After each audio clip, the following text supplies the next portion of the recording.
Hey everyone, welcome to Infinity Harry. If you're enjoying our unique takes on Harry Potter and want to see more exciting content, don't forget to hit that subscribe button. Today we will see what if Harry was rescued by a Muggleborn teacher. Here is short summary. A Muggleborn teacher finds Harry before the wizarding world can break him, and everything changes.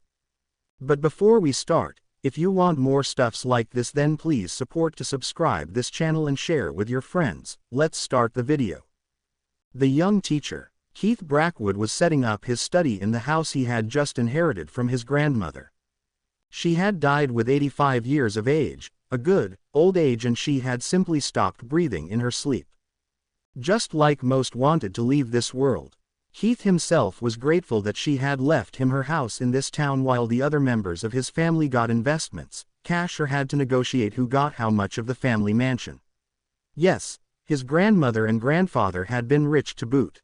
The family business which his grandfather had set up after World War II had bloomed in England and even survived the economic crisis. Keith had worked in the business after school while he caught up on his high school education. Now many would rightfully ask why he had to catch up on his high school education after he had finished school. Well, Keith wasn't normal. He was a Muggleborn wizard.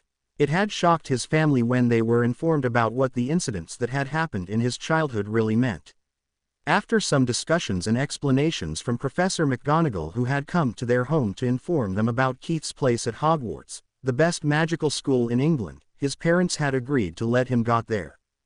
It was a great place, but too soon Keith realized that not everything in the wizarding world was great. There was bigotry against people like him who had non-magical parents. He had been called nasty things and been bullied, mostly by Slytherins, but others had also looked down on him. His housemates in Hufflepuff had been great, but with a war going on that targeted people like him, he didn't know what kind of future he would have in the wizarding world. After graduating with good marks in Transfiguration, Charms, Herbology, Potions and Ancient Runes, he hoped to find a good, nice job. Which turned out to be nearly impossible. First, most businesses were owned by old pureblood families. As he found out, nearly 80% of them believed in the bullshit you-know-who preached. 10% while not following you-know-who preferred to hire people from magical families.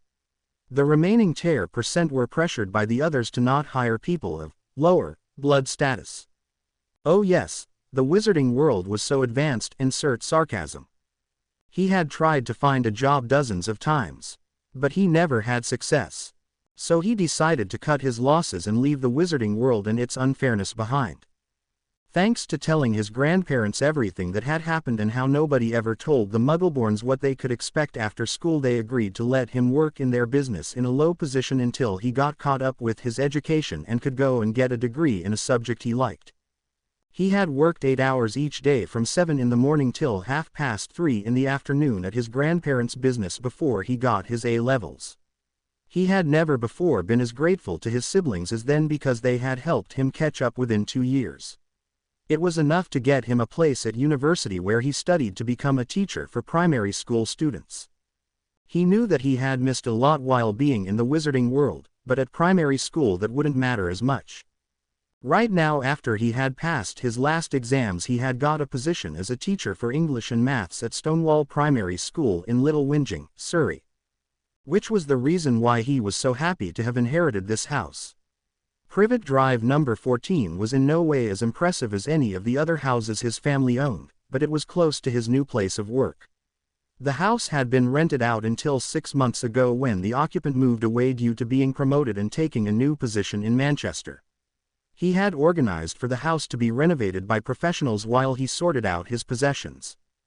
After they had finished their work, he had got a moving company to transport all his old and new things to the house, and once there, he and 2 friends from university started placing the furniture where he wanted it. They had positions in other schools, so they had promised each other to have at least 2 big get-togethers of the old clique each year to not lose sight of each other completely. Now Keith was putting books into shelves, filled the cupboards in the kitchen, and went grocery shopping. He came across a strange family. There was a blonde woman who had a strange resemblance with a horse. He knew it wasn't nice to think like that, but it was the simple truth. She had 2 boys with her, one with blonde hair, That boy was severely overweight and needed to be put on a diet urgently to avoid the boy having medicinal problems later in his life, and a black-haired boy who looked like a stick, especially next to the fat boy. The woman seemed to baby the fat boy and treat the black-haired boy overly harshly. That didn't really make sense to him. Why would she treat two boys close in age to each other that differently? He didn't have time to think about it a lot as the woman put the boys into the car, the blonde first while the other boy had to place the bags into the boot of the car strangely, and drove away. Well, right now it didn't matter. He would probably find out the circumstances behind that curiosity when he started working, as the two boys probably would go to his school this year or next. The conference 2 weeks before the new school year was interesting. They were told about the new guidelines the government had given out for the schools, the funding the school had available, how health organizations wanted school cafeterias to give out healthy food to the children, especially at primary school, and how their school was part of a testing group, how the children took to the changes, both from liking the food and their health. A peculiar part was a warning one of the parents had given the school about a boy that would start school this year. From what the aunt of the boy, one Petunia Dursley, said, the boy was a troublemaker and needed a strict hand. Her own son Dudley Dursley would start together with her nephew Harry Potter. Keith was startled at the name a bit. While he didn't live in the wizarding world anymore, he had heard from old school friends that a boy called Harry Potter had survived a killing curse from you-know-who himself and had defeated the Dark Lord and freed them all. It had to be a coincidence. He had seen James Potter at school, of course. It was hard not to, with how much trouble the 5 years younger Gryffindor got into with his friends and with him being accepted at the Quidditch team in his second year, but nobody would leave his son in the Muggle world to grow up. So he pushed that thought away. The strange part was that seemingly some of the teachers had heard horror stories about the boy from his aunt before. How could a 5-year-old boy be the monster they described? It seemed like none of the other two that were planned to take on one of the 3 new first-year classes was keen to have Harry in their class. Well, if they didn't want the boy, he would take him. New teachers often were roped into taking a first-year class as the homeroom teacher to give them experience with the youngest and therefore supposedly easiest to handle children. Sometimes it was also a test to see if they would sink or swim. If you are opposed to taking Harry into your class, I will do it. Keith said, I can't really imagine a 5-year-old boy to be that bad. And if he really is mean to his cousin, we could probably solve that problem by putting them in separate classes. I know that it would be unusual, but it would avoid a lot of problems we were warned about. Not a bad idea, Keith. Howard Fitz agreed. Just keep a close eye on him. Keith nodded towards the principal. All right, the classrooms for the new first years are in the south wing this year. The rooms that the former 5th years had are going to be the ones for the new first years, meaning rooms S11 and S12 on the first floor as well as S24 on the second floor. Keith, you take S24, Karen, you get S11, and Jane, you have S12. Make the rooms comfortable for the children, but don't forget to give clear rules. Howard reminded them and got 3 nods. Now the 2nd to 5th years keep their rooms except for the 4B as their room needs to be renovated. Jack, you will move to room E5 for this year. The addressed teacher nodded. The talks continued until the timetables were worked out and the fields and gyms for physical education classes were booked for each class. Harry Potter was not sure what he should think about going to primary school. Sure, Dudley had been going to nursery school for over a year already. Something Harry hadn't been allowed as he was a freak and didn't deserve that, but primary school was compulsive for all children in England and therefore he had been admitted to Stonewall Primary School, the only primary school in Little Whinging. He had been massively warned to not give his teachers any trouble and follow their instructions. Dudley had got much praise and had been told how well he would do there. And he got a lot of presents and sweets for finally starting real school. Harry didn't know what he should do. He had never got to play with other children, so he didn't know how to do it. And Dudley always hurt him when they played. Would other children do it too? Well, there was no way around this. Aunt Petunia had put them both into the car and had driven to the school. From the gate it looked quite nice. A big building with a playground and grassy fields around it. Some places had pictures drawn on them where Harry could see older children play some game that involved throwing a stone onto the picture and then hopping on one or two legs around the picture. It looked like being fun. Aunt Petunia led him and Dudley to a big room where lots of people were assembled and sat on chairs with cushions on them. They sat down close to the front because Dudley wanted to have good sight of the play that had been promised to him by his mother.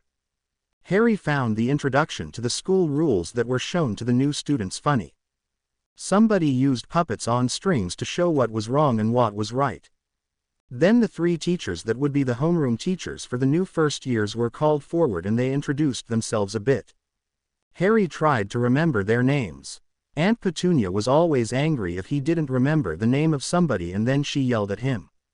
He didn't want to be yelled at on his first day at school. Then the first class was being called with Jane Cooper as the homeroom teacher. Dudley was in that class. While Harry still had to wait for his turn, his aunt harshly whispered to him to not give her or his uncle any trouble and that he would be very sorry if they ever were called to school over something he did. Harry only meekly nodded. Then after the second class had followed Karen Smith, the last class under Keith Brackwood was called and his name was also called. He stood up and carried his old backpack with him. Dudley had got a new one for school, but Uncle Vernon had said that he didn't deserve a new backpack and should be grateful for the one he got at all. Thankfully the other things he needed were really cheap and big sales were always done before school started, so he got notebooks, pencils and the workbooks they needed for first year all new. Of course they were the cheapest ones there were, but he didn't mind, they were his and he would take good care of them. He and the other children in his class followed their new homeroom teacher up 2 floors until they found a room with a sign on the door that read 1C, which was their class as they had been told downstairs. Getting to know the class. The first thing they noticed when they entered the room was that it was painted in a soft yellow and that on the back wall was a big picture of a tree with big leaves. On the side walls of the room were a lot of tables, but right now there was a circle of chairs in the middle of the room. "All right, please take a seat. It doesn't matter where you sit," Keith said. The children followed the instructions and looked around curiously after putting their bags under the chairs. "Good morning everyone. This is your first day at school and I am sure it is really exciting for all of you. As you all live in different parts of the town, I think that you don't know all of your new classmates. We will play some games so that you have an easier time remembering all the names here during the first 2 weeks. This year we will do several subjects together. We will learn all the letters of the alphabet. We will work on learning how to read and write and learn the numbers from 1 to 10. He started giving the children time to think about this as he knew that young children needed a little time to process information. They learned quickly, but you sometimes had to repeat things and you needed to teach them slowly. Once we get to that part we will do easy calculations and learn more about animals that live in England, Scotland, Ireland and Wales. Another pause to let them understand what he had told them. Later we will cover some plants and learn more about different kinds of sports in physical education or PE for short. He took out a big colored sheet which he had prepared to explain the timetable. He planned to make remembering what kind of classes the children had easy for them. They were excited to hear all the things they would get to do at school. "Now as I know that this is too much to remember, I have prepared your timetables. As you can see here on the big one in my hands, which we will stick onto the wall so that you can all see it, I have given each class a different color on the timetable. That one is the same as yours, but with different colors you can remember which class you have next easier. If you want you can later color your own timetables as well." That got some happy faces of the children. "Now I am calling out a color and then the class it means. Blue is for your English classes," he stated and looked around if the children paid attention, which they all did. "Green is for maths and yellow means PE." He pointed at the mentioned spots. "So have you memorized that so far?" he asked. "Yes," the children chorused. "Then we will test that. What does green mean?" he asked. "Maths," most children called out. "Very good." "And blue?" he continued. "English." A few less children could answer. "That's right, and last, what is yellow?" he wanted to know. "PE." They all answered, having remembered that as it had been the last one to be mentioned. "Good, now we know about 3 colors and what they mean. But there are a few others. Are you ready to find out what they mean?" He asked and got a chorus of, yes, back. The next color is red and it means art. He pointed at a field. Violet is music. He let them look at the fields and try to remember the classes that went with the color. He knew this wasn't that easy as the children were all only 5 years old. Now the last two. Orange is science and the turquoise is for class orientation. That is a time 1 hour each week where you can ask about things you want to know about that we didn't talk about in class, or if you have problems that you need help with. You can also always come to me if you have problems at home. I will do my best to help you. The children smiled at him. Okay, let's see if you remember the new colors and what they mean. What is violet? He asked. Some answered art, some music. Ah, it is music, but don't worry, it is a lot to remember. Let's try the next one. What does turquoise stand for? Orientation. They easily answered. This time you are all right. Now tell me the meaning of red. He challenged them.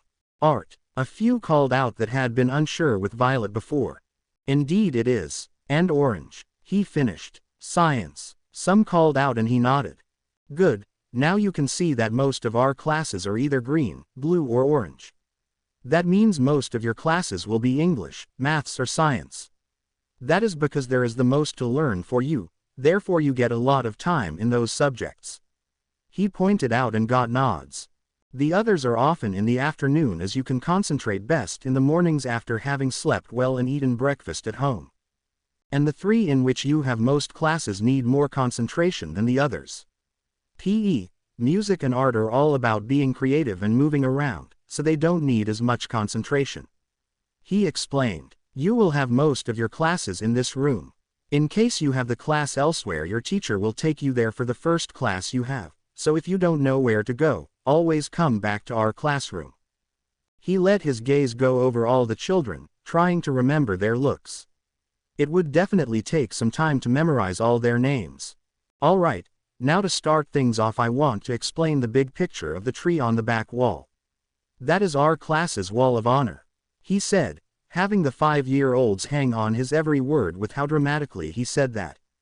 As you saw in the play, there are certain rules that we all have to follow, right? He asked and the children all answered with a loud, yes. Though the little black-haired boy that he had seen before at the supermarket with his family looked unsure how to react. Perhaps he was simply a bit shy. Well, I have decided that within our class we will make sure that we honor if somebody does something especially well. Like being able to recite the whole alphabet without mistake, or do a calculation perfectly. We will put photos of each of you into each of the leaves of the tree and write your name under the photo. I have brought a camera for that so you don't have to worry if you can't find a good photo. We will take the photos after breakfast break. That got excited chattering again. Below your photo we will mark with a golden star if you did something really well. And not only things you did well for school will earn you a star, but also if you help a classmate or a teacher. I believe that to be a good person is as important as to be really smart. He let that message sink in. We will create some flower pots for our windows which you will all take care of together. It will be one of the chores in class that 3 of you do each week. I have already drawn up a list when each of you has those duties. And it is completely fair as each of you gets to do each chore the same amount of time. At the beginning of each week I will remind those that have the chores that it's their turn. Our common chores are cleaning the blackboard before each class, watering the plants once we have them and making sure that no rubbish is lying around in the room. We have a rubbish bin and I want you to use it. Yes, Mr. Brackwood. The children chorused. Very good. The bright smiles of the children over being praised were really too cute. Okay, that's enough information for now. Let's start with a game to get to know each other better. We are 24 children in this class. That means each of you needs to remember 23 names next to mine. That's a lot, so we will first keep it to our first names. The game works this way. The first person says his or her first name and favorite color. For me that would be, my name is Mr. Brackwood and I like blue. He gave an example. Can you all do that? He got a chorus of yes from the children. They played one round of the game in the easy variant to have the children loosen up and get comfortable with the others. Something as harmless as a favorite color wouldn't make any child freak out. That was very good. The next part of the game is to not only say your own name and favorite color, but also those of the two people to your left. That means you have to pay attention what they say. It will work like this. My name is Mr. Brackwood and I like blue. Next to me is Sarah and she likes pink. Next to Sarah is Tim and he likes red. He had paid attention to all children to get the names down better, and especially the ones on the two seats to his left, to explain this part of the game. He let the children repeat the first round so that they could try and remember the names of the two people to their left and the respective favorite colors. The repetition of the names helped the children getting the names down easier. The next game built up on the previous game. He let the children put the chairs away with the tables and had them put their backpacks below them and then return to the middle of the classroom. It was time to let them run around a bit. 5-year-old children didn't like sitting still for long periods of time. He explained that the game needed them to sort themselves by the first letter of their first names. To make it easier for the children, he handed them the letters which he had prepared beforehand. After all, they hadn't learned the alphabet yet, but recognizing a letter equal to the one you had was doable. The game doubled to learn the alphabet.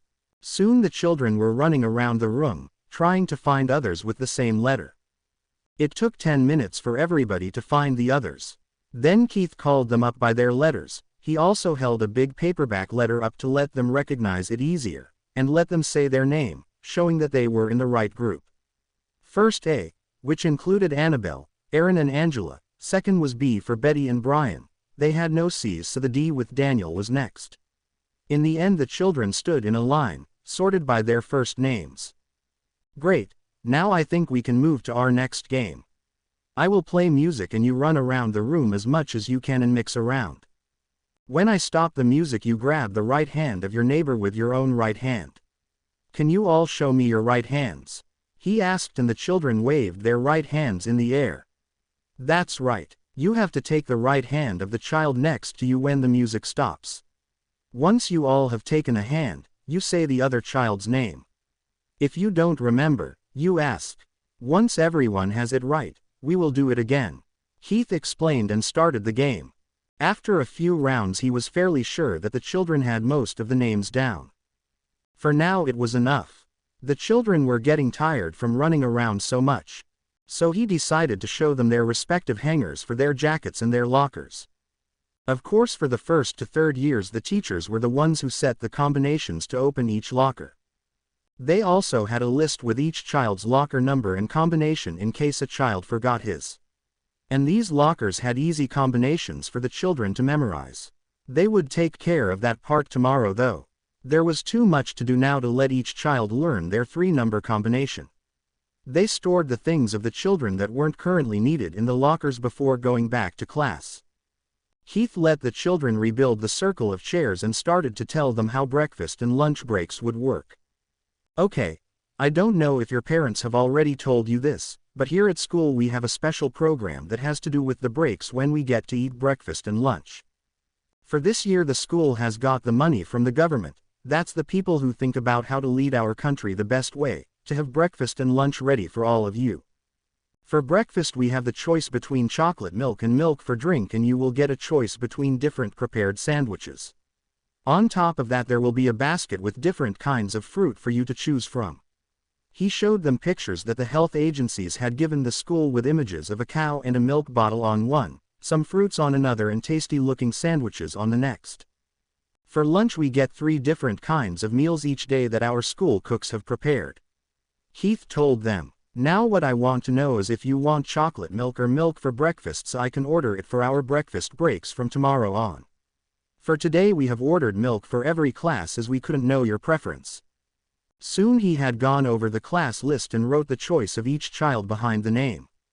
The school had sent pamphlets to the parents to inform them of the governmental program that would supply breakfast and lunch for the children according to guides for healthy diets. Some had complained, but the school didn't budge. If they wanted their children to get different food, they would have to serve it for dinner. It wasn't as if they were poisoning the children after all. He wondered how they would react after finding out that mandatory health checks were also part of the program. His thoughts drifted to Harry Potter. He looked impossibly much like James Potter, so there was a big probability that somebody had indeed sent the boy to the Muggle world. Perhaps relatives on his mother's side of the family. He lived with the Dursleys, and it could be that either his aunt or uncle was related to his mother, because James had been a pureblood, one of the few ones that didn't bully Muggleborns just because they could. He still had pranked many people, including Muggleborns, but mostly the arrogant purebloods in Slytherin were his and his friends' targets. The boy was nothing like the warnings of his aunt. Harry had found into the class easily after loosening up a little during the games. He did everything he was told without complaint and paid attention when he said something. So far he was a little angel. He would have to watch more in the future, but so far he didn't think the warnings were justified. He was rather worried about how he looked like. He looked younger than he was. Well, in his case it would be a blessing that the school supplied food and drinks for 2 meals of the day. Something was off with that family, and it wasn't little Harry as far as he could see. At the end of the day, the teachers waited for the first years to be collected by their parents. That would be the routine for the next month until the children were used to going to school. Keith then rearranged the tables for the next day. Tomorrow they would start learning easy words based on a few letters. It would take many weeks to cover all letters of the alphabet, but teaching young children was really rewarding in his eyes. It was something he loved doing, and he wasn't the least bit sorry anymore that he hadn't stayed in the wizarding world. Sure, he had friends that were witches and wizards and they kept in contact, but none of them had ever been able to help him get a job that suited his talents. And he had been really disillusioned with Albus Dumbledore, the supposed infallible leader of the light. He had never stepped in when pureblood supremacists bullied Muggleborns at school. Oh, he talked about promoting Muggleborn rights, but there was no action to prove it. They were allowed to go to Hogwarts to prevent them having uncontrolled bouts of accidental magic which would reveal magic to the Muggle world. That was all there was to it.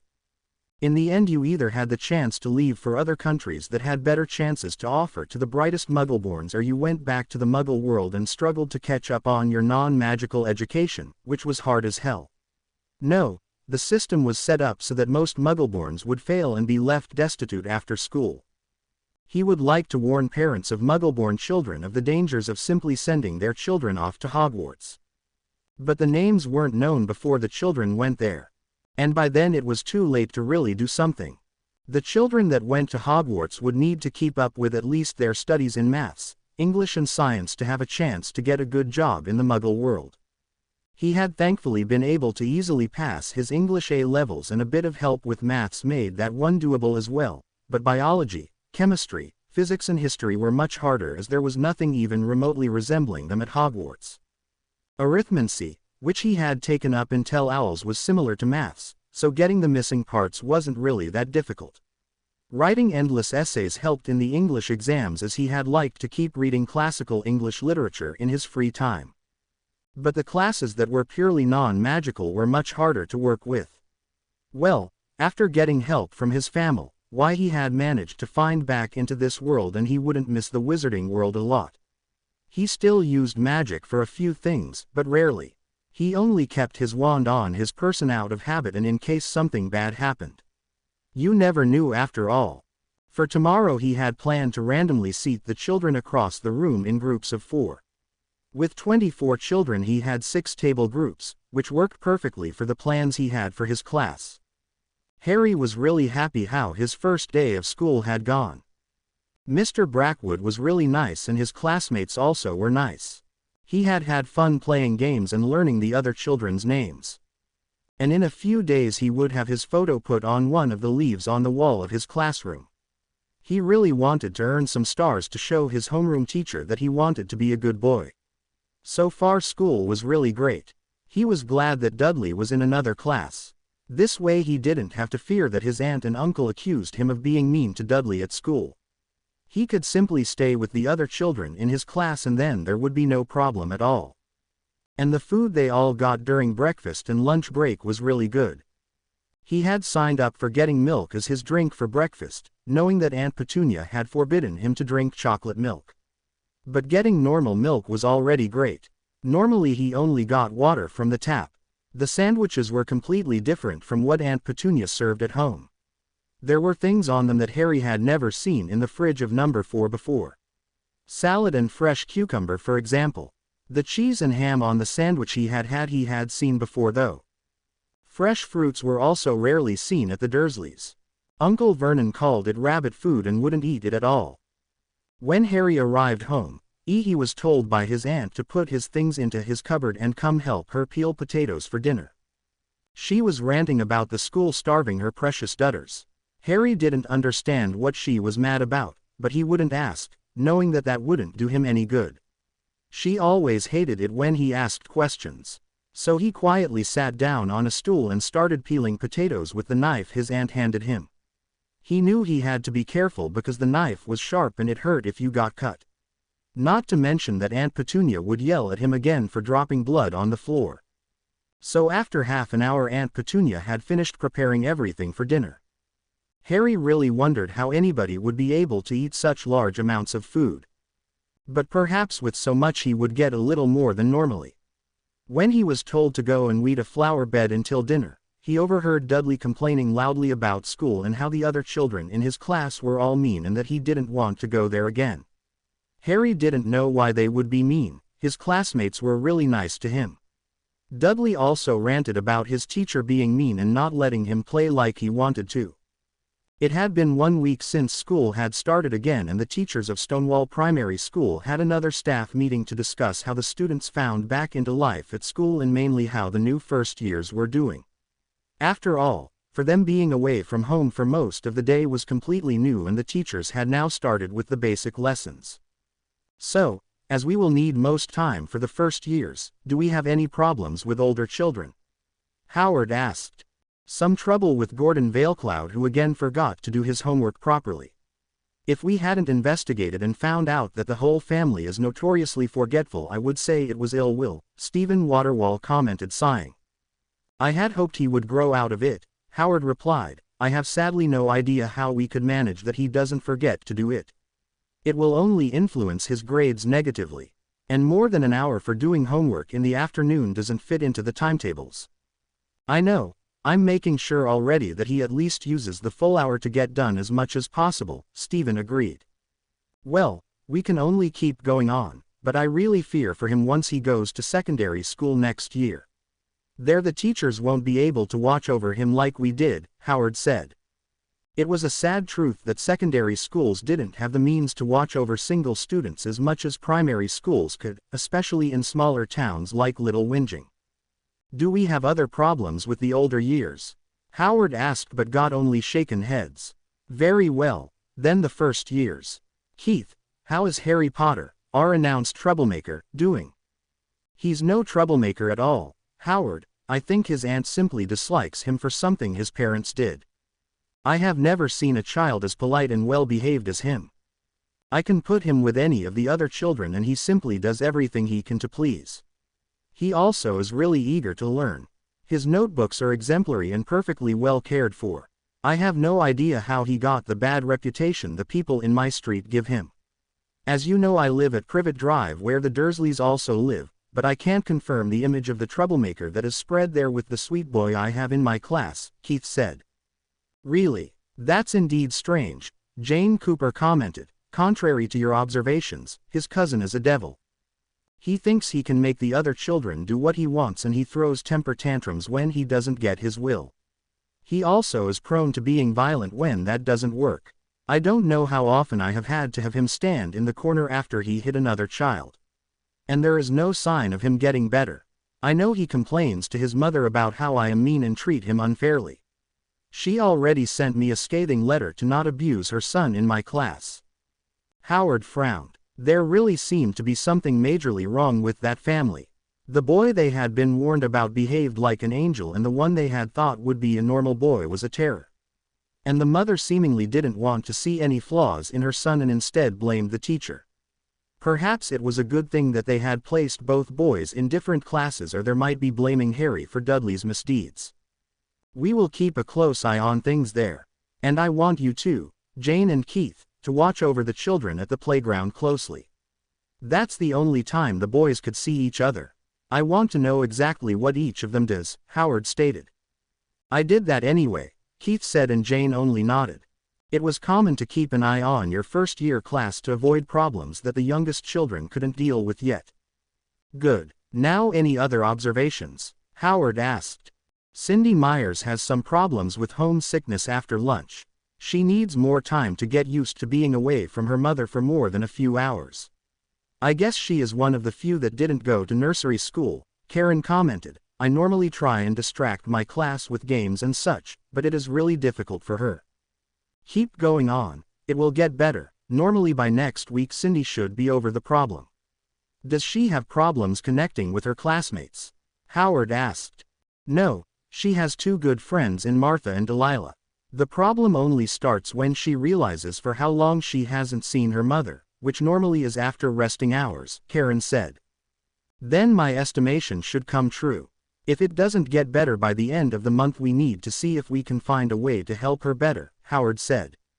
They continued talking about some other students and then wrapped the meeting up. Everybody wanted to go home. Dudley Dursley officially hated school. Nobody there let him do what he wanted and the teachers had it out for him. At home his mum catered to his every wish and he wanted it to be like that at school too, but the teachers didn't do it. They always said that he wasn't better than the other children in his class and that he had to share the things that belonged to the whole class. On top of that, learning reading and writing was boring. He wanted to watch TV instead, but he had to sit on his chair all the time and be quiet, otherwise the teacher would tell him off again. While he was in the same class as his friends from nursery school, Piers and Malcolm, the other children always made fun of him, or told him to not be nasty to their homeroom teacher Mrs. Cooper. He didn't know why they all liked the nasty woman so much. She should treat him better than the others, his mum and dad also told him that. And he didn't even have his cousin to beat to make him feel better. Harry was in another class and out of his reach all the time at school. And when he had tried to show how much better he was during break time, the teachers had stopped him again. He knew that Harry was a freak. His parents said that all the time. Why didn't the teachers see it too? But the worst part about school was that the food beeped. Most of it was what his dad called rabbit food, vegetables, fruit and that darker bread with corn in it. Not like the nice white bread his mum always bought. Not to mention that there were no things like jam, peanut butter or hazelnut spread. Nothing sweet like he knew it. No bacon or eggs either. Only the dark bread with salad, cucumber, tomatoes and cheese, turkey be Easter ham on it. Sometimes cooked eggs or tuna as well, but those weren't that common. It was all so boring. But as there was nothing else he could eat, he had to eat it. The parents had been told that the school would take care of procuring lunch for the students and that they didn't have to give them lunch boxes. On top of that, sweets of all kinds were forbidden at school. The closest to anything sweet was the chocolate milk that was given out for breakfast. And he only got one bottle of it. When he had tried to take somebody else's because he wanted more, the teacher had forbidden it and made him stand in the corner again after he threw a tantrum. It still didn't get him what he wanted. He really didn't understand why. Whenever he threw a tantrum at home his mum would do whatever he wanted, or in case that he should do something that he didn't want she would make Harry do it. It just wasn't fair. Howard Fitz was really annoyed by now. This was the second time Jane had massively complained about Dudley Dursley. The boy was a true terror.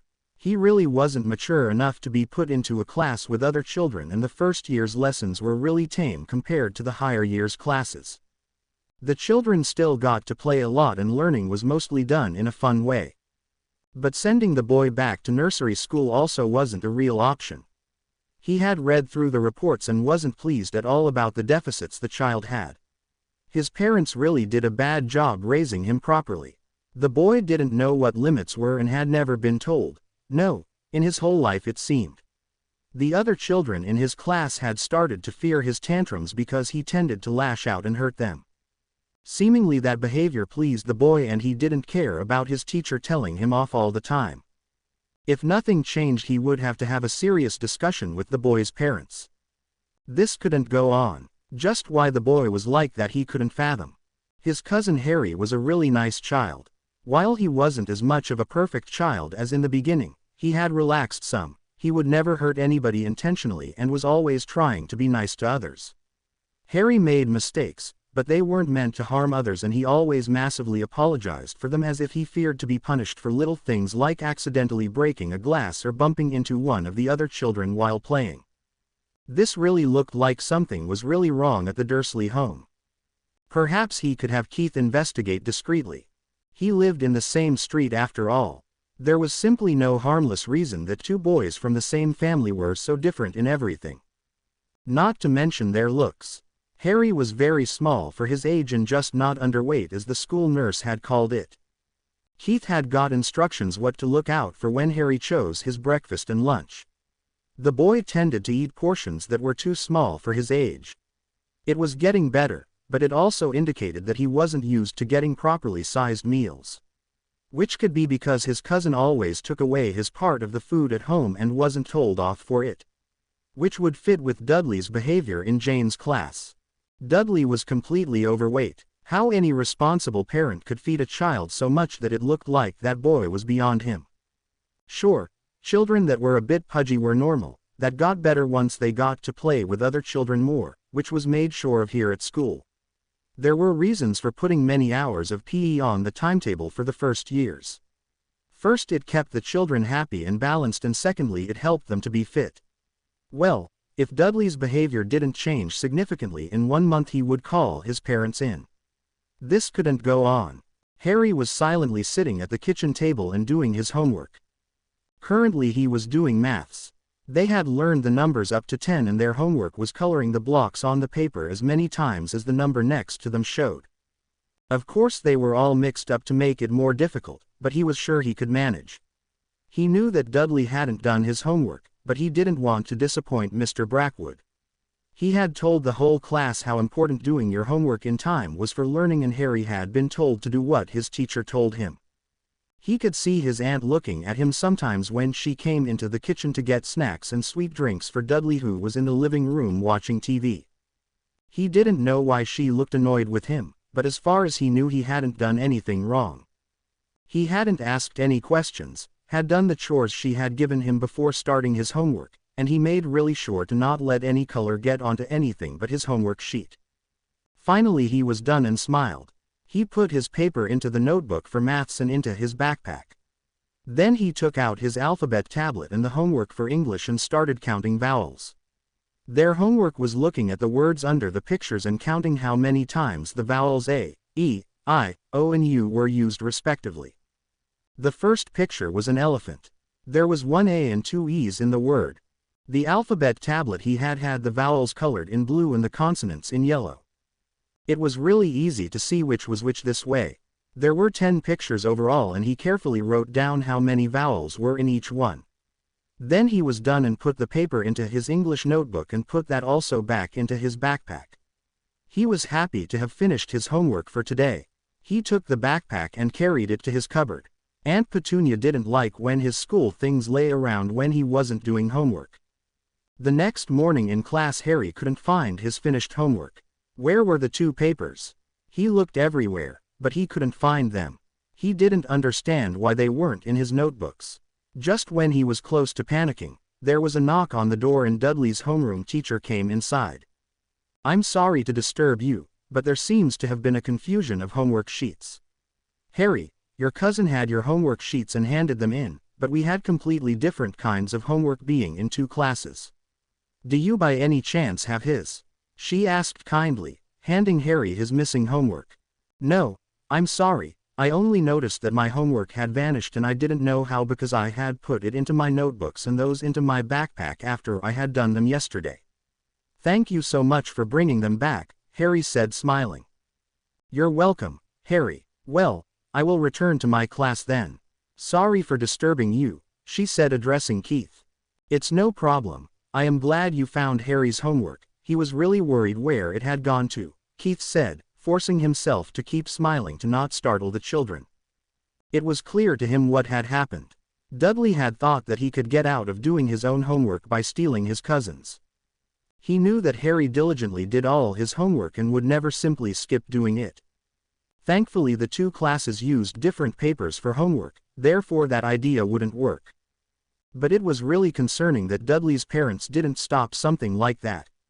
It was only harming Dudley in the long run.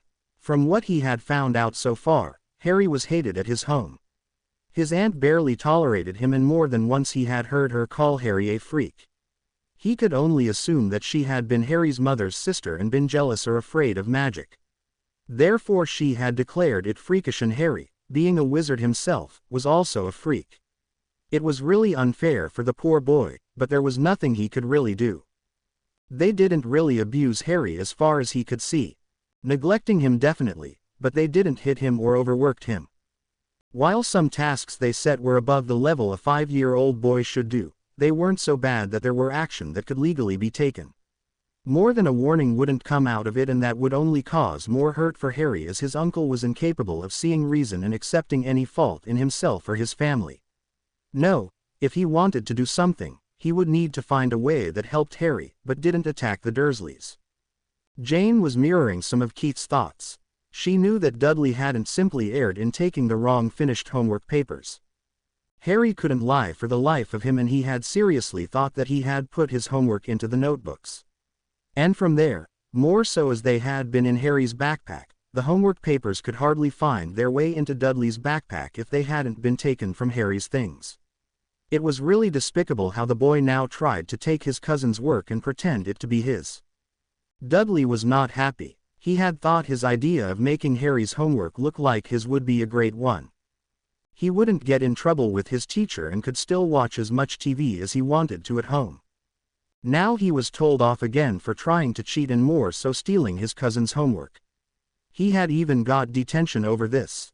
It was so unfair. He shouldn't have to work. That was something only his cousin had to do. Well, he would need a new idea. He would simply have to demand that Harry did his homework too. That way he could watch TV and still have his homework done. And the freak seemed to like doing homework, so it would be no problem. Harry didn't know why his aunt had told him to do Dudley's homework as well as his. But the threat of not getting any dinner was making him comply. Well, the papers from Dudley's class weren't that hard to do. They were a bit different than his, but not more difficult. In English he had to connect the pictures of animals with the letter with which they began. In maths he had to connect block figures with the numbers of how many blocks there were in them, and for science he had to get the leaves of 3 plants in his aunt's garden for him. His own homework was drawing a flower in his aunt's garden to the best of his ability and read 1 page in his reading book. He gave his aunt the finished homework for Dudley and then put his back into his backpack. He hoped that this wouldn't get him into trouble anymore. For a while the practice of Harry doing Dudley's homework worked well for all those involved. It even had an unnoticed effect on Harry. By doing much more homework than the others his age, he learned more and better. He got a completely different understanding of the basics of his subjects. And he could only really do papers that didn't require writing a lot, because then the teachers would notice that it wasn't Dudley's handwriting. Harry had a very neat handwriting by now, caused by a lot of practice, and Dudley's was untidy and difficult to read. And reading pages for the next class was also not possible to do, as Harry was in a different class. As Aunt Petunia didn't like Harry having to hang around Dudley for long, she simply solved that problem by reading the pages out to him before he had to go to bed. The problem started when the teachers became suspicious why Dudley wasn't getting any better at writing, calculating and reading. It was about 6 months into the year. Harry was really good by now, reading full easy sentences and reading out a few of them in class. In fact, Harry was among the top 3 students in his class in English, maths and science. He did fairly well in music and art and was energetic in PE. Dudley meanwhile was at the bottom of his class whenever he had to show anything that wasn't his prepared homework. He had no patience for art. In music he only created chaos, and in his classes he wouldn't sit still for long periods of time. When he was asked to read out small passages in his reading book he stuttered through it, often confusing the words. He could list the numbers from 1 to 10, but he still couldn't tell the whole alphabet by now. But one of the homework parts had been sorting cuts of the letters of the alphabet from a bag onto a colored paper and stick them there with glue. Dudley's had been perfect and really neat. When Jane mentioned that to Keith and Karen, Keith wanted to see the papers that Dudley had handed in. After looking at 10 of them in each class he was sure that they were Harry's work. This is Harry's work, I would bet. This is typical for his way of working. The boy is a perfectionist. Here, I have some of Harry's homework to compare it to. Look at the handwriting, Keith said and showed the two women Harry's file. They looked over the papers and definitely they had been done by the same person. And nobody would say that Harry didn't know what had been covered this year, so he cheating wouldn't be a valid excuse. So probably the Dursleys had made Harry do his cousin's homework. That couldn't continue. What are we going to do? Karen asked. It's clear that the Dursleys must have told Harry to do his cousin's homework. Perhaps Harry even offered to help when Dudley had problems and then it ended in him doing all the work. Harry is nice enough to do that. I know, this is a problem. And from how unreasonable the Dursleys are confronting them on this would only end in Harry getting in trouble, Keith said sadly. We need to find a way to make them understand that this only hurts Dudley. He doesn't learn the basic things about reading and writing. They baby the boy so much that he is falling behind all of the other children in his class, Jane agreed. But I also don't want Harry to pay for this. I remember too well how the Dursleys reacted when I told them that Dudley was bullying the other children in his class and on the playground. They steadfastly declared that Harry was the one at fault when he was nowhere near the place where I had caught Dudley and Piers tormenting Alicia and Nancy. Thankfully Howard knows what kind of boy Dudley is and didn't believe any of the Dursleys' accusations. Keith was thinking hard. It was clear that he needed to do something. The Dursleys would try to punish Harry for Dudley's wrongdoings. They would never blame their son for his faults that were caused by their unreasonable behavior. But the teachers couldn't really take legal action. The Dursleys managed to keep up a normal facade in the neighborhood and blamed everything that went wrong on Harry. And the idiots in the street even believed it. After all, Petunia and Vernon Dursley were respectable people that were burdened with their orphaned nephew. As if Harry could ever be a burden to anybody. Another problem concerning Harry appeared only a week later. Keith had been sick with a stomach flu and a substitute teacher had taken over his class. This one was thoroughly convinced of the lies that the Dursleys had spread about Harry as he was an old friend of Vernon. Keith had tried finding out why the whole neighborhood believed the lies that the Dursleys told and he had been stumped so far. The people weren't necessarily spiteful, they were mostly well educated and nearly all of them had a single parent working if they were families with children. He really didn't see any reason why people like that would think the worst of a small child that couldn't really do much harm. He had asked around what Harry had supposedly done during the weekends, naming his reason for the inquiry that he didn't see any of the supposedly bad behavior in his classes. He got to hear several stories about Harry taking away toys from Dudley, which Keith doubted to be true after having heard how Dudley behaved at school, how Harry was mean to other children, never did what his aunt or uncle told him, and of course there was the argument how he looked like. Keith truly wondered how people could be that blind. How would Harry be able to look like a child that was properly cared for when it was obvious that his clothes were all cast-offs from Dudley, which were several sizes too large and worn off, and when he was always only treated with contempt by his relatives? It was a nasty picture that he got and he was already working on plans how to help Harry.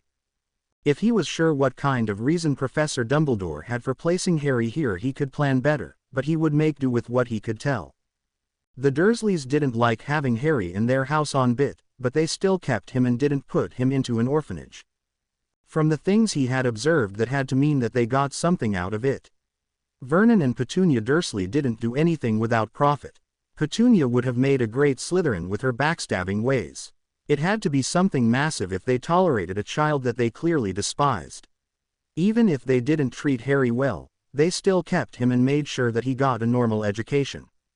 Thought that part was probably mostly due to not wanting to look unnormal to the neighbors. Probably Dumbledore would be alerted if Harry left the area for too long. The school was a 15 minutes walk from Privet Drive away, so there had to be some leeway in the alarms. It was fairly reasonable to think that Harry didn't have to be at the Dursleys all around the clock and not every day. Otherwise school trips wouldn't work out and the vacations he knew that the Dursleys went on at least 3 times a year. Even if Harry had to stay with a babysitter, last time he thought it was the cat-loving Mrs. Figg. So it couldn't be the house itself. How often did Harry need to return there to not have the alarm triggered? How much area was enclosed? If only he could ask somebody. Now Tyler Mitchell, the substitute teacher, wasn't part of the normal staff at Stonewall Primary. He was part of a group of teachers that were sent all across England's southeast area whenever another teacher fell ill. This way there was little cancelled classes, which was important as many parents were working during the hours the children were supposed to be at school and couldn't find other means to have somebody look after the children otherwise. So when Harry asked a question in class and seemed to not get it immediately, Tyler shouted at him. The result was him getting blue hair on his wig. The children had laughed about it. None of them liked their substitute teacher, but he dragged Harry to Howard's office, demanding that he was punished for making fun of a teacher. Harry said over and over again that he had no idea why Mr. Mitchell suddenly had blue hair and that he didn't do anything. Howard believed him. It wasn't like Harry to cause trouble, and he really saw no way how Harry could have suddenly changed the wig's color to blue. Sadly for Harry, his substitute teacher brought the matter to Uncle Vernon's attention and he shouted at Harry for half an hour straight to stop being freakish and to never again cause such an incident. Harry really didn't understand anything, but he was sent to his cupboard without dinner that day, and the following days he also only got a small slice of bread and a glass of water. Harry went to Keith when he was back and told him what had happened, hoping his teacher could explain it. Keith knew exactly what had happened, a bout of accidental magic. Now how could he explain it to Harry without frightening the boy? And what to do about his relatives? It was absolutely clear that they would always blame Harry for things he had no control over. I know what has happened. Harry, come with me, I will explain it somewhere where we can sit more comfortably, Keith said, and Harry was glad that his teacher knew what was wrong. He really didn't want to be bad, so if he knew what to do to avoid it, that would be great. Harry was led to a sitting area at the side of the staff room. It was separated from the rest of the large room by a few bookcases. Currently only one other teacher was there and he was already packing his things. Keith asked Harry if he would like something to drink and Harry happily accepted the glass of orange juice. After he had taken some gulps he looked expectantly at his teacher. Keith had discreetly set up a privacy charm to not be overheard.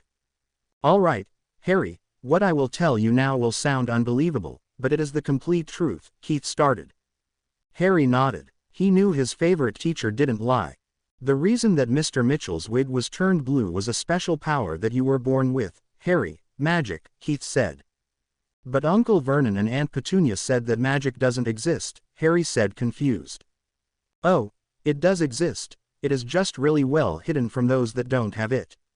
There is a whole magical world hidden from normal people.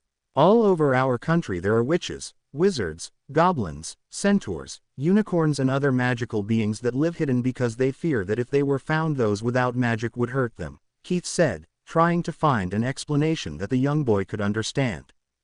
But why? Harry asked in wonder. Because it has happened in the past, Harry. Humans fear what they don't understand. Like somebody being afraid in the dark because they can't see things that make noises, or others that are afraid of spiders, Keith explained. Harry could understand that. He always had to kill the spiders in the house because Aunt Petunia was afraid of them. So if magicals feared that they would be killed like spiders, it was understandable that they were hidden. Okay, I understand that, Harry said to his smiling teacher. But why do I have magic then? Because your mum and dad were a witch and a wizard too, Harry, Keith said. I am one myself and I have met them a bit when we went to Hogwarts, a magical school up in Scotland. The school writes all witches and wizards that can go there a letter when they turn 11 and invites them to learn how to use their magic. And when your parents are magical, you are normally magical too. So your parents are also magical. And you knew my parents. How were they? What did they like? Did they love me? Harry asked excitedly, like only a small child could fire questions. No, my parents are not magical. I am what people call a Muggleborn wizard. That means that I am the first in my family to have magic, Keith answered. Your mum was a Muggleborn witch. I didn't know them well, but they were both very popular in their year. And I'm absolutely sure that they loved you very much. Harry beamed at the last part before remembering why they were here. It was hard to not bombard Keith with more questions, but he needed to know more about what had happened. After all, he didn't want to spend a week in the cupboard again. Oh, that's strange. So why did I suddenly use magic to make Mr. Mitchell's hair blue? That never happened before, Harry asked, frowning. It's called accidental magic and it happens when a young witch or wizard is feeling especially strong emotions. Like being really scared, really angry or also really happy. Though the last one is fairly rare. We need to keep you being able to use magic a secret from everybody else, Harry, Keith said. Okay, but how do I do that? I didn't want to turn Mr. Mitchell's hair blue either, Harry asked, confused, tilting his head a bit. Well, the easiest way is by trying to not get really angry. I can help you by teaching you some techniques that will help you to keep calm and concentrated. Normally being startled shouldn't cause accidental magic, so only really dangerous situations should make you use magic, and in those cases it would probably be to your best, Keith answered. I don't think Uncle Vernon and Aunt Petunia will like me getting extra lessons. They already hate that I am being praised at school and Dudley isn't, Harry sadly said, looking down at his feet. Keith knew that the small boy needed help and he had at least one idea that wouldn't trigger any alarms, but would make his life much easier than before. It would have to do until he could find a better way. Thankfully this wouldn't go against the statute of secrecy and the laws against Muggle baiting. I know, and I think that I have found a solution for the problem with your relatives. I will place a charm on you that will let them ignore you. It is called a notice me not charm. I will set the spell that only the Dursleys won't notice you consciously. You will still live there, but they will not notice you except you make them notice you, like when you are really sick and need a doctor, Keith said. I have never been to a doctor, Mr. Brackwood, Harry said, looking down again. The school nurse was the only one to give me a look over, and after Dudley told about it at home, Aunt Petunia was really angry for some reason. Keith knew why that was the case. The school had noticed signs of neglect with Harry and had written a letter to the Dursleys to change that or face consequences. Next to that, the letter about Dudley being way overweight and pointing out health risks for his future couldn't have gone over well with them. Well, in that case, you can always come to me. I live only a few houses down the street from your home. I live at number 14 Privet Drive, so if you ever need help, just come to me, Keith offered. Really, you would do that? Harry asked, surprised, with his eyes being impossibly large. Of course I would, Harry, Keith stated, seeing that the little boy was really happy about that. Could you also perhaps tell me, only if it isn't too much trouble, Harry tried asking very quietly. What, Harry? Keith asked kindly. You said you knew my parents a little, could you tell me about them? Aunt Petunia never tells me anything and shouts at me if I ask. Harry blurted out. Of course, if you want to, you can come over on Saturday morning and I will tell you more about them, the little that I know, and the magical world, Keith offered. Thank you so much. I promise I won't be a burden, Harry said excitedly. You could never be a burden, Harry, forget what your aunt and uncle told you. I think they either fear magic or are jealous. I think your aunt was your mum's sister. So probably one of the two is true and she started hating magic and anybody who has it because of that. The charm will make things better, Keith assured him. Harry nodded happily. While being completely ignored by his relatives wasn't perfect, he liked that better than being shouted at or punished. Keith went with Harry to his home as he needed to also ward his bedroom with the Notice Me Not charm so that the Dursleys wouldn't accidentally stumble into it. He used the Sunday instead of the planned Saturday to come over, as Harry said that the Dursleys normally went on trips with Dudley then and he was left at Mrs. Figg's. A simple confusion charm for her to forget that Harry was supposed to be with her that day allowed Keith to be let into the house by Harry, who had simply waited until his relatives left. He really liked the charm already. Though when Keith asked Harry to show him his bedroom he was aghast finding out that it was the cupboard under the stairs. How could anybody treat a child like that? It had to end. He asked if there were any free rooms in the house as he didn't want to use too much magic around here, knowing that the ministry would keep a close eye onto Harry's location. A Notice Me Not charm was just lowly enough in its level to not arouse suspicion. Harry told him that the rooms upstairs were used as his aunt and uncle's bedroom, Dudley's bedroom, the guest room and Dudley's second bedroom. Keith seethed. Of course the bloody spoiled brat had 2 rooms while Harry had to sleep in a cupboard. Well, no longer. He walked upstairs and looked through the so-called second bedroom. It was small, but not too small for a child and definitely much better than the cupboard. If he wasn't so sure that somebody would notice if Harry moved out of the house, he would relocate the boy to his house and be done with it. He would be much better suited to raise a magical child, but the authorities would never let him gain guardianship over Harry as he wasn't related to him. It would also call wizards onto the scene, and that would be a real problem. No, anonymity was Harry's best protection right now. Whoever placed him into the Muggle world must have intended for that. Most wizards that followed Voldemort would never be able to locate Harry without a massive coincidence. So he set to cleaning the room of all the broken things with Harry's help. The boy knew where his aunt kept the big bags for rubbish, and they put all broken things into them. How one child could break so many toys he couldn't understand. He took a few things he saw Harry look at longingly, firmly intending to repair them later when he was farther away to not call too much attention onto this place. One notice me not charm performed inside the house could be chalked up as being done by Harry accidentally. That had happened with other children before. But many reparo spells would be noticed. He knew that he didn't have the trace on him, but he would bet that the ministry set up some special observing charms to have a closer watch over Harry. It would be interesting to basically raise the boy from now on and from a few houses down the street, but really, he probably only had to sleep here. He sadly was no expert on wards, and there had to be some to protect Harry. That was an area that only purebloods and half-bloods from old houses that did business in that area learned.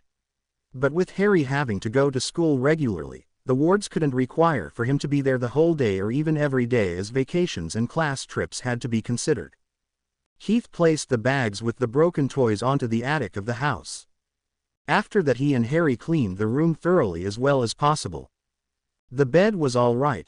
Thankfully the mattress wasn't too bended. Even a fat child couldn't wear it down too quickly, with the mattresses normally being made to endure adults sleeping on them. And this was only a second bedroom, so it was rarely used. Finding a proper blanket and some cushions wasn't hard, as they were stored on the attic as well for Aunt Marge's visits, as Harry told Keith. So Harry's room got proper bedding, and the things that Dudley hadn't broken, but never used, like books, were left inside. The room was only a rubbish deposit, as Dudley didn't want to part with the things he had broken for some reason, even if he never used them again anyway. They needed 2 hours to get everything done, but in the end they were happy with the result. The room would let Harry take refuge and sleep whenever he was at his relative's house. It was interesting to watch how the Dursleys were a bit confused after 1 week of the charms being active. Petunia seemed to miss something when she did the chores around the house. Vernon missed a target to unload his anger on, and Dudley didn't know where to put his broken things anymore, as far as Harry told Keith. Not to mention that Petunia had stopped spreading lies about Harry in the neighborhood. Now the only source of information about the boy was Keith as his homeroom teacher, and when he was asked he answered truthfully that Harry was a good boy and a really attentive student. Slowly the perception of the inhabitants of the neighborhood changed. Harry wasn't seen as a delinquent anymore after 6 months, and his image slowly improved. Harry either went home after school and kept to his new bedroom to do his homework, or went over to Keith when he didn't have to stay at school longer. And now he only had to do his own homework and not Dudley's as well. This helped him with managing to play with his friends from his class. Mostly he went over to Jeremy's house, but sometimes also to Kate's. Those two sat at the same table as him in class together with Michael, but he didn't live close by, so Harry couldn't go over to play with him. Sometimes he arranged to meet more friends on the playground. Those were great, as they played games that needed more players, like cops and robbers. It was one of Harry's favorites because he was really fast and often could catch the others. Dudley now had problems at school that couldn't be hushed up. He didn't really remember how he had done his homework before, but he couldn't tell anybody else to do it anymore. So he was forced to either endure the scolding he got when he didn't have his homework or unwillingly do it himself. To his anger, his parents had been called in and been told that they were harming Dudley's education by not having him do his own homework. They showed them how much Dudley was already falling behind the other children in his class, and if they didn't want him to have to do the year again, they should make Dudley do his own work and learn the things they covered during the year. Petunia had been really angry about that, but she really couldn't do anything about it. And something was missing as well, something that had helped her push acknowledging her son's failures aside. The Notice Me Not charm worked similarly to a memory charm, only that they still had the memories of Harry living in the house. They just pushed them back in their minds. One single bit of information was ignored by those keyed into the charm. It was really simple. Everybody with the surname Dursley would ignore Harry even if he was in the same room. It had helped Harry to get away with watching the TV programs that the other children in his class always talked about, as Dudley regularly watched them. Harry only had to sit on the floor where his aunt and uncle didn't walk along and keep silent to not have any problems. Keith used the Saturdays to teach Harry meditation. It helped him relax and learn to not let his emotions rule him. It was the best way to avoid having many bouts of accidental magic. Harry agreed that it wouldn't be smart to let non-magical people know about his abilities. They would only look at him strangely. As the main sources for his distress and possible anger didn't notice him anymore, he was able to easily learn the basics. Keith had also taken Harry clothes shopping in London one weekend. Now Harry had fitting clothes for the first time he could remember. Keith had made sure that Harry couldn't be recognized before taking him for a visit at Gringotts. He needed to know if there was any kind of stipend that he could use to pay for Harry's needs. Thankfully, the goblins were known for their confidentiality in doing business, and so after Harry gave a small blood sample, he didn't like having his finger pricked with a sharp knife at all, but was brave through it. They told Keith what he needed to know. While there wasn't a direct stipend, the Potters had set up a vault for Harry's needs shortly after he had been born. It was a trust vault, and each month 100 galleons were transferred there from the family vault. Keith only took enough money and exchanged it for pounds to buy Harry a complete wardrobe and some more books that Harry wanted. The one toy Harry wanted was a stuffed black and white husky. Well, in Keith's eyes, each child deserved a plushie to cuddle with at night. Harry still had some problems voicing his wishes, but he got better. It would take time to get him over the trained behavior he had taken up thanks to his relatives. As they had already been in London, Keith showed Harry a few sights like the Big Ben and the Thames River. More would be too much for the child to take in after shopping. They ate in a restaurant and then returned to Little Whinging. As it had been quite late, Harry spent that night in Keith's guest room before returning to his home after breakfast was over there.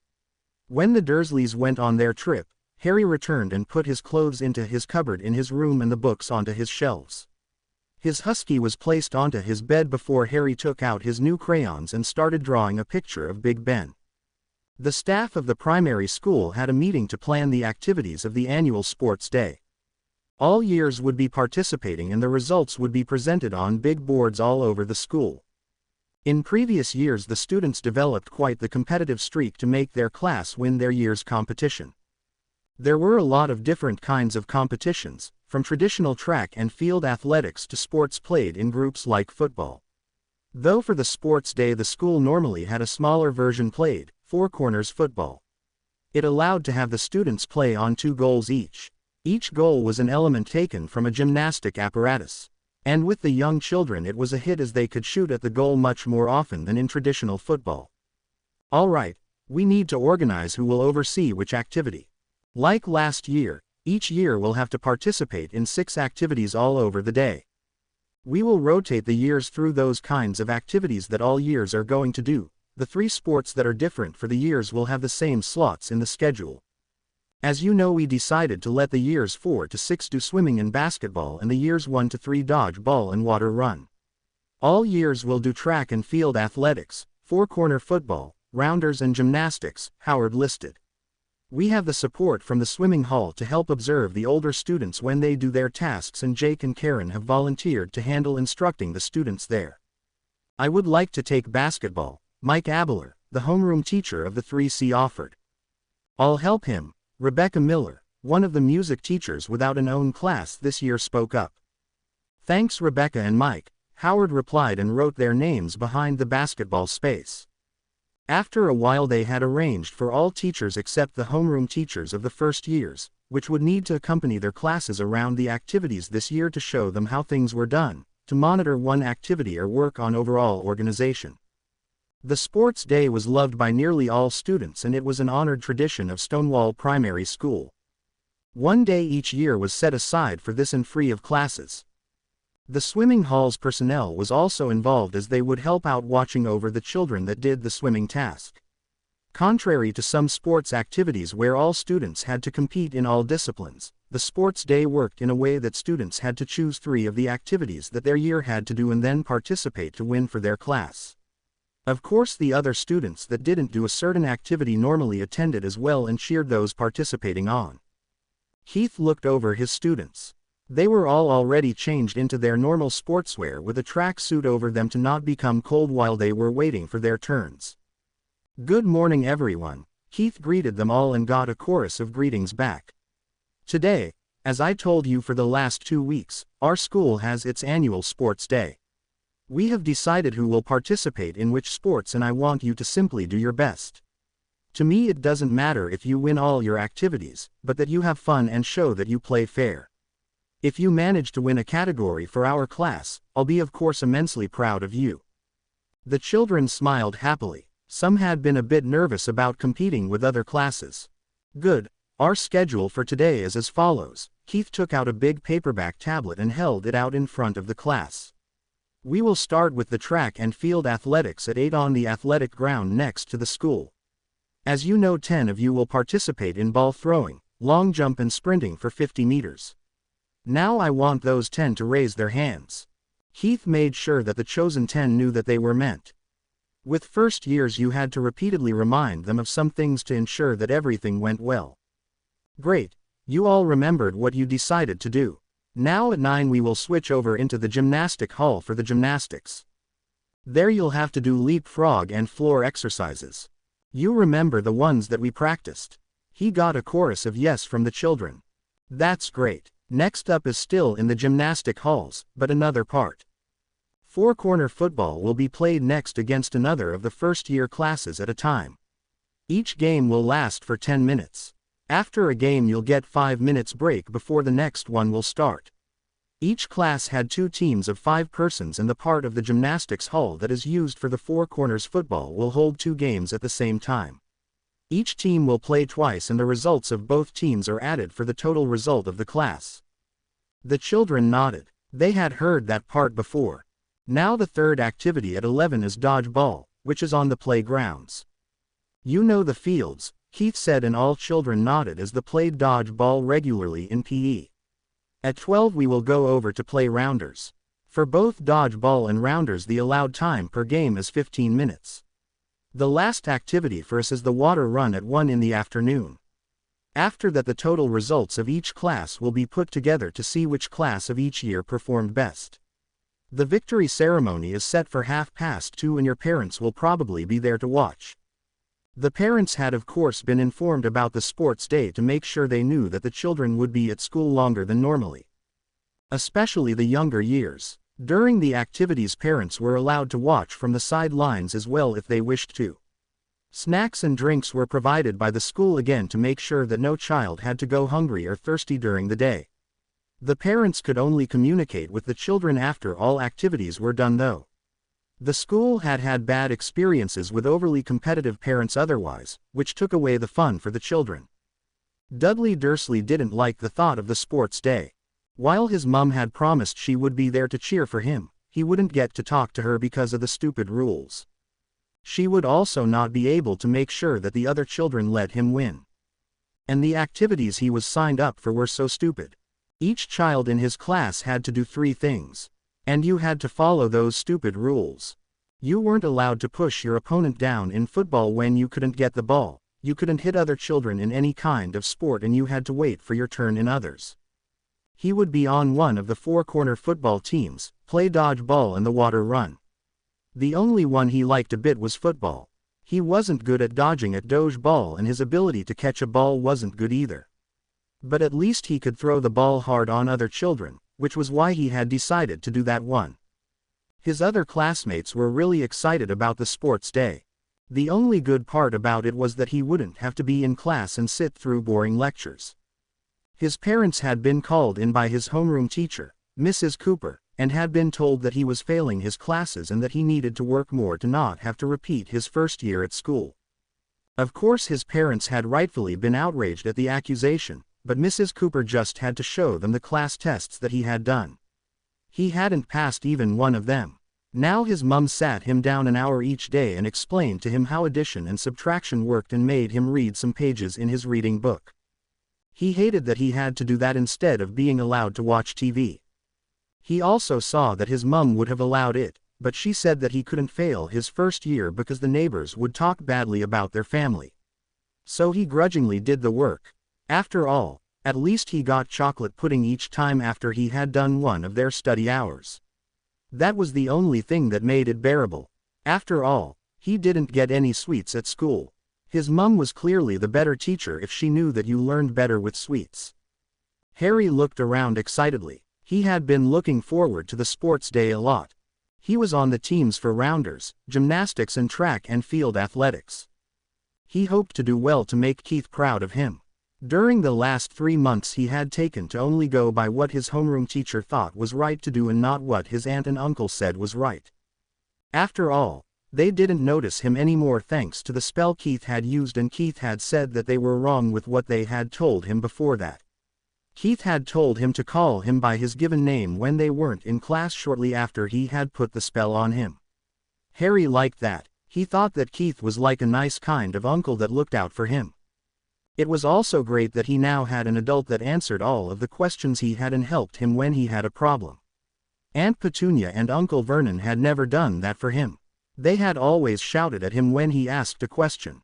Keith just smiled and patiently explained what he wanted to know. He also played with him when he had the time. Harry was happy that he would get to be among the first group that would do an activity. He was quite fast and could jump among the farthest of his class, which was why he was put on the team for track and field athletics with his friends Jack, Anne and Peter. He also loved his new blue track suit which he wore over his shorts and t-shirt. Keith had taken him to the mall in Greater Whinging to shop for more clothes as he had grown a bit since he had got some clothes in London. While Harry didn't want to be a bother, Keith hadn't been angry, just told him that it was good that he grew a lot. Keith watched how his students listened to Eric and Claire explaining the order in which they would have to do the 3 parts of the track and field athletics. He hoped that Harry would do well and simply have fun. The boy simply grew on you when you got to spend as much time with him as Keith did.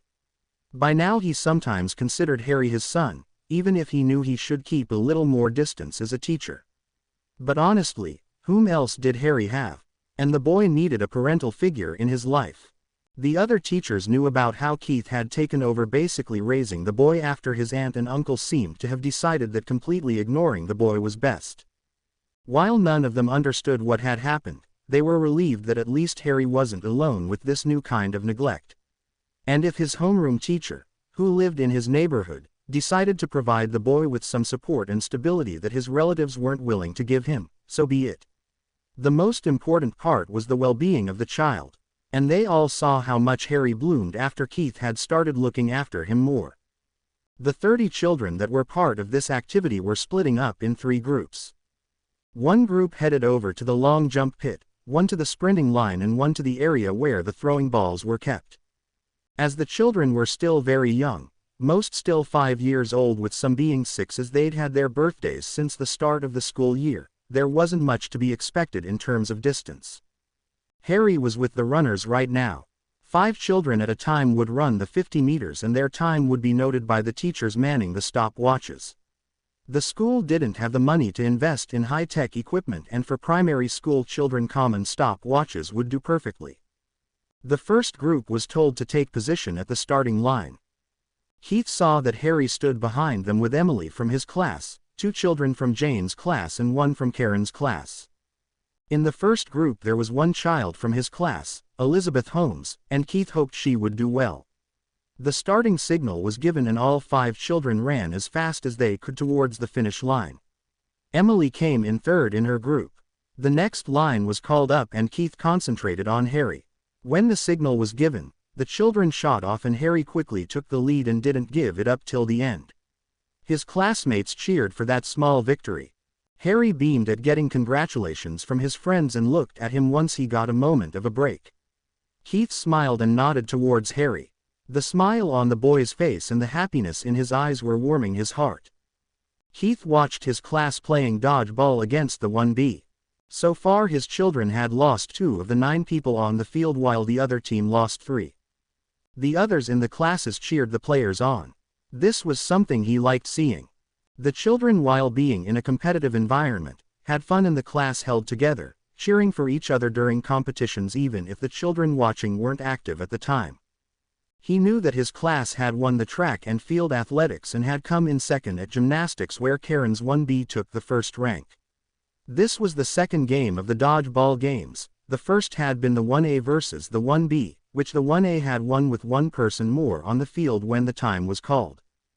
Just now Richard had managed to catch the throw from one girl in Karen's class and hit the girl that had thrown the ball, which forced her to leave the field. His other students cheered for that success loudly. They really wanted to win the overall competition of their age group. He planned to pay for ice cream for the whole class no matter which place they achieved. For him it was just important that the children got to move around and have fun together. Even if winning would be nice, the children were first years and you couldn't really expect too much from them. Petunia Dursley watched how her son performed in the first activity he was involved in at the sports day. It was the second game of his class, the one against the 1C. She thought she should remember something about the 1C but shoved the thought back in her mind. Of course her boy would do great, she was convinced of that. There was no better boy than her Dudley. She disliked that she wasn't allowed to speak to him until the final ceremony though. Who did those teachers think they were? She was his mother and it was her right to talk to her son. But other parents that she had complained to just shrugged and said that the teachers had set up the rule for a good reason. After all, they could have forbidden the parents to watch at all as it was a school activity. At least she saw that while Dudley had been hit by an unfair shot first of his team, he managed to hit others from the sidelines. He was doing so well in that game, it made her proud. She didn't notice other parents' head being shaken at her gushing over her son and the clear ignorance of the boy's attitude problems. She even complained when Dudley was told off for not following the rules by grabbing the ball when it was still inside the field of the other team. Many of them had heard from their children how Dudley Dursley wasn't a nice boy, but seeing things for themselves they vowed to stay away from the Dursleys. Harry watched how the other two classes had their first game or rounders. It was one of his favorite games that they got to play in PE. Throwing a ball as far as you could and then running to a station on the way as fast as you could before the opposite team could secure the ball and put it into the ring. If you didn't stand at a station then you were burned and had to return to the starting line. His fast running and fairly good throwing abilities were great for this. By now 4 activities were done and after rounders there was only the water run left. So far his class had won track and field athletics and dodgeball, was second in gymnastics and third in 4-corner football, which the 1B had won. The 1A hadn't won any activities yet, but had come in second at dodgeball and 4-corner football. Harry knew that watching the other two teams was good, as you could say who was good at running and throwing by simply watching. It was something he had learned in PE. In games like dodgeball and rounders, knowing how others played could be as helpful as being good yourself. After all, you couldn't win such a game on your own. The 1A was good at this game. He was just glad that Dudley was in all the other activities than the ones he did. It wouldn't have been easy to play against his cousin when he couldn't really notice him thanks to the charm that protected Harry. Finally it was time for his class to start. Their first game was against the 1A, which had won the first game. Harry was third in line. They had planned a simple strategy to get as many points as they could. They had 3 members of their team that were great at running and throwing the ball far. Daniel, Stephen and Harry himself. They were 3rd, 6th and 10th in the line. They would try to throw well enough to get those that were standing at previous stations over the finish line next to running around the course in one go. That would bring 2 extra points after all. First of their class to go was Rebecca, and while she couldn't throw far, she could run fast. Once the teacher overseeing the game whistled to start, Rebecca threw the ball as far to the left as she could, along the end of the field where they were starting, and ran to the station. She reached the second one before she stopped, seeing that the ball had been caught and was about to be put into the ring. Jake, who was second, got to the first station while Rebecca reached the third thanks to his throw. Then it was Harry's turn. He put as much strength as he had into his throw and was happy to see that it flew over all of the other team's players to the far off side of the field. He started sprinting around the course, knowing that he had a good chance to reach the finish line in one go, as the others hadn't expected him to throw that far and had to run all over the field to catch up to the ball. Harry was just over the finish line when the ball was thrown back to the middle of the field, and a bit later it was put into the ring by a scowling Becky Tanner, who manned the ring for her team. Rebecca and Jake had managed to get to the finish line as well, complimented Harry while they took back their positions in the line. They all heard their classmates cheer for the great start into the game. It was the end of a long and exciting day for the students of Stonewall Primary. The sports day was over and the ceremony to honor the victors was about to start. Once all activities had finished at 2 in the afternoon, there had been a buffet with food and drinks which they all happily went to. All the sports had left them hungry. Now that the games and sports were over, they could sit with their parents and friends and simply talk about the day and how they had done in the different activities. Harry sat with his friends and their parents. While some of their parents looked strangely that he didn't sit with his relatives, they also knew that Harry wasn't well liked by them. Not to mention that their children had invited Harry over a few times and he had always been unfailingly polite and nice. And seeing how Petunia Dursley mollycoddled her son right now at another table made them glad that Harry was a normal boy and not like his spoiled cousin.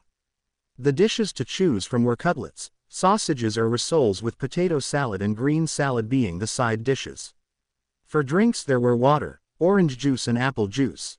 At 2:30 the children got sorted back into their classes by their homeroom teachers and looked expectantly at the headmaster to announce the winners of each year.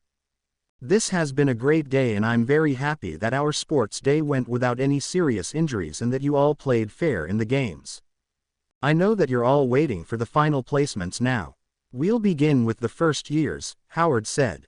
Please stay all until the last results are announced. We have arranged for class photos to be taken in the end, which you can all buy in a week as a keepsake of this day. Now let's start. The third place of the first year group belongs to the 1A. The class got applause from the others and they all got a small bronze-colored ribbon for their effort. The second place goes to the 1B, Howard continued, and this set off the cheering of the 1C that had won in their age group. I guess the 1C knows that they've won first place, he added, chuckling. First the 1B got silver ribbons and then the 1C got their gold ribbons. It continued until the 6th years were done and the photographers called all classes up one after another and the children with their homeroom teachers posed for the photos. It took a while, but then they were done for the day and could go home. Keith took Harry aside and told him to go to his house and that they would have a small celebration once he would return in an hour or so, as he still needed to take care of a few things. Harry nodded happily and took his sports bag before starting the way home alongside 2 of his friends and their parents. He didn't notice the suspicious looks that his aunt got for ushering his cousin into her car and driving off without even having looked at him. Harry read his report card happily. He had got A's in all of his classes except art, there he had got a B. He was incredibly proud at this. He could see that his teacher, surrogate father, also gave him a proud smile.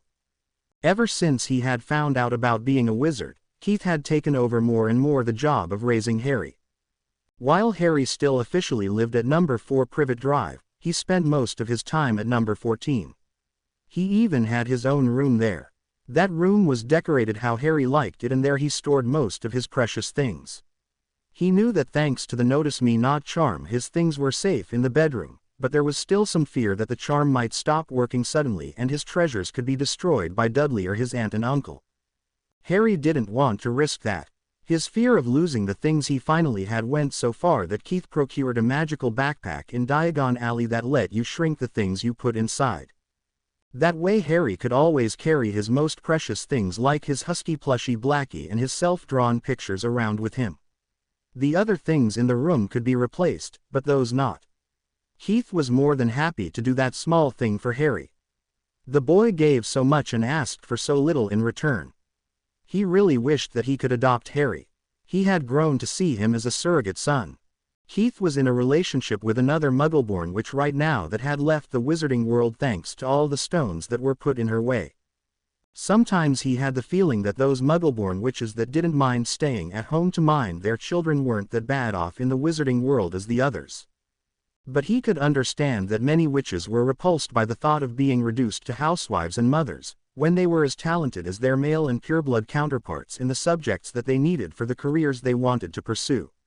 It was a sad fact that many only saw Muggleborns as ways to bring fresh and hopefully powerful blood into the old lines.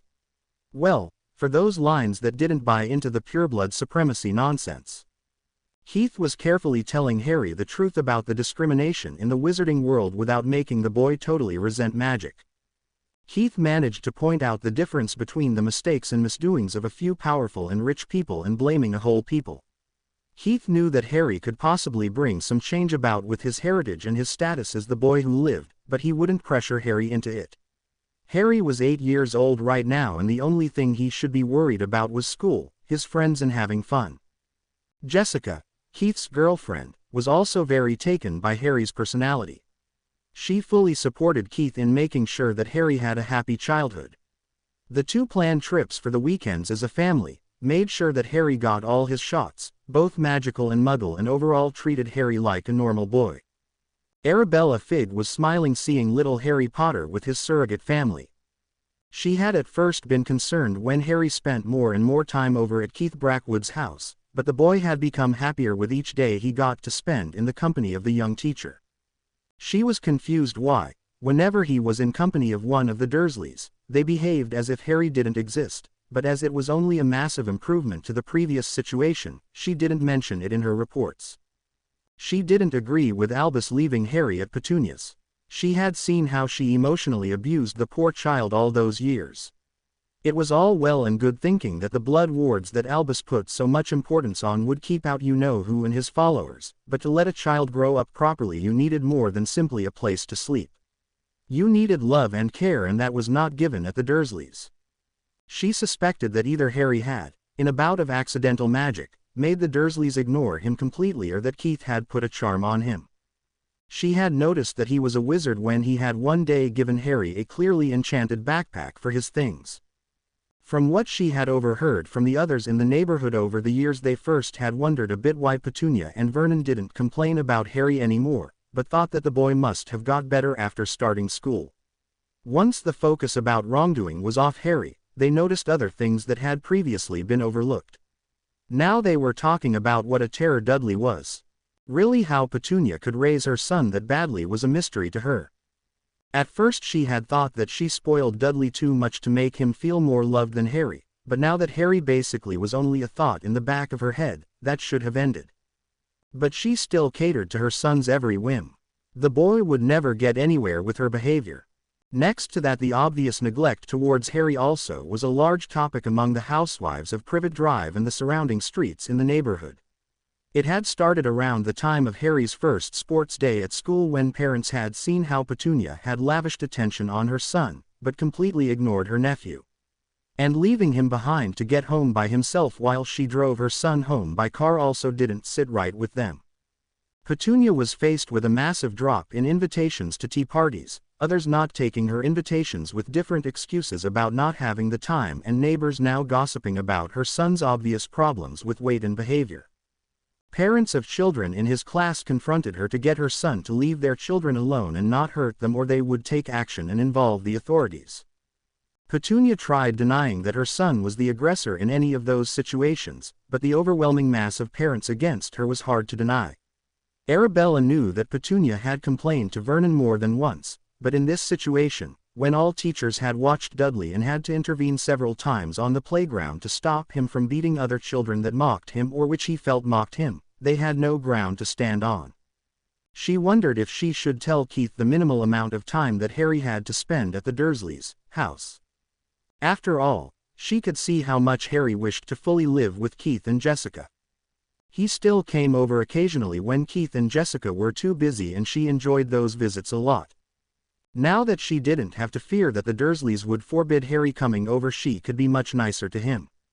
Albus had told her that in order to keep the wards up when Harry went to Hogwarts he needed to stay there for 3 weeks each summer to have them fully powered.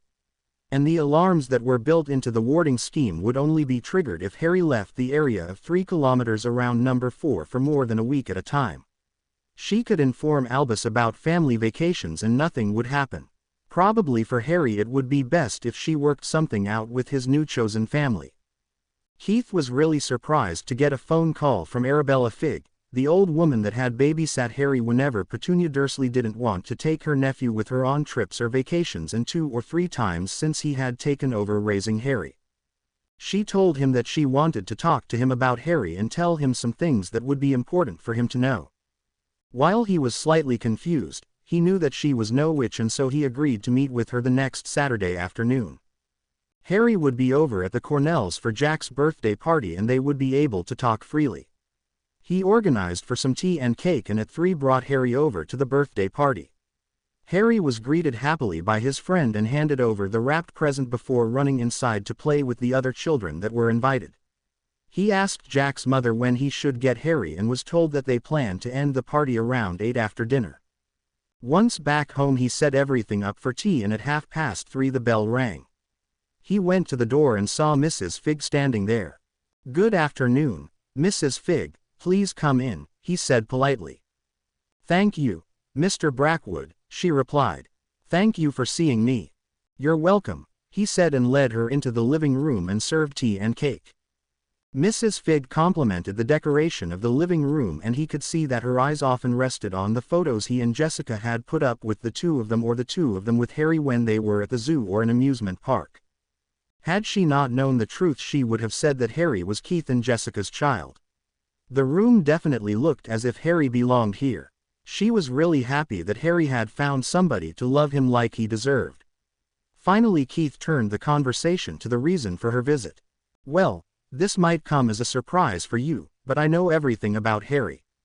You see, when Harry was placed with his aunt, I was asked to keep an eye on him and regularly report to Albus Dumbledore how Harry was doing. I am a squib, and as I knew James and Lily, Harry's parents, fairly well, I accepted making sure that Harry was well. I noticed quickly that Harry wasn't loved at his aunt's place. I noticed clear signs of neglect and verbal abuse, but Albus refused to act in any way. I hated that I couldn't do more. I couldn't even really give Harry a nice time whenever he was over at my place when I babysat him, because then the Dursleys wouldn't have let him come over anymore," she explained.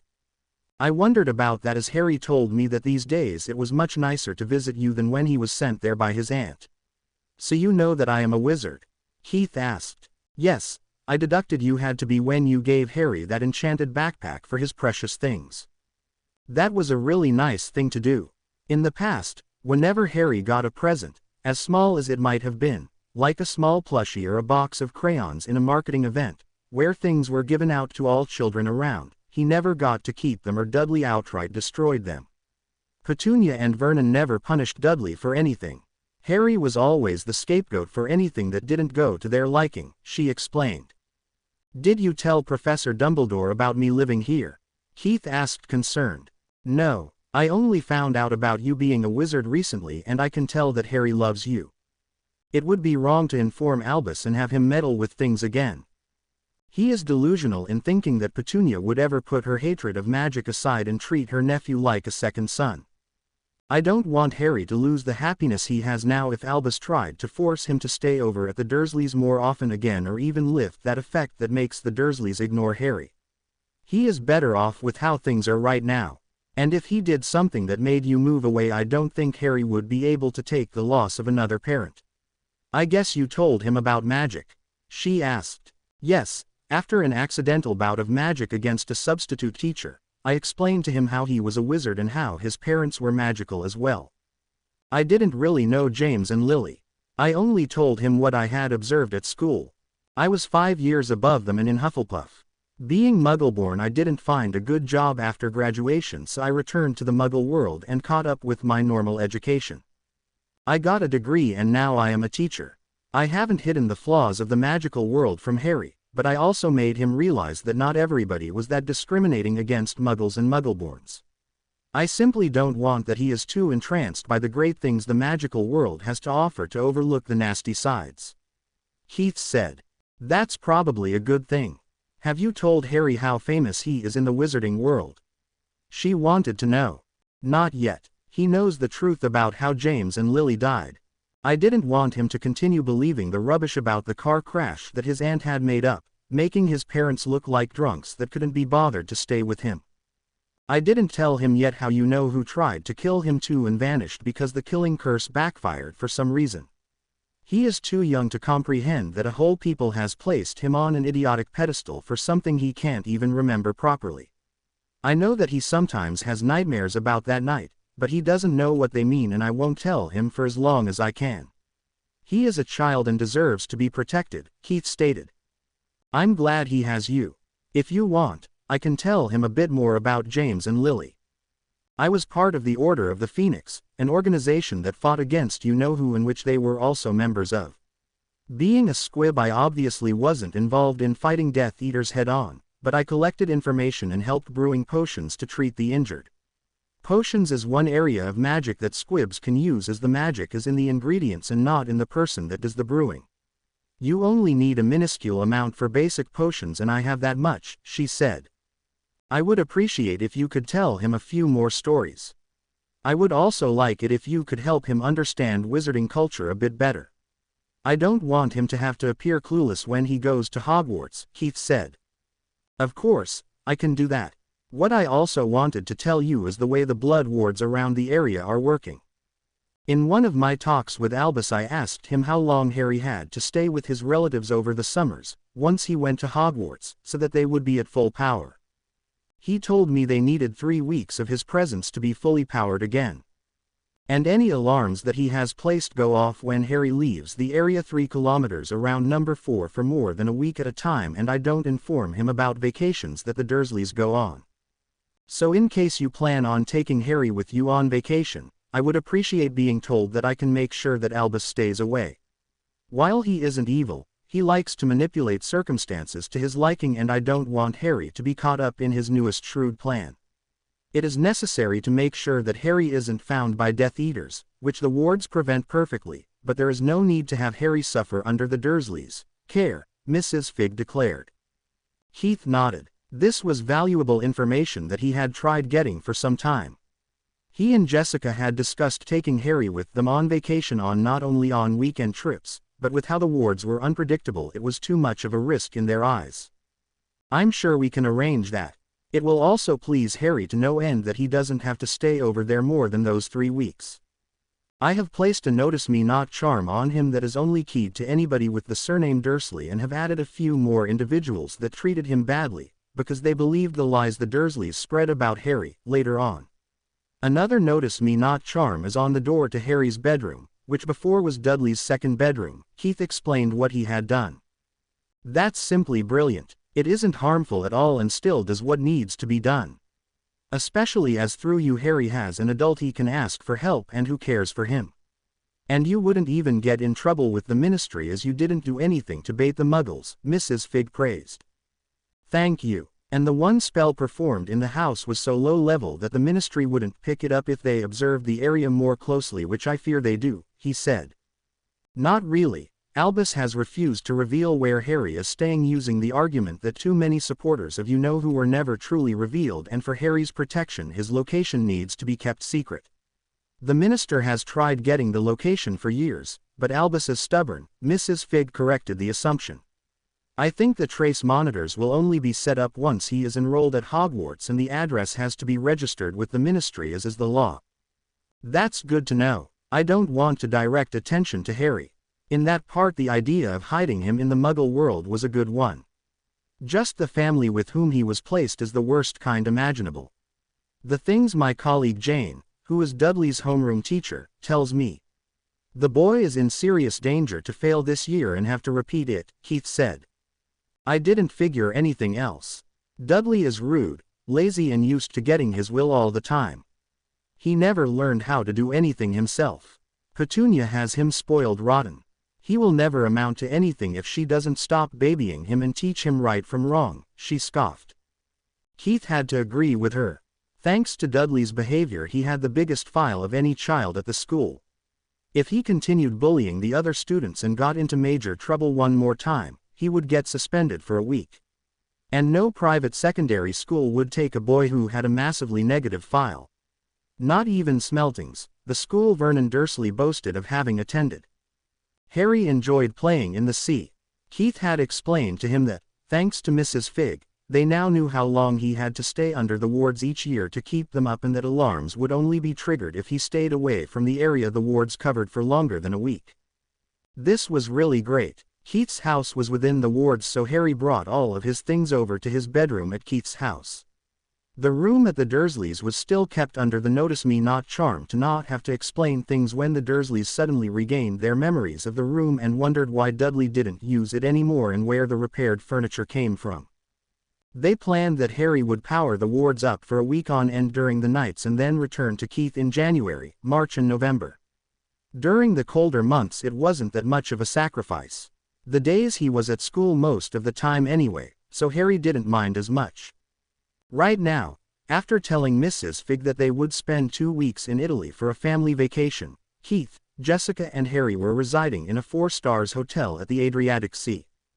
The city closest to their hotel was Ancona. They had all got language courses at Flourish and Blotz in Diagon Alley, an option Jessica had overheard 2 of her roommates in Ravenclaw talk about when she had been in 4th year. It was an option that wasn't revealed to Muggleborns to disadvantage them more. After all, positions in the Department of International Magical Cooperation, including sought-after ambassador positions, required knowledge of several languages, and even wizards couldn't learn so many of those without using magical means.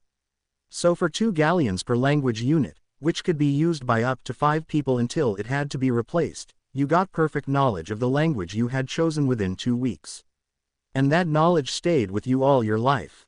The Patchwork family had chosen to get Italian for their vacation, French, because Jessica loved going to ski in the mountains of France, something her parents had done once a year during winter break, and German because if you bought 3 language packages you got a 1 galleon discount, and knowing German couldn't hurt in Keith's opinion. You had to wait between the language uploads, as Jessica called them, for a week to let your mind get used to the huge amount of knowledge it suddenly got. They played it especially safe and waited for 2 weeks considering that Harry was still a child. They had traveled to Italy by plane and rented a car for trips around the country. Harry had been fascinated by the sights in Rome, Venice and Naples. They had first gone to Rome, skipping a visit at the Vatican because none of them were really into the Christian religion, even if the churches were a sight to behold, and had instead used the time to see the other sights of the Eternal City. And there were so many. The Colosseum, Pantheon Temple, Trevi Fountain and so many more. Harry would have a lot to tell his friends at school when they went back, including masses of photos he could show them. He had got into the habit of taking lots of photos on his trips and then putting them all into photo albums when he got them developed. They had spent the night in a hotel there, as seeing Rome in 1 day was impossible. And tourist groups that tried tended to be chased around by their guides without being able to stay and take pictures. They had simply bought a city tourist guide and visited the impressive relics of times past at their own pace. Naples had a history because of its close proximity to Mount Vesuvius, an active volcano, but thankfully there hadn't been an eruption since 1944. It was also a city that had been targeted massively in World War II. The catacombs under the village had helped people escape the bombs sometimes, and there were other impressive sights. Jessica especially liked strolling through one of the beautiful gardens. Venice was famous for the water passages that crossed all over the city. The 3 had traveled through Venice in a gondola and got to see unique parts of the city which were hidden if you didn't use the waterways. Right now Harry was building a sand castle. He had played in the water with Jessica for half an hour before tiring and deciding that a sand castle was what he wanted to do now. He also knew that Keith and Jessica should have some time for themselves. He had found another boy a year younger than him who wanted to help him, and so the 2 young boys were determined to create the best sand castle ever. They used water to make the sand hold together better and created tunnels with shells as doors. They were busy for an hour before their parents called them back. And Harry secretly saw Keith and Jessica as the closest thing he had to parents. He knew that Keith couldn't adopt him thanks to the problems the wizarding government would give him, but Harry could live with it as long as he was treated like Keith's son. And Jessica, since she had joined their family, had become the mother figure he had wanted for so long. Harry was very happy that his life was so good right now. It wasn't perfect, but loads better than before Keith had used the charms to make the Dursleys basically forget him. Harry was really excited. His class was going on a trip to the zoo in London today. They had planned this trip for a while and he couldn't wait to see all the animals. Lions, zebras, polar bears, seals, wolves, parrots and many more were high on his list of animals that he wanted to see. The teachers had planned this trip for all students at the school. They would be going in groups of at least 4 children and be allowed to explore the zoo on their own. The teachers would set up meeting points where the students could go if there was a problem. It was interesting that all classes would be doing this trip. Harry had never before experienced that the school organized a trip for all years. 1 or 2 years had been the most that had gone on a trip before. Harry's year, for example, had visited the Museum of Art in his 2nd year at school. It had been really interesting to see all the great paintings, sculptures and mosaics. They had discussed the things they had seen in their arts classes during the following weeks from the aspect of what periods they had been created in and what had been common to be created during those times. In English they had written essays about their experiences at the museum. He was sure that the zoo visit would also be followed by things like that.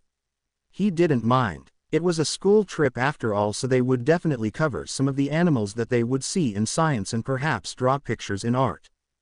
They had decided on the groups during their orientation class and he would be in a group with Kate, Jeremy, Jack and Sylvia. Normally Giselle would also have been in their group, but she had caught the flu and had to stay at home today. They had already promised her to make many photos to show her when she could come back to school. There were 7 double-decker buses waiting in front of the school. The students were called up by year and then placed into the buses by their homeroom teachers. Some students had been thoroughly warned about behaving or they would be escorted around by a teacher all the time. Mainly that applied to Dudley and his gang. While the pressure of the school on the Dursleys to make sure that Dudley did his homework himself and worked better in class had seen a little improvement in his classwork, he was still behind and at the bottom of his class. His behavior hadn't improved at all from what Harry could see, and he kept away from Dudley, knowing that while Dudley would ignore him, his friends wouldn't, and they bullied all children that they thought were easy prey. Which meant all those the same age and younger than them. They weren't brave enough to go up against the older children though. It had ended badly when they had bullied the little sister of one of the upper year boys. The boy had assembled his friends and they had shown the then 7-year-old boys what they thought of bullies. Having to stay in one part of the playgrounds all break because the older boys didn't let them get away was angering Dudley massively, but he couldn't get past the older boys. When the teachers asked what was going on, the older boys reported truthfully how they had stepped in to stop the younger group bullying first years, and they thought it best that the boys didn't get close to the other children for a while. As the younger group hadn't been hurt at all and only restricted in their movements, the teachers had let the older boys' actions slide and instead put the younger group into detention again. They were forbidden to be outside during break for 2 weeks and were placed under the watch of a teacher during the break. They could only read silently, sitting in 4 seats in the 4 corners of their class, and eat their breakfast. More they weren't allowed to do. It was torture for Dudley, who hated reading silently. Well, there was nothing he could do, and his parents also didn't manage to get the detentions cancelled. Harry and his friends sat in their classroom waiting for Keith to tell them that the buses were there to get started. While school started at 8 in the morning like every day, the buses were arranged to arrive at 8:30 so that the teachers could make sure that all children were present and the permission slips from the parents were all collected. For Harry, Keith had arranged with the headmaster that he would sign Harry's report cards and permission slips since Harry had been 6 years old. He had informed Howard about the strange situation with Harry and the Dursleys and that for some reason they now completely ignored Harry. That put the boy at a disadvantage, and he had stepped in to make sure Harry didn't suffer from their neglect anymore. Officially the Dursleys were still Harry's guardians, but in reality Keith had taken over all duties connected with raising the boy. While it wasn't the proper way of doing things, Howard had turned a blind eye on the issue, knowing that Harry profited from the new arrangements. The Dursleys hadn't cared for the boy properly, and all teachers at the school knew that from the results of the health checks and their reaction to the complaints about Dudley's behavior in the beginning. Their consummate reaction was always blaming Harry, even when they knew that he couldn't have been the culprit and was definitely the victim. They also knew that Harry would be lost in the system if they said anything, and they all liked the black-haired boy too much to do that to him. As long as Harry was happy with the situation, they didn't care how unusual it was. By now they were used to Keith taking care of all of Harry's needs. Finally, the announcement they had all waited for was made through the loudspeaker system, and Keith organized them to build pairs and then led them orderly to the yard where the buses were waiting. Each year got into a bus and then they were driven to London. Shortly before they arrived, the teachers told them the meeting points again, the time they all needed to be there and what to do in case something happened to one of them, meaning one stayed with the one that was, for example, injured, and two went to get help from the teachers. There were employees of the zoo all around, and in case they were too far away from the meeting points where the teachers would be, any employee would be able to get in contact with the teachers. Then the groups were read out again and the children got a map of the zoo each so that they could decide where to go to first. Harry, who had brought the camera that he had got as a present for his 8th birthday, took lots of pictures of the animals, his friends, the zoo in general, and some other visitors of the zoo. He also made some of the huge playgrounds that were in the center of zoo. There were a lot more things to play on than at their school. They had decided to not take the normal route by following the numbers on the map. Instead they decided to get the quiz that every group had got done first. After that they could follow some routes. The teachers had given them the quizzes to keep the children concentrated on the educational part of the trip for a while. For Harry's class that meant they had 3 pages of questions to answer about several animals in the zoo. Thankfully some questions required them to draw something, which was why half of the second page was free space for the drawing of the penguin that was asked. Overall they had to find information on 10 animals: kangaroos, porcupines, hyenas, antelopes, Asian elephants, pufferfish, emperor penguins, polar bears, parrots and boa constrictors. They had first looked up where the animals were located around the zoo and then started going to each compound to watch the animals and collect the answers they needed. They had a lot of fun and also took the time to look at the compounds that were between the ones they had to find. The teachers of Stonewall Primary School were happy to see the children run around the zoo. Once in a while they saw them while they were exploring the zoo on their own. They had set up pairs that would be at the 2 arranged meeting points for an hour before switching to the next pair. This way they could all explore the zoo as well. Keith was paired with Scott Jackson, who was the homeroom teacher of the 5B. His students would graduate at the end of the school year and probably he would wait a year before taking on a new first-year class as homeroom teacher. Their first round of manning a meeting point was after 3 hours, so they had decided to explore until then. Scott had married a month ago and happily told Keith about his inglorious honeymoon at the Spanish Costa Brava. Keith listened interestedly as he was planning on asking Jessica soon as well. He also told his friend about the last trip they had taken to a miniature golf site. Harry had been so cute trying to figure out how to best get the golf ball into the holes on the different obstacles. Scott knew that Keith saw Harry as a son and didn't comment on the arrangements. He liked the bright boy, as he was the one teaching Keith's class in PE, and therefore knew the children in Keith's class well. All teachers knew how Harry's home life had been before Keith interfered, and none of them wanted to return to those times. The school tried to keep the number of teachers that each class had to a minimum, but no teacher could be good at everything. With Keith's main subjects being English and maths and him being able to oversee art, he spent the majority of the time in his class while also teaching 2 others in maths. That filled his timetable. Scott's subjects were English and PE, and he was capable enough to get by teaching music. It was normal for primary school teachers to teach more subjects than their core ones. There simply weren't enough teachers for any teacher to simply concentrate on his core classes. And realistically, teaching young children wasn't that hard in regards to the material. You simply had to be well prepared. Keith simply wasn't that athletic and therefore was happy enough to let his class be taught in PE by another teacher. When they reached the compound of the elephants, Keith could see Harry's group reading the sign with information on the big animals. He smiled seeing that Harry was smiling brightly and then write something on the quiz paper while Jeremy played blotting pad offering his back. Then the group discussed something and ran to the next place. They seemed to have fun, Scott commented smiling. Indeed. I am really happy that we managed to get the whole school here. You can always learn something new by observing the animals. And it is great entertainment for the children, Keith agreed, smiling as well. We were lucky that Bob used his connections to arrange the transport for us. Otherwise getting the 7 buses for such a low price wouldn't have worked, Scott commented. Yes, sometimes it pays off to have a brother who owns a traveling agency, Keith laughed. Like you profiting from managing to arrange swimming lessons for 3rd and 5th year.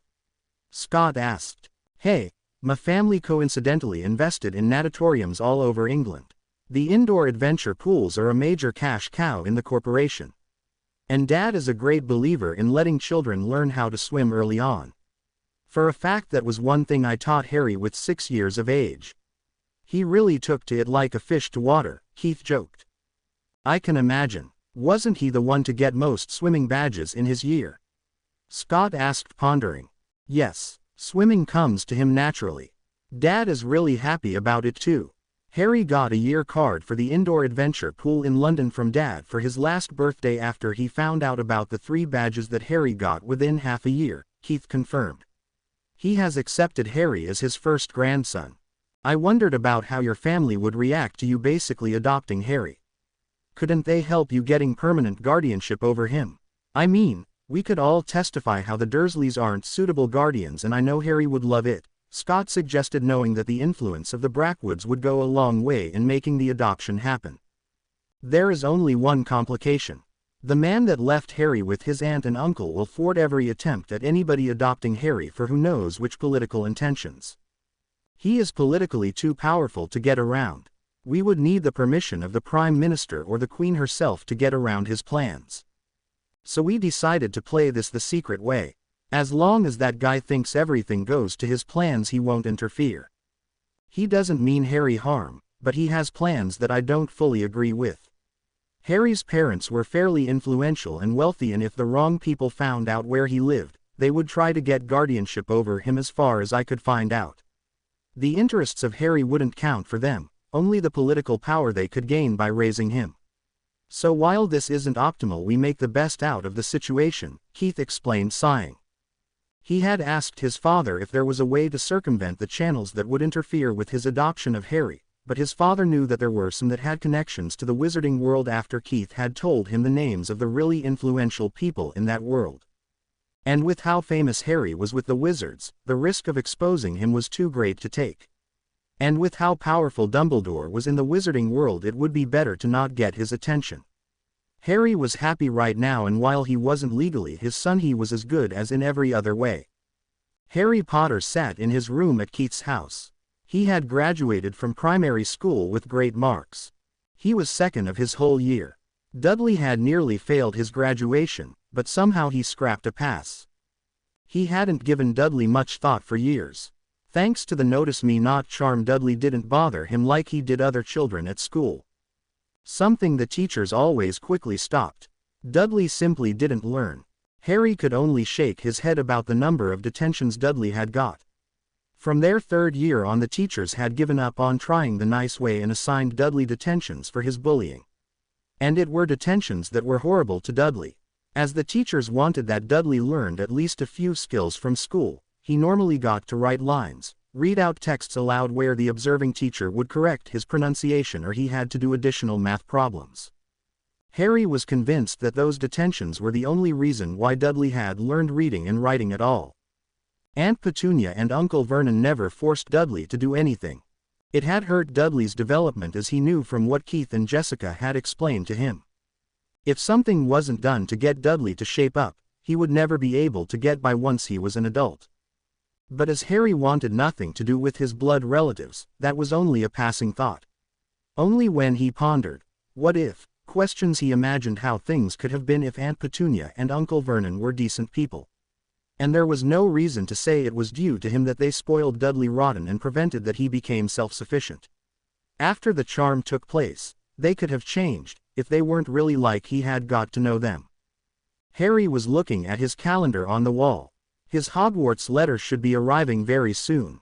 He was excited and sad at the same time. Excited to learn magic and sad that he would have to leave his home for school. Well, at least he would be able to come back during the holidays. Harry knew all about the houses of Hogwarts and also about the discrimination against Muggleborns and Muggle-raised children. While his name, thanks to his blasted fame, would prevent the ridicule taking place against him, not to mention that his biological father's family was an old and important pureblood house. It didn't sit right with him that people like his surrogate parents and his biological mother were discriminated like they were. And that no teacher really did anything against it. Well, perhaps he could do so. After all, if Wizarding Britain wanted a hero, he could as well do something worthwhile. Next to making sure that he did well at school, of course. Having been raised by a teacher since he had been 6 years old, Harry knew very well how important a good education was. He would do his best at school and still make enough time for having fun. Once he got his letter and they went to Diagon Alley for shopping, he would also get an owl. It was funny to think that wizards sent post with owls, but having one would enable him to write Keith and Jessica letters. And he didn't want to miss finding out if his sibling would be a boy or a girl. Last year Keith and Jessica had finally, in Harry's eyes, married, and 2 weeks ago Jessica had announced that she was pregnant. The child would be born late in February or early in March next year. He didn't like that he would miss it, but perhaps he could ask his head of house to let him visit on the weekend after the birth. Waiting for the Easter break would be too long for him. It was funny how Dumbledore hadn't found out that he basically lived with Keith from the time he was 8. He had spent a week each at the Dursleys in January, March and November to keep the wards active. He had to agree, after some arguing, that the protection they gave him was too important to risk. He didn't like it, but he had done it. When he went to Hogwarts, he would have to find a way to do it during the breaks. He wouldn't spend time there over Christmas, perhaps 2 or 3 nights at the end of the holidays, but no more. He was pondering about getting the rest done with over the first weeks of summer, but it was completely unappealing for him. If only the wards could be powered from Keith's house, that would be perfect. But Mrs. Fig didn't know if that would work properly. She had told them all she knew about how the wards worked and that the minimal time Harry needed to spend at the Dursleys was 3 weeks a year. Not the whole days, but at least the nights. Well, they would find a way to get it done. And if it helped to prevent Dumbledore interfering more in his life than he already did, it would be worth it. With how both Keith and Mrs. Fig had described his attitude, it would be better to keep out of his sight. As far as he could, that was. Harry knew that once he arrived at Hogwarts Dumbledore would keep an eye on him, but he would be able to deal with that. There wasn't that much that Dumbledore could directly influence concerning Harry. If Harry simply went to his classes, did his homework and mostly kept out of trouble, he wouldn't have any reason to interfere. And any attempts to get Harry to do some of the man's tests that Mrs. Fig feared he would set up, would depend on Harry taking the bait. What Dumbledore didn't know was that Harry had magical people outside of Hogwarts looking out for him and his well-being. And that was a major advantage. Finally, after waiting for weeks, in the middle of July the long-awaited Hogwarts letter arrived. Harry proudly showed it to Jessica and Keith. It's weird that they didn't put in any information for Muggleborns. From what they knew, while your aunt could have told you about magic, we know that Mrs. Fig reported that she doesn't like you and would never tell you about magic. They should have given you a proper Muggleborn or raised contact person, Jessica commented. My letter was accompanied by a formal sheet that explained the basics and told me and my parents that a teacher would arrive at our house the next day to give us more information, and if I accepted my place at Hogwarts would take us shopping for school. Mine too. Something is fishy here. But no matter, send your reply that you accept your place. There should be an owl somewhere outside to take it to Hogwarts. At least I hope it is, otherwise it would be really ridiculous of them, Keith said. Harry nodded and wrote a letter to Professor McGonagall that he accepted his place. After signing, he put the letter into an envelope and went outside to see if there was an owl somewhere. Thankfully a gray owl sat in a tree, mostly hidden from view. Hey, can you take my reply to Hogwarts? Harry called out softly. The owl hooted and swooped down to land on the fence and waited for Harry to tie his letter somehow to her leg. In the end he managed and the owl took off again. Now he could someday soon go to London and buy all his things for school, especially a wand. He was really looking forward to that. Thanks to the blood test at Gringotts years ago, he had a new key for his trust vault and didn't need the old one that was probably kept by Dumbledore. He didn't like how that one man had taken so much control over his life.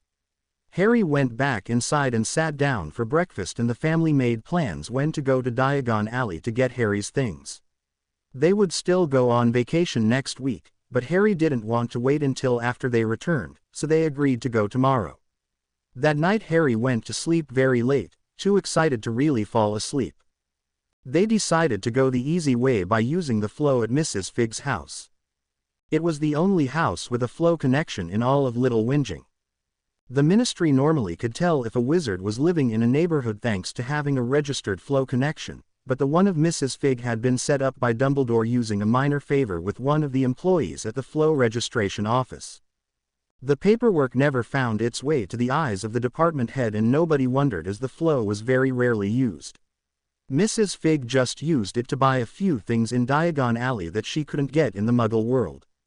But who would wonder about an old squib having a flow access? Harry knew the theory of flowing even if he had never used one himself. He threw the flow powder into the fireplace and the flames that had been lowly dancing flared up green. Diagon Alley, he clearly stated and stepped into the green fire. Harry felt how he was spun around lots of time, but he stayed calm.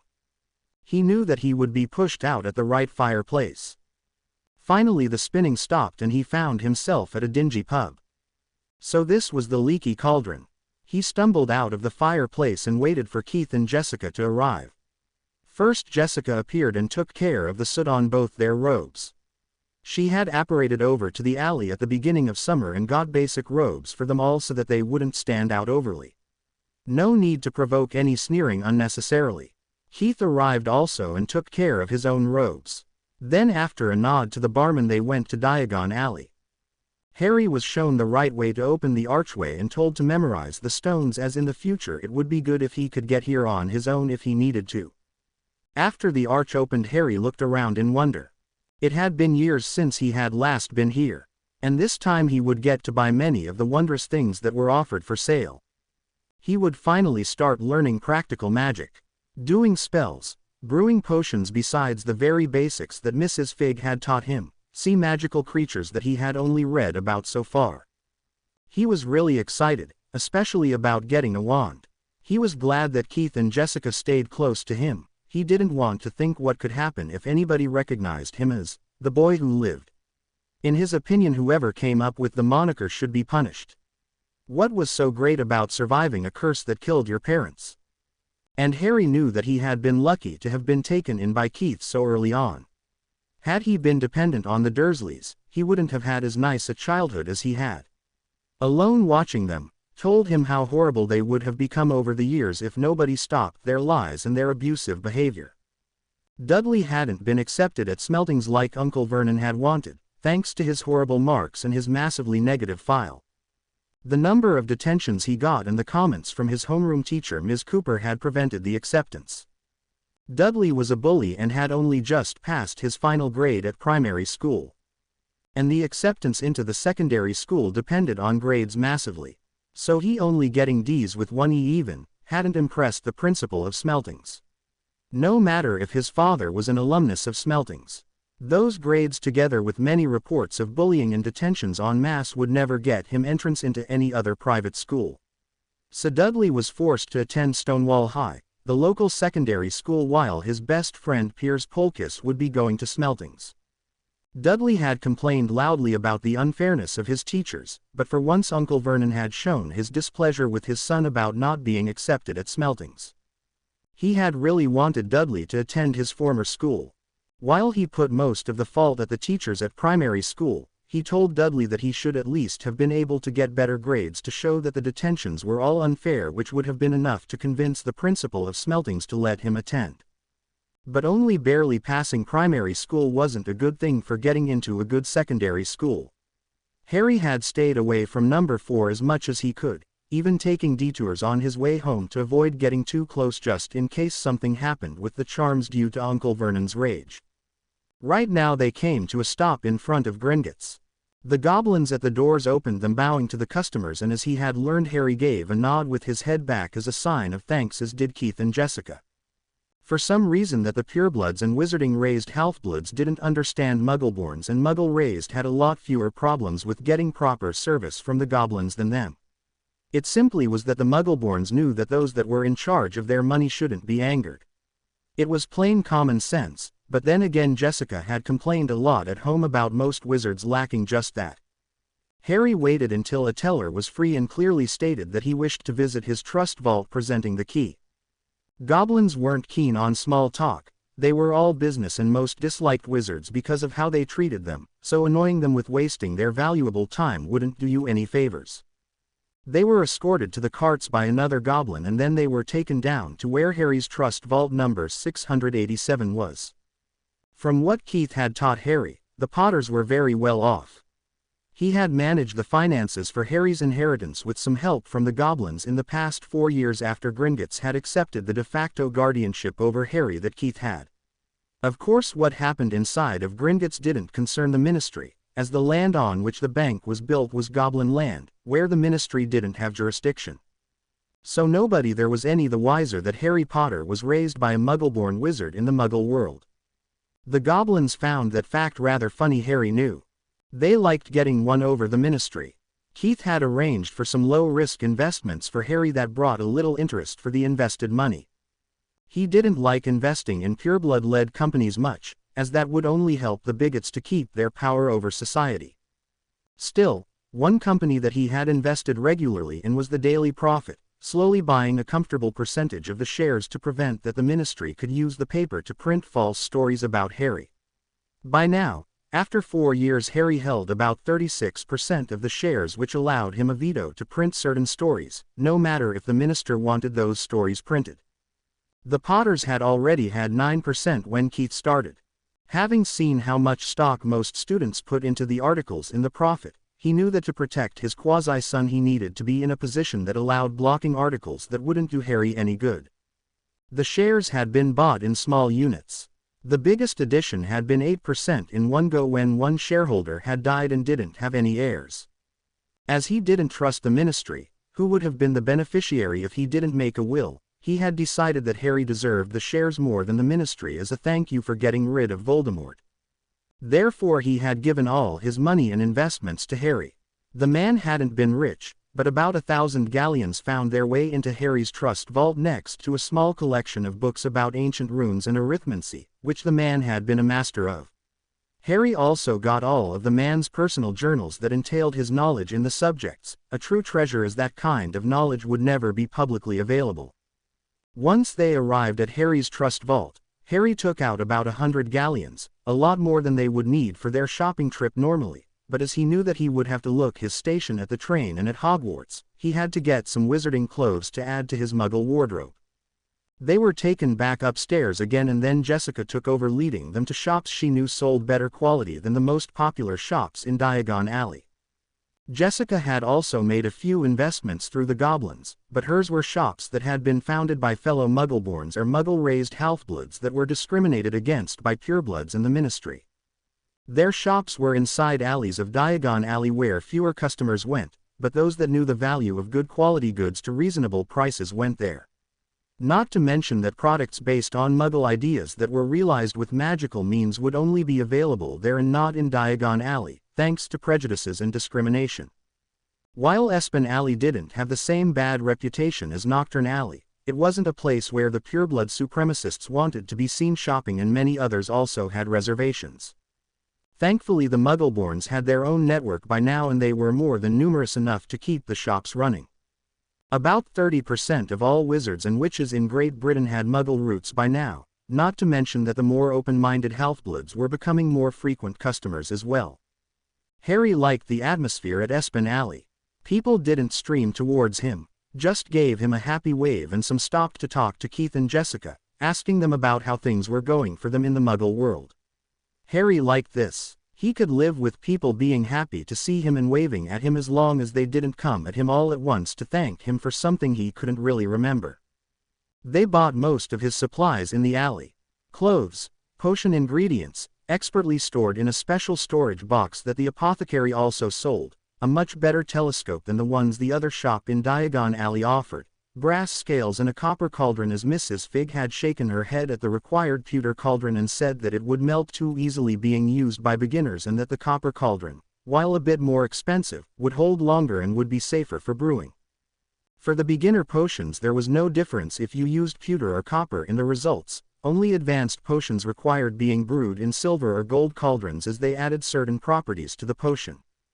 Next to that he bought shoes and boots suited for different weather, as both his quasi-parents had warned him about the cold in winter and the general wet weather. The boots were made of enchanted leather that, while not quite as durable as dragon hide, would hold 2 years and grow with Harry's feet. Next to that they would keep water out and his feet free from sweat, which Harry thought was really neat. The shoes were made from the same leather, but created for comfort, as walking through the castle all day required shoes that prevented getting blisters.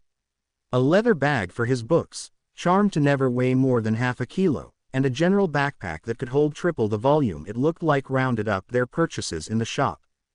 The only things that the family bought in Diagon Alley were a pet and Harry's wand. Wand lore was one of the areas that were guarded jealously by the pureblood families, and Ollivanders simply sold the best wands around. And thanks to contracts with the breeders of pets for magical families, there wasn't a way that shop owners in Espin Alley could hope to get into them beyond very basic animals like cats, which could be bred by squibs, and those generally were not very happy with the current way things were done. But it wasn't enough to really do business in the area, so there was only a note in the shop that sold pet food that contacts for buying a cat were available on request. Most preferred to go to the magical menagerie though, as they could see the animals there and had more selection. Harry wanted an owl to keep in contact with Keith and Jessica. So their first stop was Ollivanders, and after that they would go to Elop's Owl Emporium. The wand maker's shop was as eerie and dusty as Keith and Jessica remembered it. Harry felt a tickle of magic at his neck, wondering if it came from the spooky atmosphere in the shop. Despite looking out, he jumped when suddenly a voice started talking from nowhere and an old man appeared. "Ah yes, Mr. Potter. I wondered when I would see you. You definitely look a lot like your father, but you have your mother's eyes," Mr. Ollivander said. "She came here to buy her first wand too, with 11, willow, 10¼ inches, nice for charms work." Harry could only nod, a bit creeped out by those silver eyes in which he could see himself. Then Mr. Ollivander noticed Keith and Jessica. Keith Brackwood, oak, 10½ inches, stiff, good for transfiguration. He greeted Keith and got a nod. "I trust that it is still working properly." "Yes, it is, Mr. Ollivander," Keith said, smiling. "And Jessica Stone, vinewood, 8�4 inches, pliable, great for healing charms," Ollivander said. "It's Brackwood now, but otherwise you are right and it still works perfectly for me," she replied. "Ah, then congratulations are in order and multiple, I think." He looked at her stomach, which caused Jessica to put her hand onto the small bulb she could feel but which couldn't really been seen yet. "If I may ask, when is the happy date?" "At the end of February or early in March," she said. "The assumed date of birth for now is 28th of February, but you can never be completely sure." "Of course. Now I guess we have to find a wand for Mr. Potter," Mr. Ollivander said, and got an eager nod from Harry. "Which arm is your wand arm, Mr. Potter?" "I'm right-handed," Harry answered. Then Mr. Ollivander started measuring Harry before letting the tape do the work while he went into the shelves where countless boxes with wands were stored. "You see, Mr. Potter, I remember every single wand that I have ever sold. I told you your mother's wand was willow. Your father meanwhile preferred a wand of mahogany, 11 inches, pliable, a bit more power and excellent for transfiguration. I mainly use unicorn hair, dragon heartstring and phoenix feather for the cores of my wands, and as no unicorn is like the other, no wand with its hair as the core will be alike. The wand chooses the wizard. You will never achieve as good results with another wizard's wand as with your own," Mr. Ollivander lectured, and finally came back with a few boxes and motioned the tape to stop. "Try this one, beechwood and dragon heartstring. 9 inches, nice and flexible." Harry took the wand and waved it like Keith had told him to do when he tried for his wand, but the wand was quickly snatched from his hand by Mr. Ollivander. "No, perhaps this one, maple and phoenix feather, 7 inches, quite whippy. Try." Harry tried, but the wand was taken before he had properly raised it. So it went on, and Harry got the feeling that with each failed attempt Mr. Ollivander was getting more and more excited. He tried one wand after the other, but none did what Keith and Jessica had described theirs did when they found the right wand. And he really didn't know how Mr. Ollivander knew that the wands weren't right after he held them briefly. "Tricky customer, Not to worry, we'll find the perfect match here somewhere. I wonder now. Yes, why not? Unusual combination. Holly and phoenix feather, 11 inches, nice and supple. Harry took the wand. He felt a sudden warmth in his fingers unlike the other wands he had tried so far.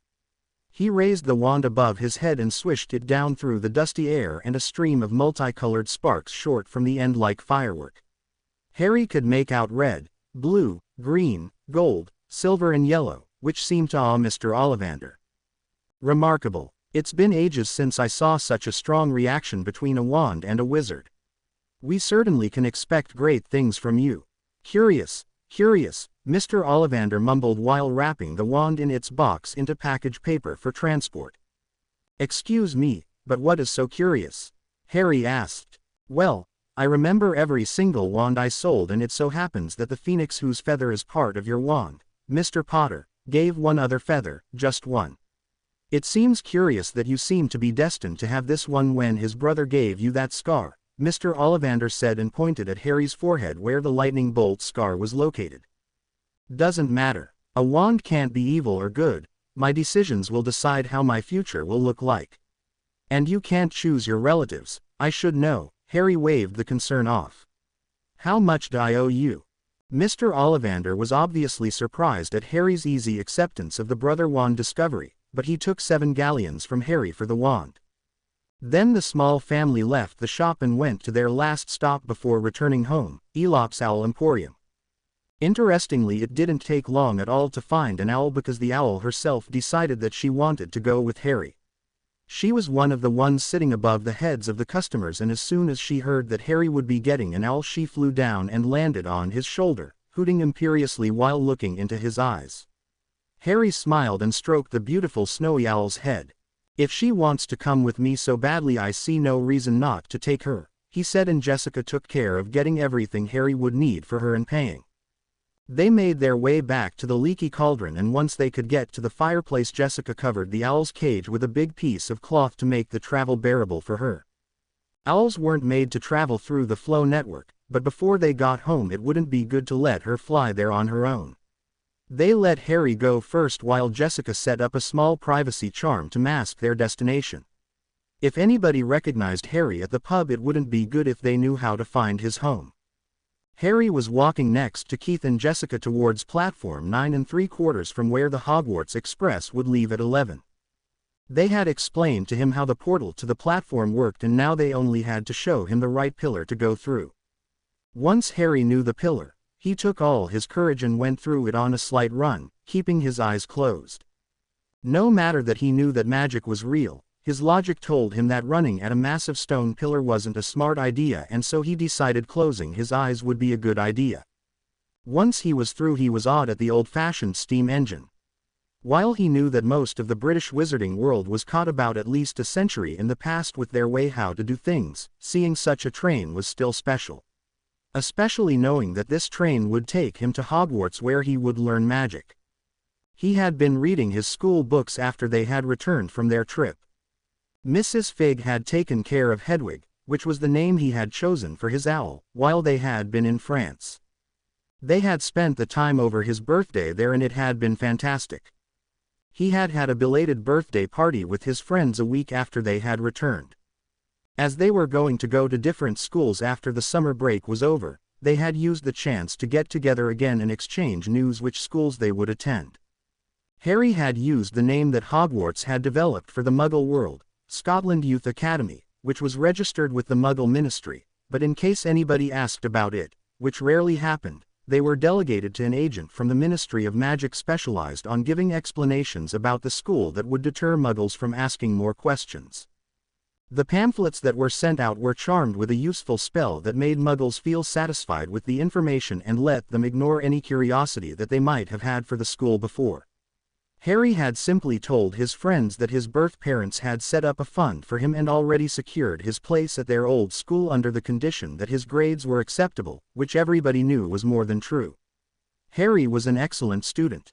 France had been great. They had been at the Mediterranean sea coast of southern France, which meant lots of time spent swimming in the sea, exploring sights of the area and the fantastic light French cuisine, especially seafood. Harry loved seafood. He would leave any traditional English meal if you presented him with fish, scampi or calamari. One of his favorite foods was plaice fried in fat bacon cubes with potato salad. Thankfully Jessica loved cooking, and at his request she had taught him her secrets in the kitchen. Now Harry knew how to cook many of his favorite dishes himself. He regularly cooked for his family when Jessica and Keith were kept at work longer. They all worked together to keep the household running. While Keith, according to Jessica, was hopeless at cooking and she wondered how he had survived before she came into his life, he was great at baking. His triple-layered chocolate gâteau was a dream. It was normally the cake he made for Jessica's birthday. She really didn't understand that anomaly, but with time she had learned to ignore it. "All right, let's find you a compartment. Perhaps we can look for one where some other first years are in so you can get to know some of your future classmates," Jessica said. "Sounds great," Harry replied. "Perhaps in the middle of the train. There should still be some seats available. We're early after all." Keith nodded and took care of lifting Harry's trunk onto the train and let Harry go ahead to find a compartment. Harry's trunk was a standard 3-compartment model to be able to properly store all of Harry's school things. But sadly the trunk maker couldn't put a shrinking charm onto the trunk as it would interfere with the inherent magic of the trunk. The trunk had a featherweight charm on it though.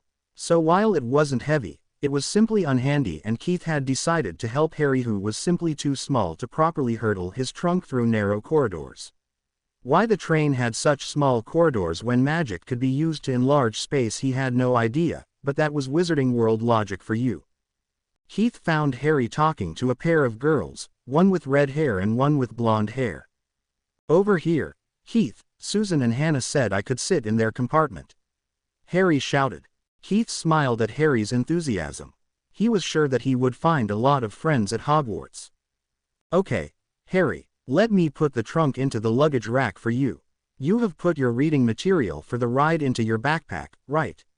Keith asked. "Yes, and the lunchbox Jessica made as well," Harry confirmed. "Good. Ladies, please take good care of this one. He's not grown up in the Wizarding World, even if I told him about it from the time he was 6, Keith told them. "Oh, you're Muggleborn?" the blonde girl asked. "No, I'm Muggle-raised.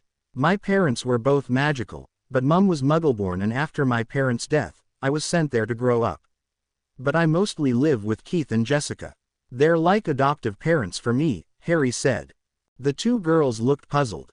"I'll tell you during the journey," Harry promised, and they nodded. "Come on.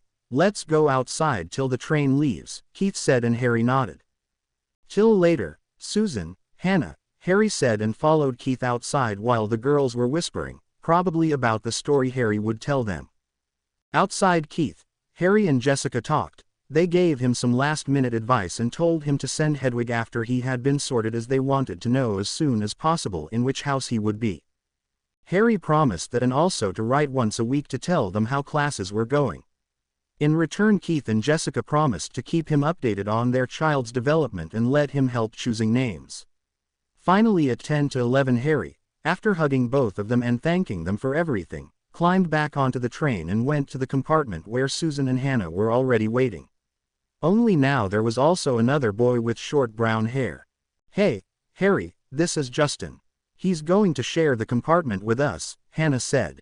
"That's great. Hi, Justin, I'm Harry," Harry introduced himself. "Nice to meet you, Harry. So, I heard from these two that you promised them an interesting story," Justin asked curiously, and Susan blushed at seeing Harry's inquisitive look. "Well, you did promise," she defended herself. "I guess I did," Harry acknowledged, and then started telling his story, taking a good half-hour into the ride to Hogwarts to finish. Hogwarts. Great Hall looked incredible. Harry walked in a line between Susan and Justin. The train ride had been nice, and he felt that he could become great friends with the three that had shared his compartment. They were all very nice. He wondered how the candles didn't drop wax onto the heads of the students and teachers, and if they would be alight during the day as well. And how did you light that many candles at once? Was there a spell for it? He barely noticed that the line came to a stop in front of the head table. He saw that everybody was staring at an old, patched wizard's hat. To his surprise, it started singing about sorting them all into the right houses. Now he understood what Keith and Jessica had meant, saying that he didn't need to worry about the way he would be sorted. They had told him that it was tradition to not tell the first years how it was done, so they hadn't told him anything, no matter how he had tried finding out. The ideas that some others had now seemed all the more ridiculous. Like the story about the troll that a red-haired boy had told two other boys. Now said boy was cursing under his breath. Harry only caught the word, twins. Perhaps his brothers had pranked him. Then the first student was called up and Harry listened closely as it was Hannah. She was sent to Hufflepuff, only for Susan following her immediately. Justin also ended there. Finally it was his turn after watching a lot of others taking different amounts of time under the head. Now what do we have here? Harry heard a voice in his head. Not a bad mind at all, encouraged to protect your friends, but you prefer solving conflicts peacefully. You also would do anything to help a friend who needs you. You know that doing your work properly will bring you far in life. Well, only one place for you, Hufflepuff. Harry happily walked over to sit next to his new friends, who greeted him enthusiastically. He didn't really take in that his applause and cheers had been the loudest so far, or that many at the Gryffindor table looked as if they had been punched in the stomach. He wouldn't care if he had noticed.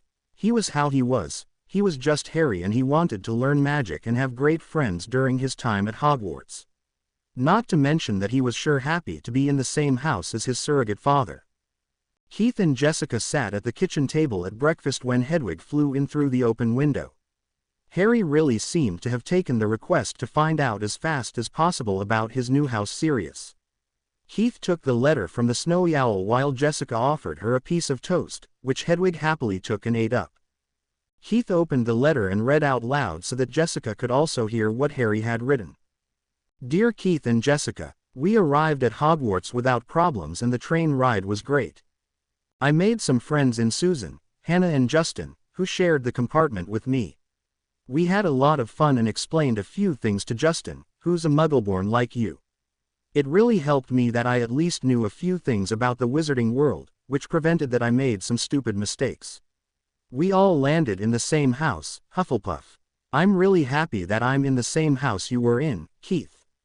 Our head of house is Professor Sprout, who teaches herbology. She came into our common room after we were led there by the two fifth-year prefects, Stacy Veilbloom and Chris O'Neill. We were told about the basic rules that we have to follow at Hogwarts and that Hufflepuffs were the most underestimated house of the school. I don't like that many people think that we are duffers. What's wrong about being a good friend to others and working hard? Those are good attributes to have. I share a dorm with 3 other boys. There's Justin for once and then Ernie and Zacharias. Zacharias seemed to be a bit arrogant, but perhaps that's only because he doesn't know us yet. I'll see how things go. Ernie seems nice, but a bit high-strung. He's from the Macmillan family and they're one of the pureblood families you told me about. I'm really looking forward to classes. Though I worry about the other students always staring at me. It wasn't nice during my sorting and then after dinner. Thankfully Professor Sprout told the other Hufflepuffs to simply treat me like any other first year and to not bother me about my fame. She's a really nice woman and I think I'll like learning herbology from her. I'll write again after the first few classes. Love, Harry. Well, that's a good thing. Hufflepuff might be just the house he needs to be allowed to be himself, Jessica commented. Yes, it is. I'm happy for him. Let's just hope that the other students will get over the whole novelty of the boy who lived, attending Hogwarts quickly, Keith added. Jessica nodded and then returned to her breakfast. She would write a return letter to Harry once she was done. Harry found into his new life at Hogwarts well. The Hufflepuff prefects had arranged for a tour of the castle the first day after classes for the new students to show them where the classrooms, the hospital wing and the staff room for example were located. The offices of the teachers were also part of the tour in case they had some questions about the classes that the prefects couldn't answer. They were also shown the grounds and got to meet the gamekeeper Hagrid, who was a really large, but friendly man. He told them a bit about the creatures that lived in the Forbidden Forest and once they were done, he invited them to come over for a cup of tea whenever they wanted.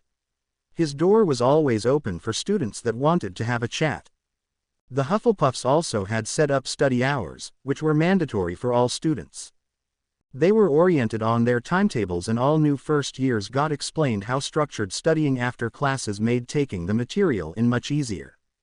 The first years normally got out of classes around 2, with the exception being on Wednesdays, on which they had astronomy classes at midnight, and Tuesdays, where charms class was till 4. They were informed that from third year on they would have more classes, as they would be adding electives onto their schedule next to the current 7 classes they had. Study time was from 2:30 till 4:30 in the afternoon on Monday, Wednesday and Thursday.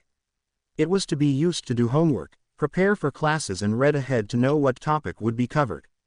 Nobody expected any of them to read many chapters ahead of the lessons, but they should always have read the next chapter in their books thoroughly to know what they were doing. While Hufflepuff might not have the most glorious record at school in academics, that honor mostly belonged to the Ravenclaws, or they didn't stand out with outrageous adventures or showing people up. That was mostly done by the Gryffindors and Slytherins. They could proudly state that no Hufflepuff had ever failed a single subject in all his career at Hogwarts, and they normally easily made it into the Newt classes that they needed to qualify for their chosen professions. Not to mention that if anybody from another house bullied one of them, they would strike back en masse. Hufflepuffs looked out for each other. The common room was spacey and decorated with several plants that gave off soothing scents, which helped keep tempers even. Harry was told that Professor Sprout regularly put nice plants into the room that she had come across during her expeditions over the summer holidays. She was one of the leading herbologists in Europe, and she traveled a lot to increase her knowledge of the subject she taught and loved. The study room was in a separate room, as the common room was just for relaxation, fun and socializing with your friends. It made sense to keep those two apart.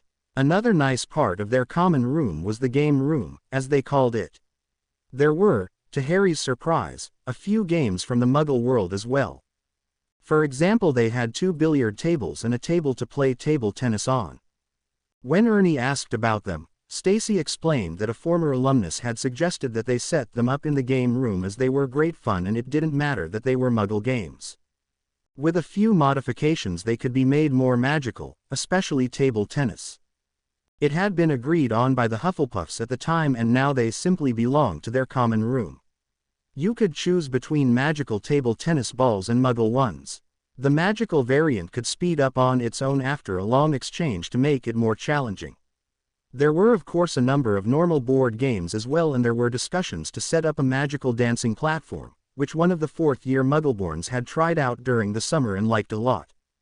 Many girls and some boys liked the idea of dancing to popular songs while following steps that were shown by tiles on the floor that lit up.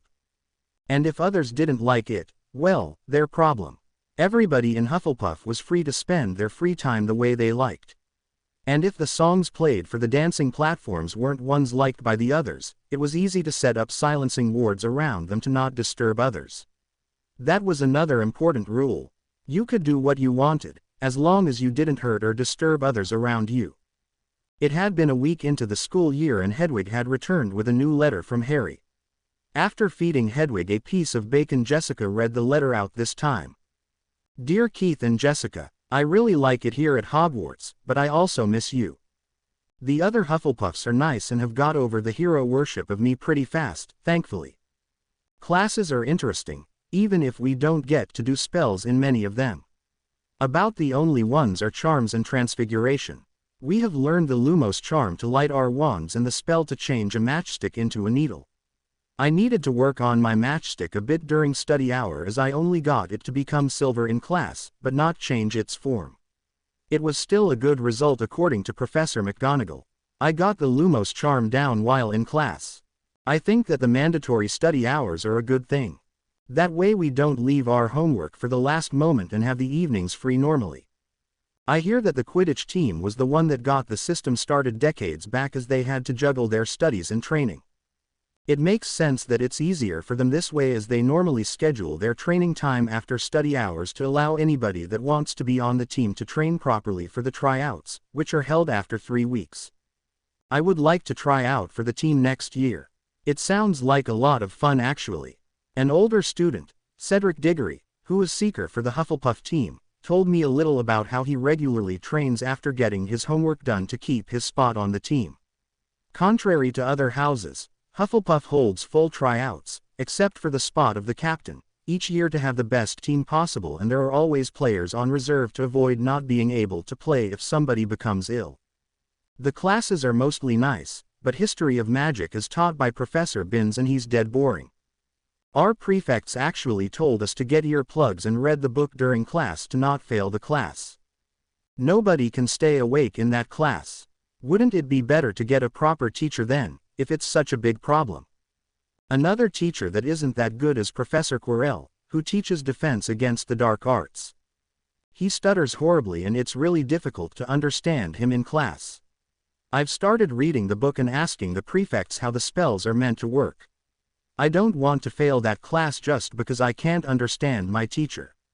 Not to mention that I get headaches in his class from the high amount of garlic he had put up, supposedly to ward off the vampire that attacked him during his sabbatical. The one teacher I like the least is Professor Snape, who teaches potions. He seems to really dislike me. I just have no idea why.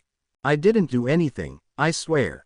But in our first class, he singled me out, called me a celebrity and asked several questions that I couldn't answer at all. Well, except for 2 of them, but he simply kept asking after I managed to answer the ones about the Bazaar and the difference between monkshood and wolfsbane. Since then I have looked them up and found out that the draft of Living Death is newt level and ingredient reactions are only covered from 3rd year on. Can anything be done against this? It's bullying and he has no reason to do it at all. I already told Professor Sprout, but she said that complaints against Professor Snape were always ignored in the past, no matter how many there were. She didn't seem happy about it either.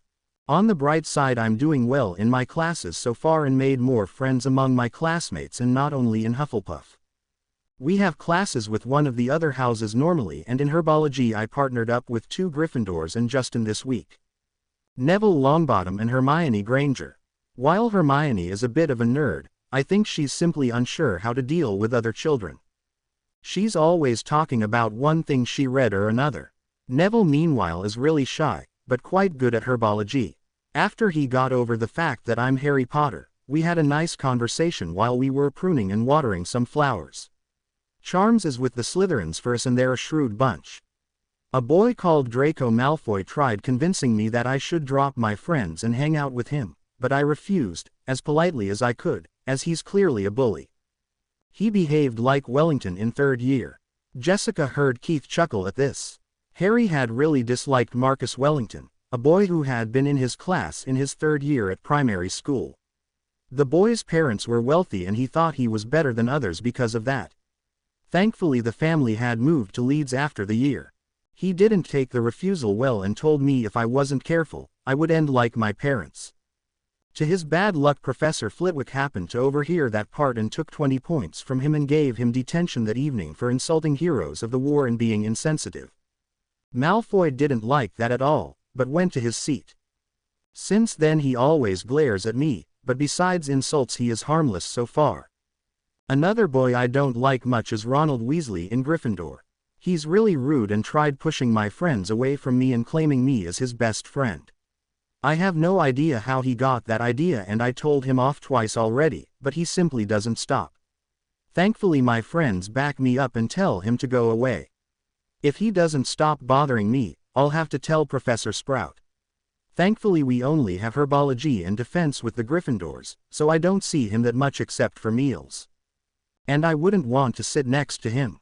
He has no table manners as far as I can tell, and I really try avoiding looking at him at the Gryffindor table, because it's revolting. Many others in Gryffindor also dislike how he eats, but Professor McGonagall for some reason doesn't do anything against it. When Zacharias behaved badly during mealtime one time, Professor Sprout took him aside after that and reprimanded him and told him to stop that behavior in the future. It helped and he now doesn't boast loudly anymore when we're in the Great Hall. I think it will take me a little to get used to having astronomy at midnight. While the older students said that taking a nap before that class would help, it's still really hard. How are things going in Little Whinging? Is your new class behaving well, Keith? I've also included a few letters to my friends at home and it would be great if you could forward them. Love, Harry. Both adults were glad that Harry seemed to have fun at Hogwarts so far.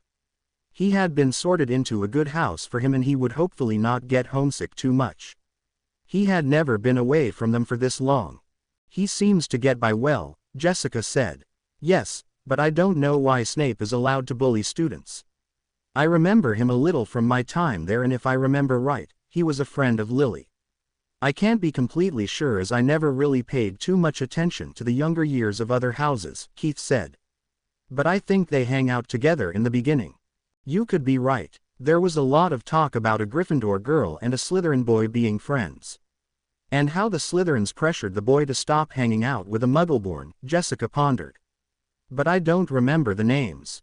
We will have to observe things and if nothing changes till Christmas break, we'll see if we can arrange a meeting with Professor Dumbledore. Having other Muggleborn parents add their complaints to ours would probably help putting enough force behind the issue.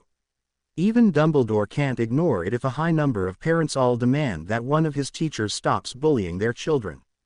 And from what Harry wrote, it seems to be a known problem, Keith agreed. They took a look at the letters that had been enclosed for Harry's friends and Keith took them with him to deliver before he had to go to work. Harry was on the way to the hospital wing with Justin. Professor Sprout had called all those children that were Muggleborn or raised in the Muggle world together and told them that they needed to get some shots against magical diseases. They didn't mind much, as they knew from the Muggle world that there were some diseases that had killed many people in the past until the vaccination had been invented. That had prevented many deaths. It was somewhat logical that similar things were done in the wizarding world. The ones that Professor Sprout had mentioned were spattergroit, dragonpox and vanishing sickness. Each year the heads of houses informed the children that the shots were given for certain ages. For the first years she already knew which children had got the shots by a healer before, as she always sent a letter to the parents or guardians of the child to inform them about their sorting and to introduce herself as the contact if they had questions or wanted to discuss something about their child. So while she had given the informational speech to all new Hufflepuff first years one evening, there were only Justin and Harry who didn't get the shots before. It was 3 weeks into the school year now and they were used to their new schedules. And with the massive support that the Hufflepuffs gave each other, they didn't have as much pressure on them as other students in Gryffindor or Ravenclaw had told them about. Neville and Hermione, for example, had told Harry one day how there were many others that looked down on them or made fun of them because they liked to learn or were clumsy and shy. Ron Weasley in the lead among the first years. It was something that if it went out of hand in Hufflepuff would immediately be dealt by one of the prefects. Nobody was allowed to get away with bullying in their house. They took the rule that your house was your family to heart. Sure, there were arguments among students, but normally, after the first anger had gone, the ones involved sat down and talked about the problem and at least always reached a truce. Mostly misunderstandings and stress played a large role in harsh arguments. The two reached the hospital wing and were soon seen to by Madame Pomfrey. Ah, yes, Misters Potter and Finch Fletchley. Professor Sprout already informed me that you would be coming around for your shots today. Mr. Potter, in your case I'll need to do a diagnostic spell to find out what kind of shots you might already have got, as your guardians, your aunt and uncle, didn't reply to the letter Professor Sprout sent them to ask about that. Mr. Finch Fletchley, your parents sent me a copy of your medical records from your Muggle healer, so I'm informed about your status, Madame Pomfrey told them. Harry realized that he should perhaps inform Professor Sprout about the issue with the Dursleys not being his real guardians. As far as he could tell, she wasn't happy with a lot of things that the headmaster did. Her club where she taught students about ingredient preparation for potions to not fail because Professor Snape never covered this part showed it. She was doing what she could to help her students out, but it wasn't always enough. Then both boys were told to sit on chairs. Justin was done first, as his shots were the only thing needed to do. The diagnostic charm was just a pro forma thing to ensure that nothing had already been caught during the time at Hogwarts. Then Harry was next. Madame Pomfrey performed the diagnostic charm on him and looked startled. Then she seemed to ponder something. Mr. Finch Fletchley, you may go back to your common room already, I'll send Mr. Potter later when I'm done. I need to look something up concerning one result I got, as it is a rare thing, but nothing dangerous. I just want to double check which potion I need for the shots, Madame Pomfrey said, making Justin nod and tell Harry that he would see him later. When Justin was gone, Madame Pomfrey turned to Harry. "All right, I think we should talk openly, Mr. Potter. You can be assured that anything spoken between us falls under the healer's oath of secrecy," Pomfrey told him. "Okay, I guess you found something that doesn't meet the expectations you had," Harry guessed. "Indeed, you've not only got the normal Muggle shots like Mr. Finch Fletchley, but also several shots against magical diseases. The only thing necessary is a refreshment for the vanishing sickness. I wonder how this can be," she stated. "You said you wouldn't tell anybody what I tell you," Harry asked to be sure. "Indeed, the exception would be if you were in mortal danger if I kept my silence," Madame Pomfrey said. Harry nodded. That made sense to him. "Well, I don't really live with my aunt and uncle. I haven't lived with them for more than 3 weeks a year since I was 8 years old, and the squib woman in the neighborhood that was asked to have an eye on me for Professor Dumbledore informed me and my true guardians how long I needed to stay in the house each year to keep the protection around it up and working. My homeroom teacher at primary school was a Muggleborn wizard, Keith Brackwood. He saw that I wasn't treated well by my aunt and uncle and interfered. He first helped me that I got the second bedroom that Dudley, my cousin, used as a place where he could drop his broken or unwanted toys. Before that I had to sleep in the cupboard under the stairs. The Dursleys don't like magic at all and called me boy or freak all the time. Keith placed a notice me not charm on me when I was 6 and he realized how bad things were. As he thought that I had been left there for a reason, he first did what he could to help me from afar. He took care of getting me clothes, toys and books and made sure that I got enough to eat. Over time he became like a surrogate father to me. But as we knew that nobody would allow a Muggleborn wizard to adopt the boy who lived, we didn't ask for official adoption, even if the Dursleys would have happily signed me over without blinking. Later on, Keith's girlfriend, whom he by now married, took the position of a mother figure that I didn't have until then. Aunt Petunia certainly isn't one for me.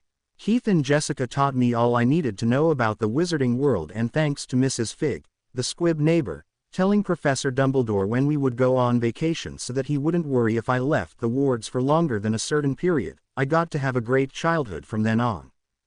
Jessica also first took me to a friend of hers who works as a healer for St.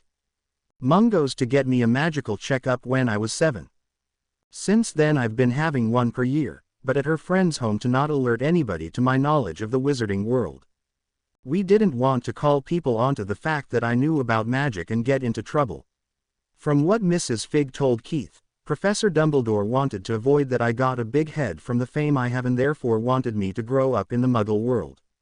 As if being ignorant wouldn't have been more dangerous than that. Not to mention that my so-called relatives wouldn't care for me, despite Aunt Petunia being Mum's sister, Harry scoffed.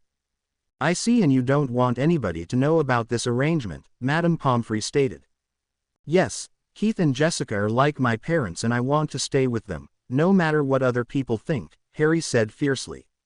"I'm also going to be a big brother for their child, which will be born sometime around February next year. I finally have a real family and I don't want to lose it." "I don't see anything wrong with that, Mr. Potter. They are certainly taking good care of you.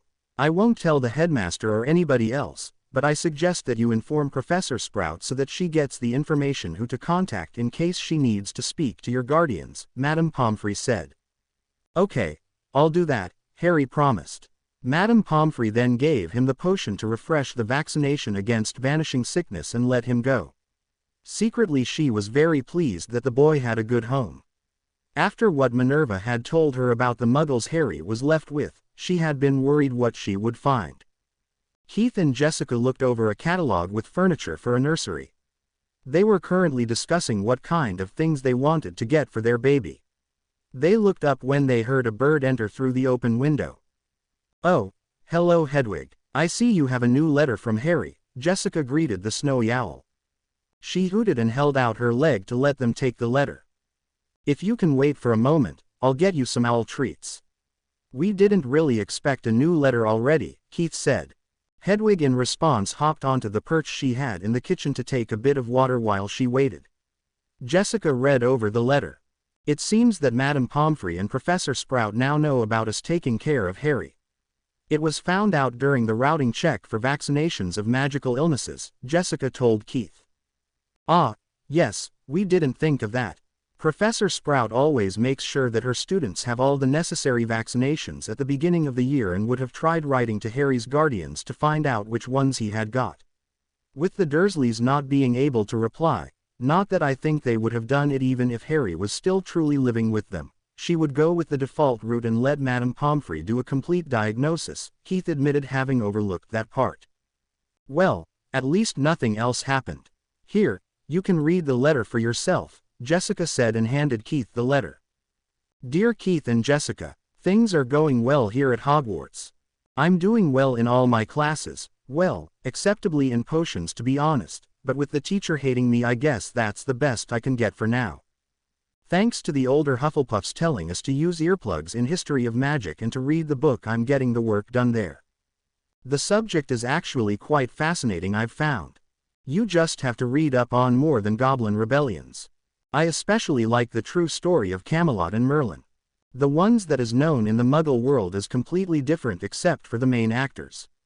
Though reading up about wizarding inventors also keeps you interested in the book. I wonder why there aren't more inventions being made these days. I looked up which ones were made during the past 50 years and there are perhaps a dozen compared to there being over 20 each year during the 18th century, for example. I think that's a real shame. Next to that, Professor Sprout informed all of the first-year Hufflepuffs that we needed to get certain vaccinations for magical diseases if we didn't get them already. For that reason she contacted all our parents and guardians. As the Dursleys, who sadly are still my official guardians, wouldn't answer such a letter, I was sent to Madame Pomfrey to let her do a full diagnosis to find which shots I needed to get. She was really surprised to find out that I only needed a refreshment for the vanishing sickness, as Jill had already done the others during my yearly appointment.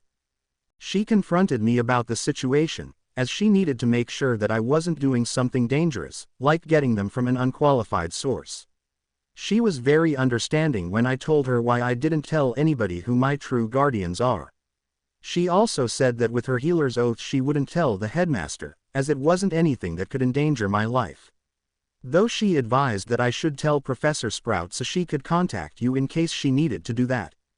So I did that, and Professor Sprout also promised to keep the secret. I think she was relieved to have a proper contact for me. She also already gave me permission to come and see my little sibling once you give birth, Jessica. It's so great. I can't wait to be a big brother. For the next weekend I've agreed to play football with some others. A boy from Gryffindor, Dean Thomas, is a great football fan and bemoaned in herbology that there wasn't a football club at Hogwarts. I suggested to simply assemble a number of kids who would like to play and it spiraled from there. We already have about 16 players together by now and perhaps we can get 2 complete teams till the weekend. We've put up flyers on the notice boards in our common rooms and Dean convinced a Ravenclaw to put it on theirs. I think it will be fun. Hagrid already agreed to let us play on the field next to his hut. I'm really looking forward to it. Just studying and playing inside does get boring after a while. All right again soon. Love, Harry. Keith smiled at Harry's enthusiasm. He agreed that having some friends to play football with would be good for him. And perhaps they could convert some more open-minded wizard-raised kids to it being a great game.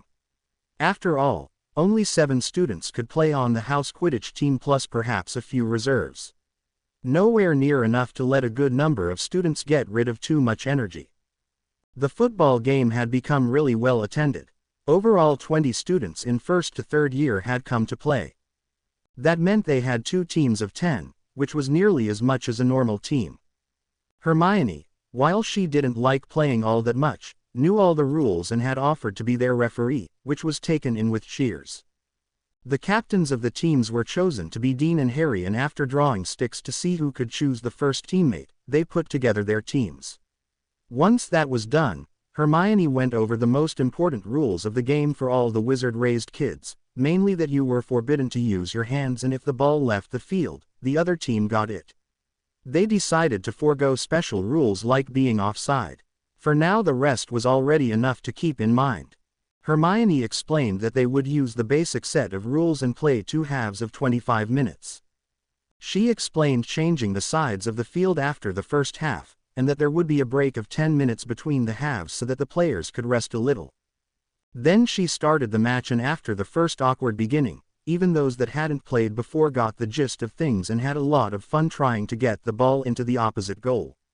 There were few fouls that Hermione had to call out, as the rule that you were only allowed to hit the ball and not the other player had been understood. It would have to be seen if that held in following matches. When Hermione whistled for the break, the teams had both managed to score 1 goal. And the wizard-raised children felt how exhausting the game was, but it was also a lot of fun. They listened to the stories of the Muggle-raised kids, how popular the sport was in the Muggle world, and when the break was over, they enthusiastically continued the game. In the end, Dean's team shot the winning goal just before the end of the game. Harry was a good loser and congratulated Dean, promising that next time his team would win.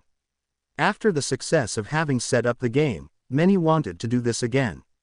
This had been the most fun most of them had had since the school year started.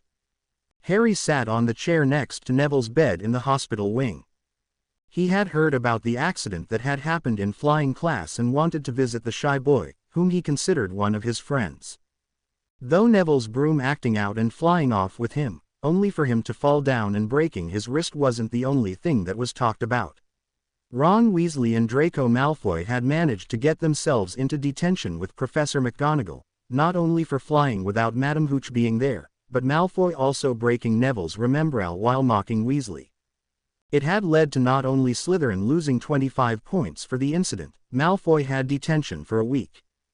Weasley had shouted really bad insults at Malfoy, and while the blonde Ponce might have deserved some, Professor McGonagall, who had heard them, wouldn't let that kind of behavior stand.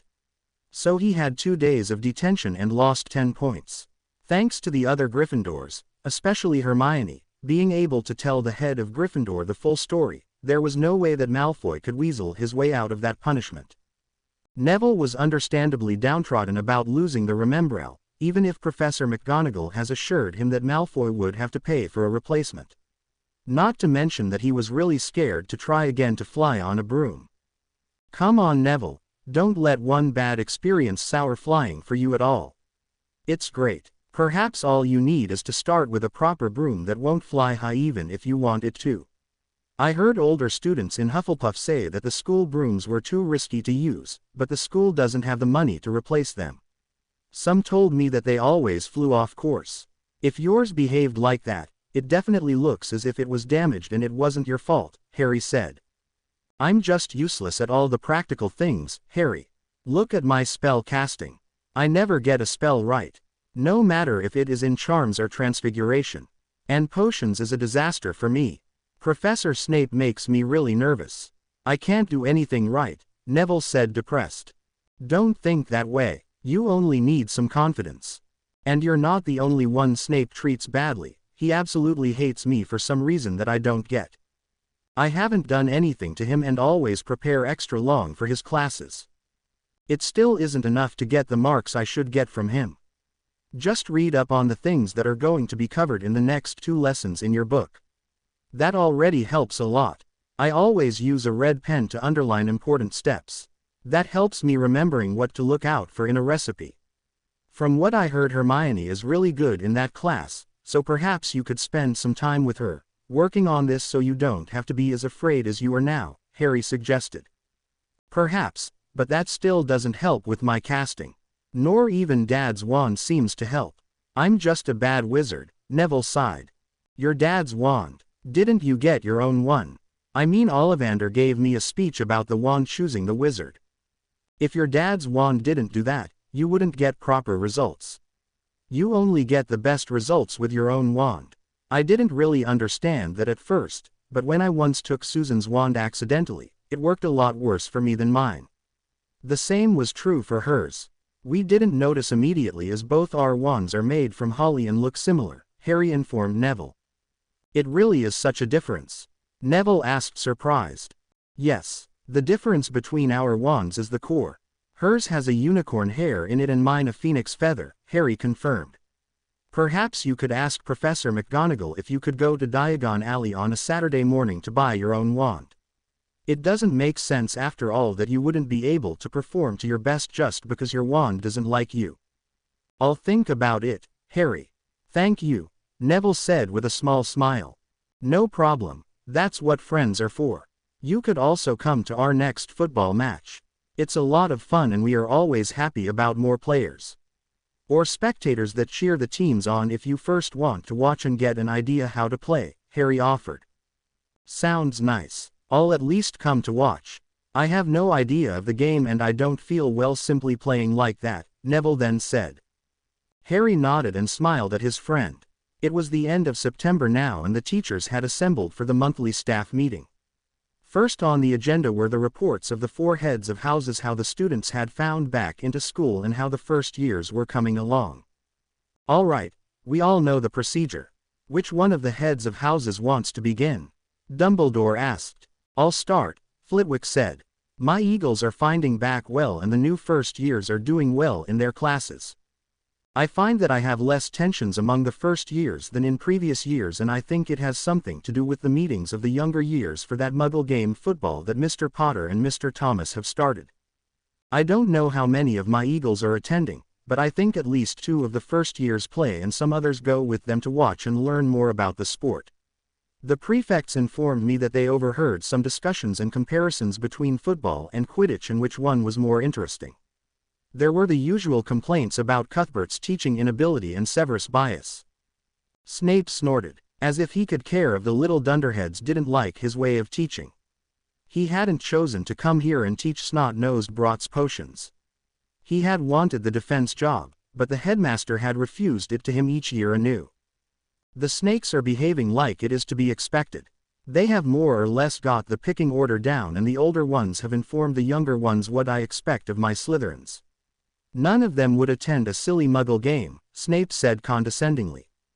Now, just because your students are too uptight and play politics even from the time they're children, doesn't mean that the game is silly. My Badgers really like it and more of them are going to the meetings. I think they'll soon have enough players to form more teams. The atmosphere in Hufflepuff is very relaxed and the new students have found into life at Hogwarts well. I had the ones that didn't have all the vaccinations necessary for their age, see Poppy, so they are all safe from illnesses from that side. I also got the letters to all the guardians out that didn't know about me being the head of their child's house and gave a basic introduction with contact information in case they want to arrange an appointment or simply know how their child is doing at school. Sprout gave her basic report. My Lions are doing as well as can be expected, even if I have some trouble with the newest Weasley. He simply can't keep his mouth shut in situations and has run afoul some other students. I think I also need to have a serious discussion about table manners with him, as I've had 4 complaints about his eating habits already. I don't understand why though, as none of his older siblings ever showed that kind of behavior and the twins can be terrors as you know. Many nodded at that. Well, the class work of a lot of them could be better, but I have 2 that are doing quite well. Getting Mr. Longbottom a proper wand has helped him a lot in class and I think he has taken to studying with Miss Granger, which is also good for her, as she didn't seem to have found into the group really well. Though I have heard that she's accepted being the referee for those football games as she knows the rules perfectly. I see. Well, the games seem to be a positive aspect for the school, so I see no reason to interfere. Hagrid also told me that the children don't cause any trouble and he has an eye on the matches, as they're using the field next to his hut.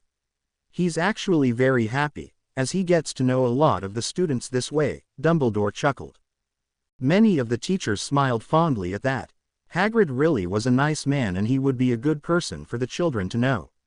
Even if they would have to make sure that he didn't show them his interesting beasties. The next topic were the Owl and Newt classes and certain students that needed to be reminded to do more work to pass. There were some in every year. Madam Hooch asked if there was any way to get a few replacement brooms, as the accident with Neville Longbottom had shown how dangerous the old ones were. The result was the same as ever, too little money to get new ones. They continued with the 3rd years and how they were dealing with the new classes, before discussing individual students that stood out either positively or negatively. Keith and Jessica looked at the new letter from Harry. It wasn't as light in tone as the former ones. Dear Keith and Jessica, Do you have any good advice how to get an idiot to not insult everybody around that he doesn't like? I honestly am close to punching both Ron Weasley and Draco Malfoy now. The former has taken badly to me telling him clearly that I don't want to have anything to do with him, because firstly he was a bully. He has said some really mean things to Neville and Hermione and mocked us Hufflepuffs in general when he tried, again, to get me to ditch my friends, and secondly I couldn't stand his manners at all. He actually makes me sick if I have to watch him at mealtimes. I know Lavender Brown and Parvati Patil have already complained with Professor McGonagall, as Hermione told me during a study session for defense in the library. It's simply easier to do self-study because Professor Quirrell stutters so much. The latter calls all Muggleborns that he comes across mudbloods and sprouts off that pureblood supremacy nonsense. He doesn't take well to me taking his arguments apart, by the way. If Snape didn't like him so much and not punish him for anything, no matter how many witnesses to his fault there are, things would be a lot better. But the git is getting away with nearly everything as long as no other teacher is close by. He really didn't like that he had to clean with Mr. Filch for a week over the stealing of Neville's Remembrall and flying without permission from Madame Hooch while she took Neville to the hospital wing to get his hand treated. We had hoped that the incident would lead to at least getting the worst school brooms replaced, but no, there isn't enough money for that. I have trouble believing that. Hogwarts costs too much money for that to really be true, or they're wasting money in other areas that I don't know about. After all, they don't have to pay for cleaning, keeping the castle warm, several kinds of potions, ingredients and some food supplies. The house elves do all the chores around the castle after all, and many things are grown in the greenhouses or can be brought in from the forest. I know that Hagrid supplies Professor Snape with a good number of parts from unicorns that live in the forest. He told us a bit about the creatures in the forest after a football game. I would really like to see a unicorn or a hippogriff. They sound really cool. I think in third year I'm going to take care of magical creatures as an elective. Back to the two bullies. We tried talking to Professor Sprout, but with Snape denying all accusations against Malfoy as long as no other teacher has seen it, he says that we're simply discriminating against them Slytherins because of the house's bad reputation because of Voldemort having once been a student in there. The headmaster won't overrule his ruling of things. I wish I could prove that we're telling the truth. That would at least get the punishments he deserves. On the positive side, Neville's new wand is working loads better than his old one and Hermione is helping him to catch up. It's really good we found the problem out this early on. I don't want to imagine what problems he would have had using magic if it had continued. And he already has issues believing he isn't a good wizard. His gran is really too hard on him. I hope you know something to deal with the idiots, because my patience is really running thin. Love, Harry. Harry looked at the letter he had got back from Keith and Jessica. They wrote that they understood his problems with the bullies and that there were a few ways to deal with them. First was to always have others around him to not only back his side of a story up, but to also give protection in numbers. Bullies that didn't get their way had the bad habit of lashing out against their victims when they were alone. They were cowards and didn't act when they weren't sure that they could get away with things unpunished. As Malfoy's head of house didn't seem to want to act, and they all knew how Dumbledore only made big speeches, but didn't act properly, they could only try to be prepared. In case of Weasley, they should bring the issue to his head of house, as both Keith and Jessica remembered Professor McGonagall not having any patience for behavior like that. Especially in members of her house. If they had enough witnesses, she would act. And contrary to the Malfoys, the Weasleys didn't believe into pureblood supremacy and looked down on non-purebloods. They informed Harry that they suspected that Ron had always heard the stupid stories that circulated in the wizarding world and had thought that with Harry's parents having been in Gryffindor, he would have good chances to become his friend easily when they both got into Gryffindor. His behavior was most probably based on jealousy, which was easier to deal with than arrogance. They advised to ignore him if possible, and if he became rude, to report him to his head of house or Professor Sprout. And for Malfoy, he should wait and see if he could gain undeniable proof of his transgressions, which they could report to a teacher. They didn't want him to sink to the level of those bullies and to keep away from them as much as he could. Concerning the behavior of Professor Snape, they were working on getting more supporters that would manage to get an investigation into his teaching methods started. They couldn't claim that he was completely incompetent, as he was a lauded potions master and one of the youngest in the world, but teaching and knowing a subject were two different things. They had a few contacts with old classmates and they were looking for an influential supporter that could get things started. Harry was glad to hear that. While it wasn't really a major help to keep away from the bullies for now and to collect proof, he had seen how Professor Snape had ignored all accusations against any Slytherin, if they didn't have solid proof. So collecting that would be imperative. The way to deal with Ron Weasley was easier to use. He really didn't like how certain people seemed to be above the rules of the school, but he would have to be patient. Nobody could escape punishment forever if he misbehaved. And Malfoy wasn't smart enough to avoid it forever. Harry had to keep his temper under control during his potions class. Why couldn't the teacher simply leave him alone? Why did he have to always insult his dead parents? It really was petty, and the fact that he couldn't even talk back, because then he would only give Snape a cause to take points from Hufflepuff and give him detention, totally beeped. He really needed to do something against this. It couldn't continue for the rest of his time at school. Finally he decided that collecting evidence against Snape would also be needed to even have a chance for things to change. He quickly left the classroom after Snape dismissed them, and as they only had the next class after lunch break, he sat down at a desk in the Hufflepuff study room and wrote down in detail every insult that Professor Snape had used against him with the exact date, the circumstances and what Harry had done. He also wrote the way how Snape conducted his classes down.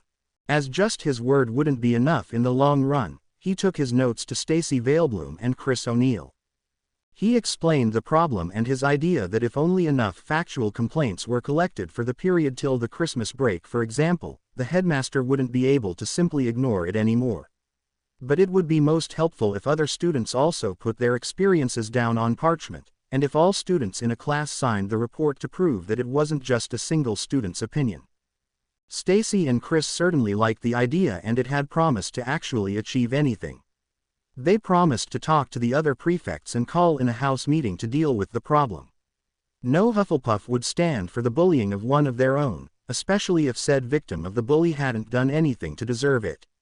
And a teacher bullying students was just wrong and had annoyed the Hufflepuffs for years. Within 2 days the older Hufflepuffs had contacted the prefects of Ravenclaw and Gryffindor to help them out with their plan to get a handle over the bullying problem at the school, mainly Snape, but also other students. The Ravenclaws were as annoyed with the substandard teaching of certain subjects and readily agreed to write reports on how a teacher they thought unsuited and unfair conducted his classes. The Gryffindors were all for getting back at the bias and unfairness of Snape that they had been hit with most of all houses. Even the Weasley twins, who hated doing extra work, volunteered to write the reports for their classes with the Slytherins if it would help getting Snape to stop bullying them and others and to finally start teaching them properly. Many Gryffindors wanted to ditch potions just because of Snape, even if they wouldn't be able to go into professions that needed the subject, like aurors and healers. If there was any chance of changing their horrible potions classes, they were all for helping out with a plan that the Hufflepuffs had come up with. After all, if the house that was the biggest supporter of fair play was taking steps, something had to be really wrong at Hogwarts. So each day after a class of potions 2 students of that year in house sat down together and put a report down to describe how the lesson had gone, which insults Snape had used, how he had been unfair, given or taken points for no reason and so on. They let the other students of their house sign the report and the prefects collected them to hand them over to their respective head of house before the Christmas holidays. Of course they would keep a few copies of their reports, just in case the ones they handed in simply vanished. Harry looked over the large group of students that had come to today's football game. They now had 4 teams put together, even if only 2 had 11 players and the other 2 only 10. It was still a major success, as football was a Muggle sport, which many wizards, especially the older ones from traditional pureblood families, looked down upon. But the younger years liked the chance to have fun and simply be children.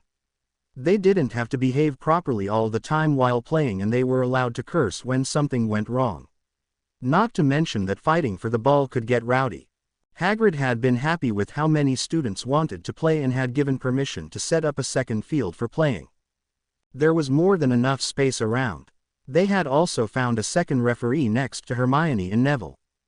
He wasn't confident enough in playing properly, but he wanted to be part of the game in some way. After talking a lot with Hermione about the rules, he had offered to referee when it became clear that they would have enough players to have 2 matches played at the same time. In the beginning he was a bit unsure, but soon he got into the game and used his whistle to signal fouls or when the ball left the field.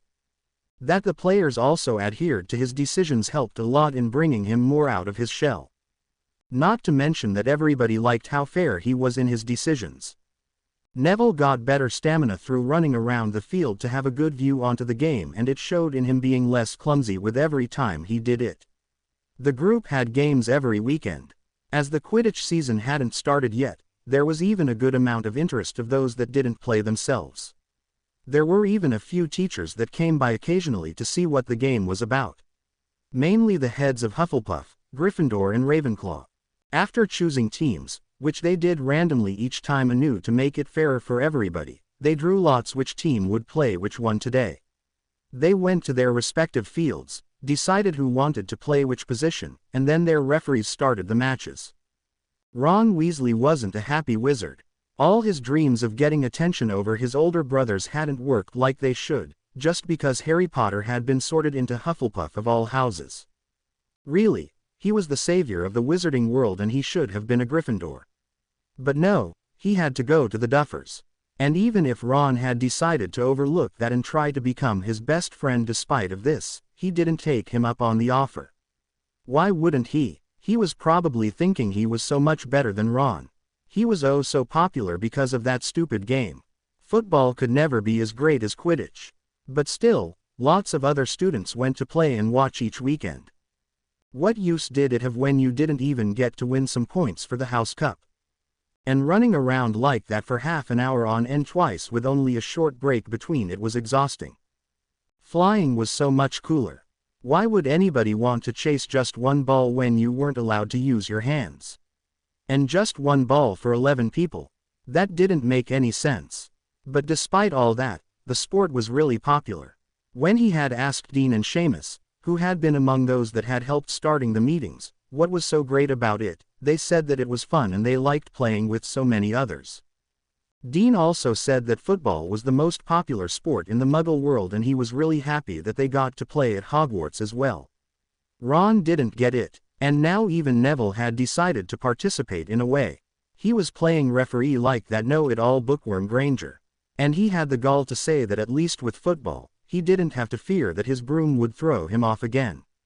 Just showed that Neville was a loser. Right now he was watching how Neville sat with Granger, doing their homework. Really, they had more than enough time to get it done. There were still 5 days till the charms essay that they were working on was due. But they said that they didn't want to play until they had finished with it. Dean and Seamus were also not willing to play chess or exploding snap until they had managed to do their herbology homework, which was to be handed in 2 days. Ron was annoyed with that. He wanted to play chess, but he couldn't find a partner.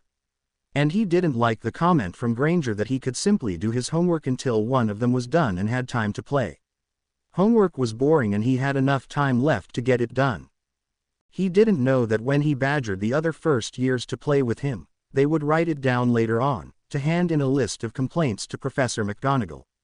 They had been told by Harry what his surrogate parents had said how to best deal with Ron and Malfoy, and they agreed to help collect complaints and evidence.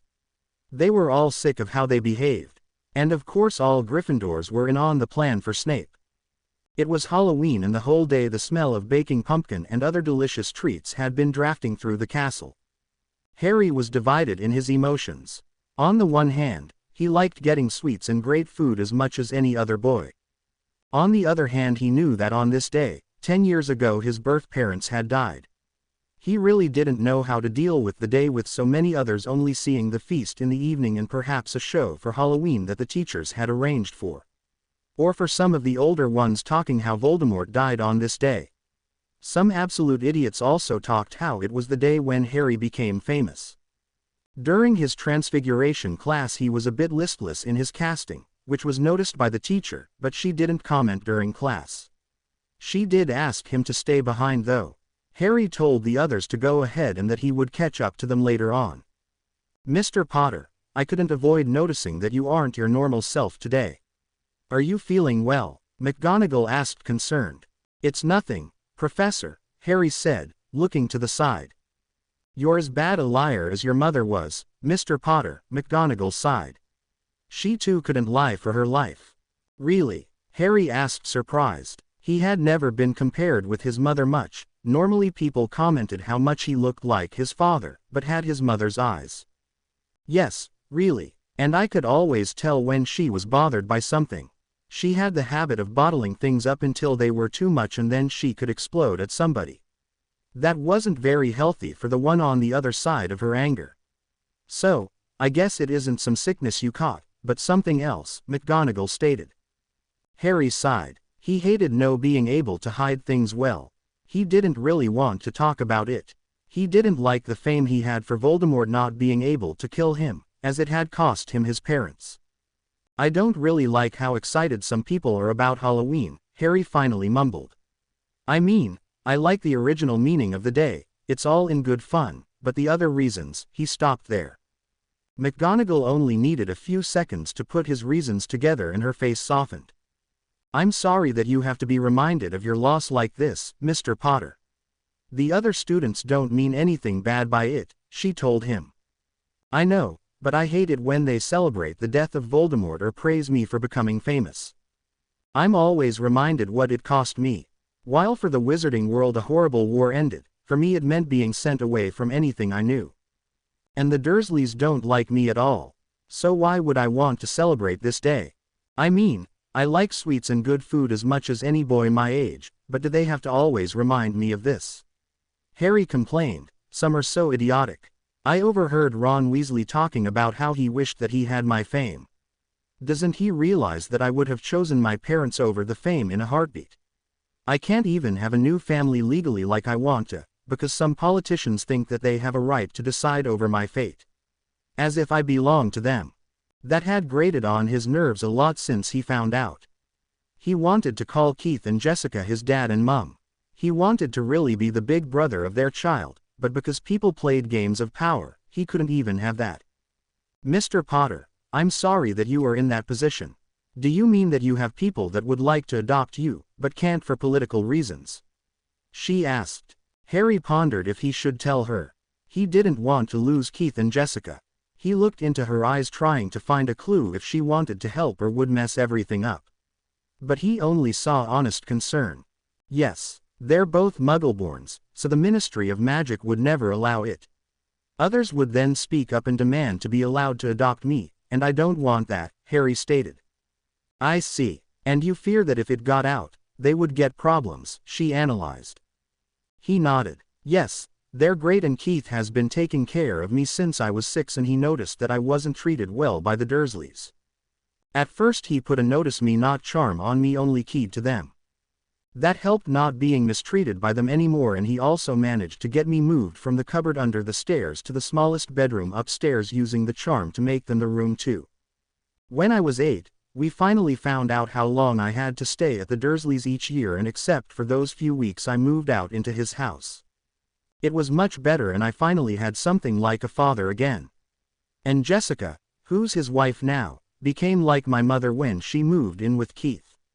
Keith's father has a lot of influence in the Muggle world and tried to find a way to let them legally adopt me, but he found a lot of blocks whenever the topic was pushed towards claiming the Dursleys unsuited guardians, which would have been the easiest way to get me out of there.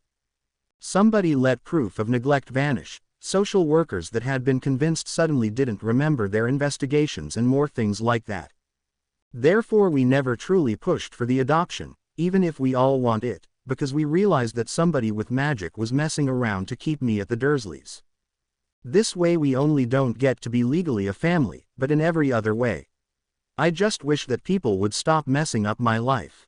I have never been asked if I want to live at the Dursleys. And the wards can easily be kept up with other ways.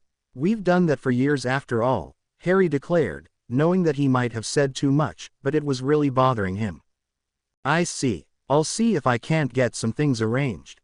I have some friends at the ministry and the head of the DMLE is the daughter of an old classmate of mine. Cases like this aren't the responsibility of the higher-ups, but an office of the DMLE, as there isn't a department that deals with child welfare in the wizarding world. As far as anybody knows, your parents didn't leave a will, so you simply inherited the Potter fortune and some properties, which you'll be able to access once you come of age. Until then they're held in trust for you.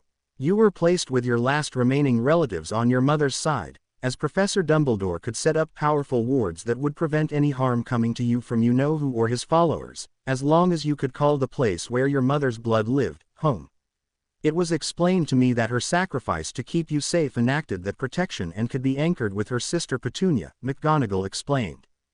How far away from your aunt's home would you exactly live if you were adopted? She asked. A bit on the street. Keith and Jessica live at Privet Drive too. It's why he first started to look after me. He was my homeroom teacher at primary school, Harry admitted.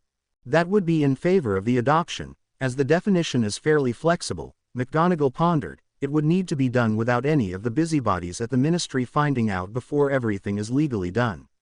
I'll talk to Amelia Bones, the head of the DMLE, and see what she thinks about it, without mentioning any names. That's Susan's aunt, right? Harry asked, having heard the name before. Yes, she is, and she's fair and will listen to the story before making any promises or dismissing the idea outright.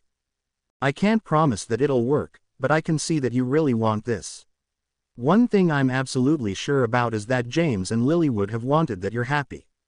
And I won't repeat the mistake of leaving you with people that I didn't trust taking proper care of you.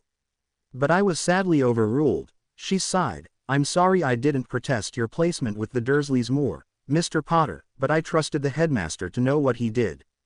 You were there? Harry asked surprised. Yes. I didn't like the thought of you being left with Muggles, away from the wizarding world. So I watched the Dursleys to make sure that they were at least suitable guardians. I don't know why I let Professor Dumbledore convince me that you would be placed there better than in other places. He argued that if you grew up in the wizarding world, you would be confronted with your fame for something you couldn't even remember all the time and it would inevitably turn your head. I couldn't deny that argument and caved in, even if I had concerns about your aunt. She didn't show any proper behavior for how to raise a child. She allowed your cousin to even kick her when he had a temper tantrum. Had any of my children done that, I'd have spanked them, McGonagall scoffed.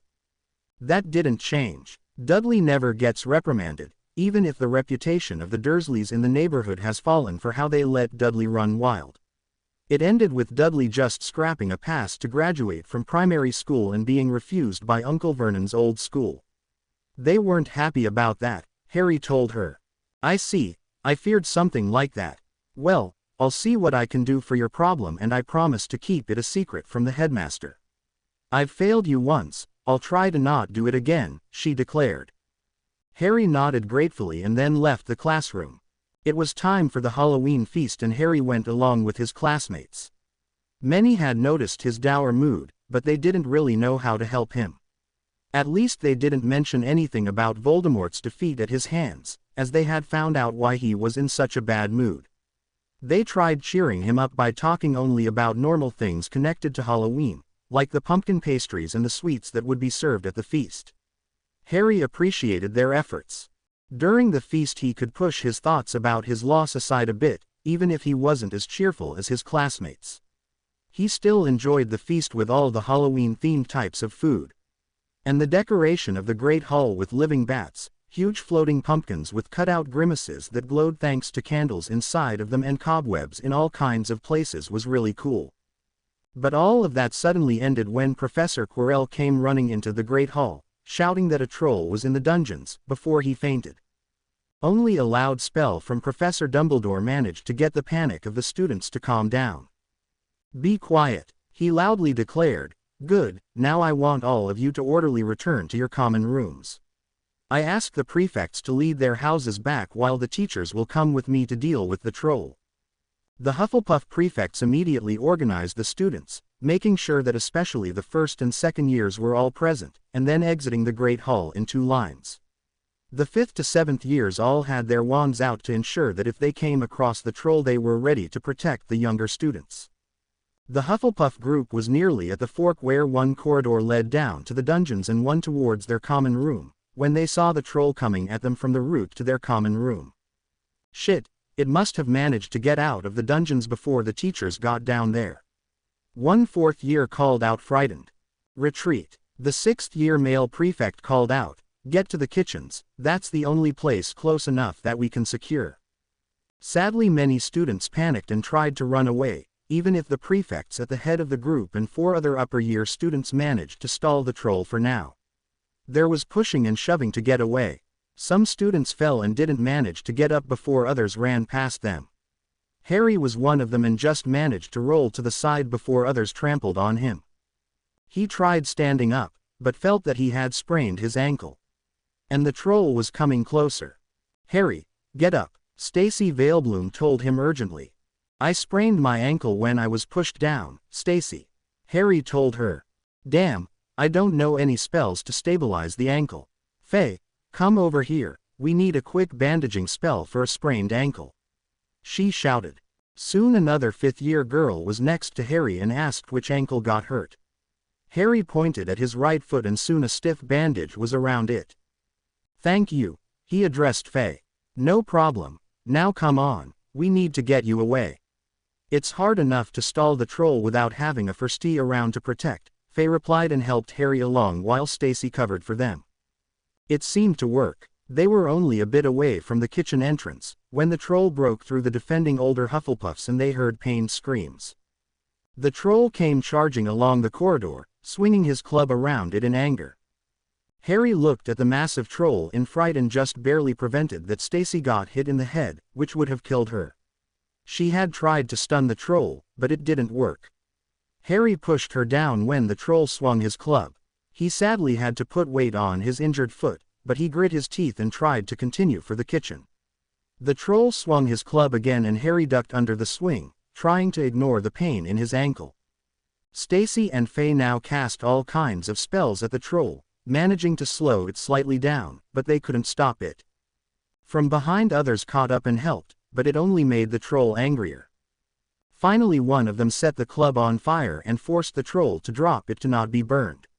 Now it only beat around itself with its long arms, but it lost range without the club. Harry had the bad luck that when he dodged again, he got hit in the left arm with one of the hits and he felt a massive pain and thought he heard his bones break. He slammed against the corridor's wall and screamed out in pain and clutched the hurt arm.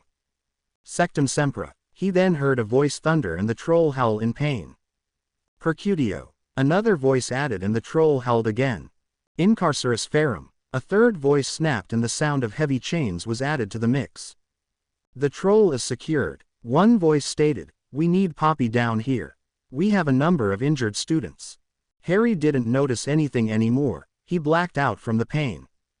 When Harry woke up again, he could hear some soft voices talking. Horrible, just horrible, 27 injured students. We can be happy that Severus, Phileas and Minerva reached the Hufflepuffs so quickly after the troll came across them.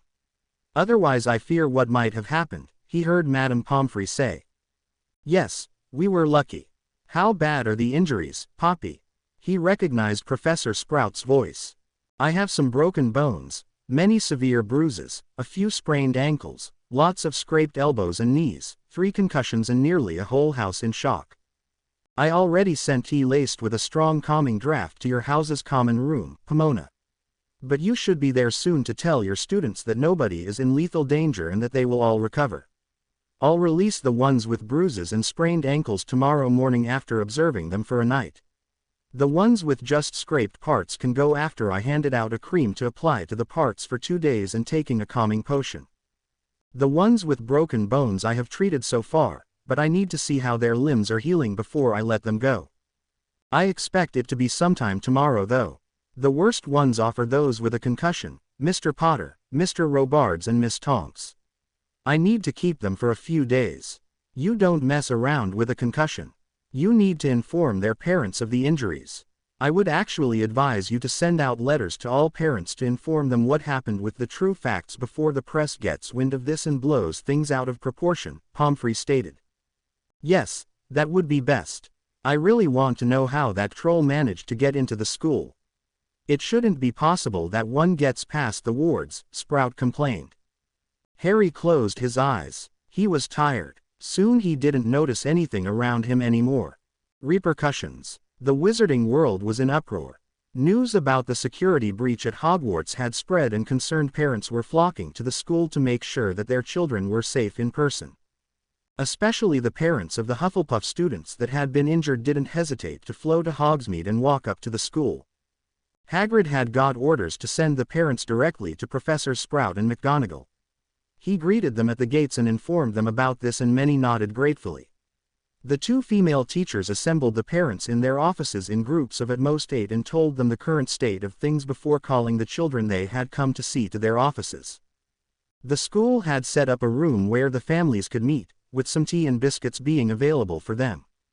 Most parents were relieved when they found out that their child hadn't been hurt badly. Most of the injured students had received bruises and scrapes. Nothing really worrisome. The shock of being attacked by the troll was worse than anything else. The ones that had broken bones had already been healed. Thankfully, Madame Pomfrey was one of the best in the field of trauma healing. Lots of practice from Quidditch training made it necessary to be up to her game. The ones that were hit worst were the two 7th years, Nymphadora Tonks and Gawain Robards. Both aspired to become Aurors, and their chances were good that they would manage to get into the program.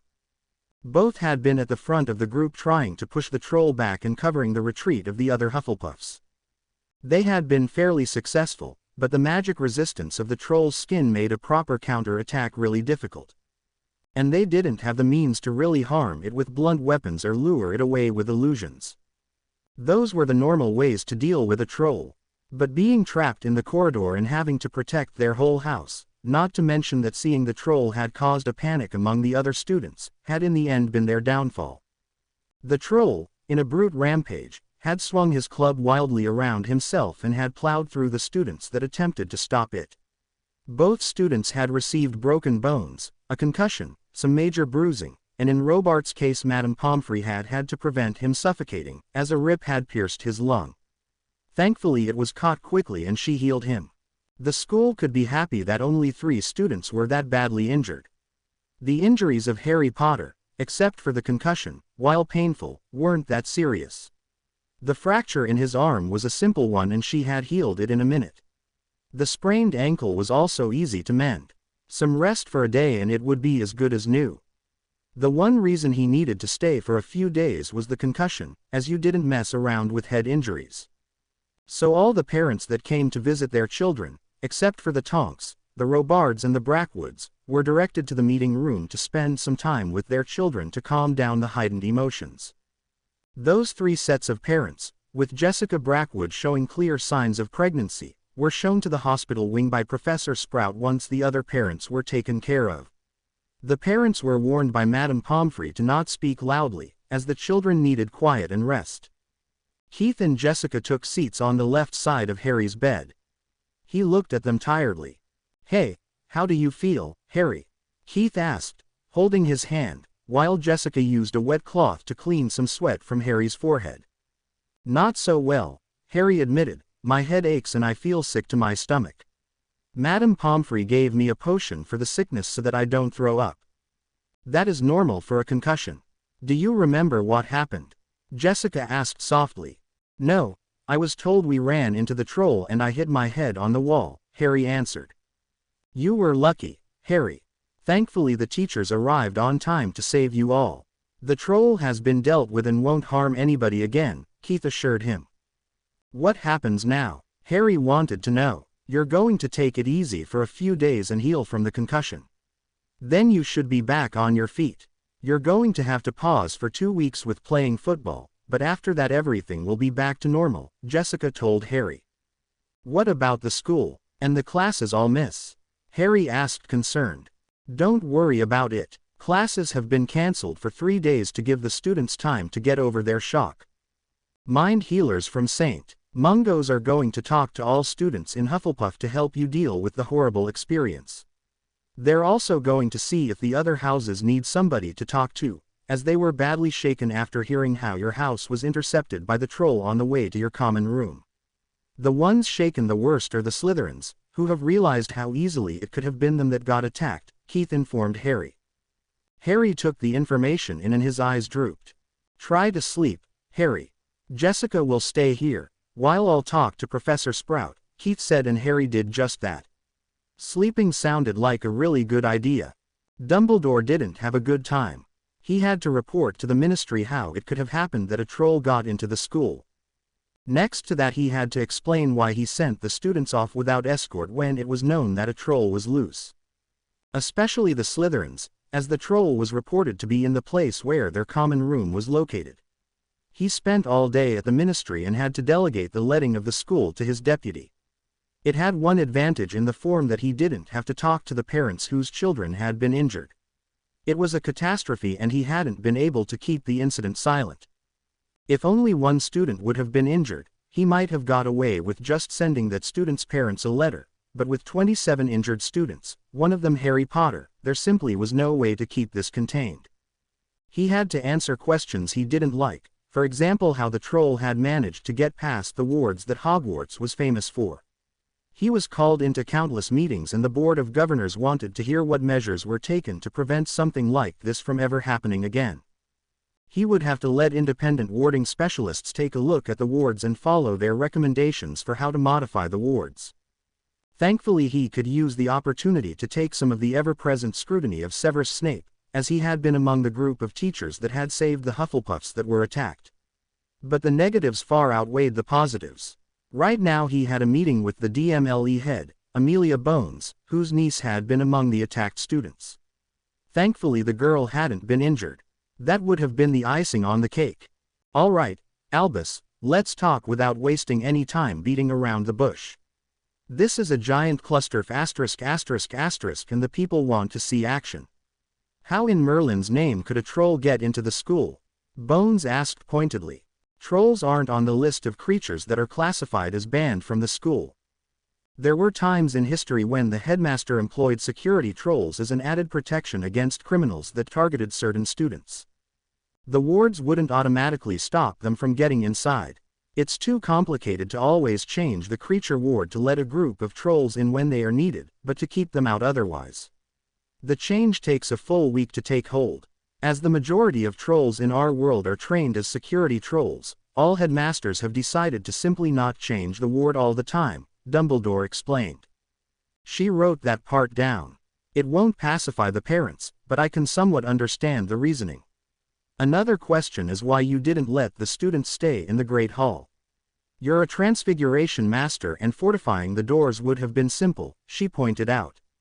I honestly didn't think about it, Amelia. I was concerned about the troll getting to the students that I quickly assembled the teachers to take care of the threat. It didn't register in my mind that two of the houses, common rooms were in that direction or that the troll could have changed its position since Quirinius sounded the warning. I admit that it was poor judgment on my part, Dumbledore sighed. I wish those poor children hadn't been injured. I really feel horrible for not having realized the danger early enough. That much was true. He felt horrible that so many students had been hurt. He really should have realized the danger and kept at least those two houses in the Great Hall. Having only the prefects escort the younger students was folly in hindsight. It hadn't been one of his better days. In hindsight he should have simply instructed everybody to stay in the Great Hall until the teachers had dealt with the troll, but he had been too busy thinking that this might have been what he had been waiting for. An attempt at the stone that he had placed at the school as bait for Voldemort. I see. You better give a public apology and one to the students at Hogwarts. It won't make things right, but it would be a start. Next point is the demand for the wards to be checked by experts, Madam Bones listed. They're welcome to come to Hogwarts to see for themselves that except for a few unfortunate exceptions that are needed in cases like the one that I described, the wards are as strong as they can be. Dumbledore threw one of his trumps out. We have wards against any creature that is classified as level 5 or higher. No dark creature can pass the wards to harm the students, and the only really dangerous part of the grounds is the Forbidden Forest with its assortment of creatures of all kinds. It was known after all that the forest was dangerous and the Ministry had never cared. That's something at least, and it will help assure the public. Bones nodded satisfied. I would also like that you implement some emergency procedures at Hogwarts. Something like drills that teach all students how to react in case of an emergency. How to call for help quickly, where they can find safe locations and the like. I can easily arrange for that, Amelia. It's a great idea, Dumbledore agreed. happy that he could do something that was easily done and didn't really cause any trouble for him. I'm going to call in the heads of houses and discuss where the safe points should be located and how to arrange for the warning system. I'm sure we can get the portraits and the ghosts to help out with that. Madam Bones nodded. That sounded like a reasonable plan so far. I expect that you keep me up to date about the procedures you work out with them and let me conduct a test to make sure they work like they are intended to do. The next point on my list is that you told the students that there was a really dangerous corridor at the school and anybody should stay away if they didn't want to die a very painful death. Are you out of your mind, Albus? Bones asked. I assure you, we have taken security measures, but the children needed to be warned to not go there, he said with his grandfatherly voice. So, if I send my team in to see if that's true, I can expect that no student could get to the place at all. She asked icily. Of course, Amelia, Dumbledore answered, mentally listing setting up an age line to keep all people under 18 out of the corridor for tonight on top of his priorities. You can expect my team tomorrow morning to assure that this is true. We can't afford any more bad news from the school. Certain people are already trying to use this politically, she mentioned, not giving any names, being aware that he would know who was behind that. He indeed did. Lucius Malfoy and his faction would try to profit from this scandal, trying to remove him from Hogwarts. But they would fail. He would have to call in some of the favors he had assembled over his long career in politics, but he would weather the storm. This was nothing new to him. A week after the troll incident, things had mostly gone back to normal. Many students were still meeting with the mind healers after the shock, but that was about the only consequence of the attack on the Hufflepuffs.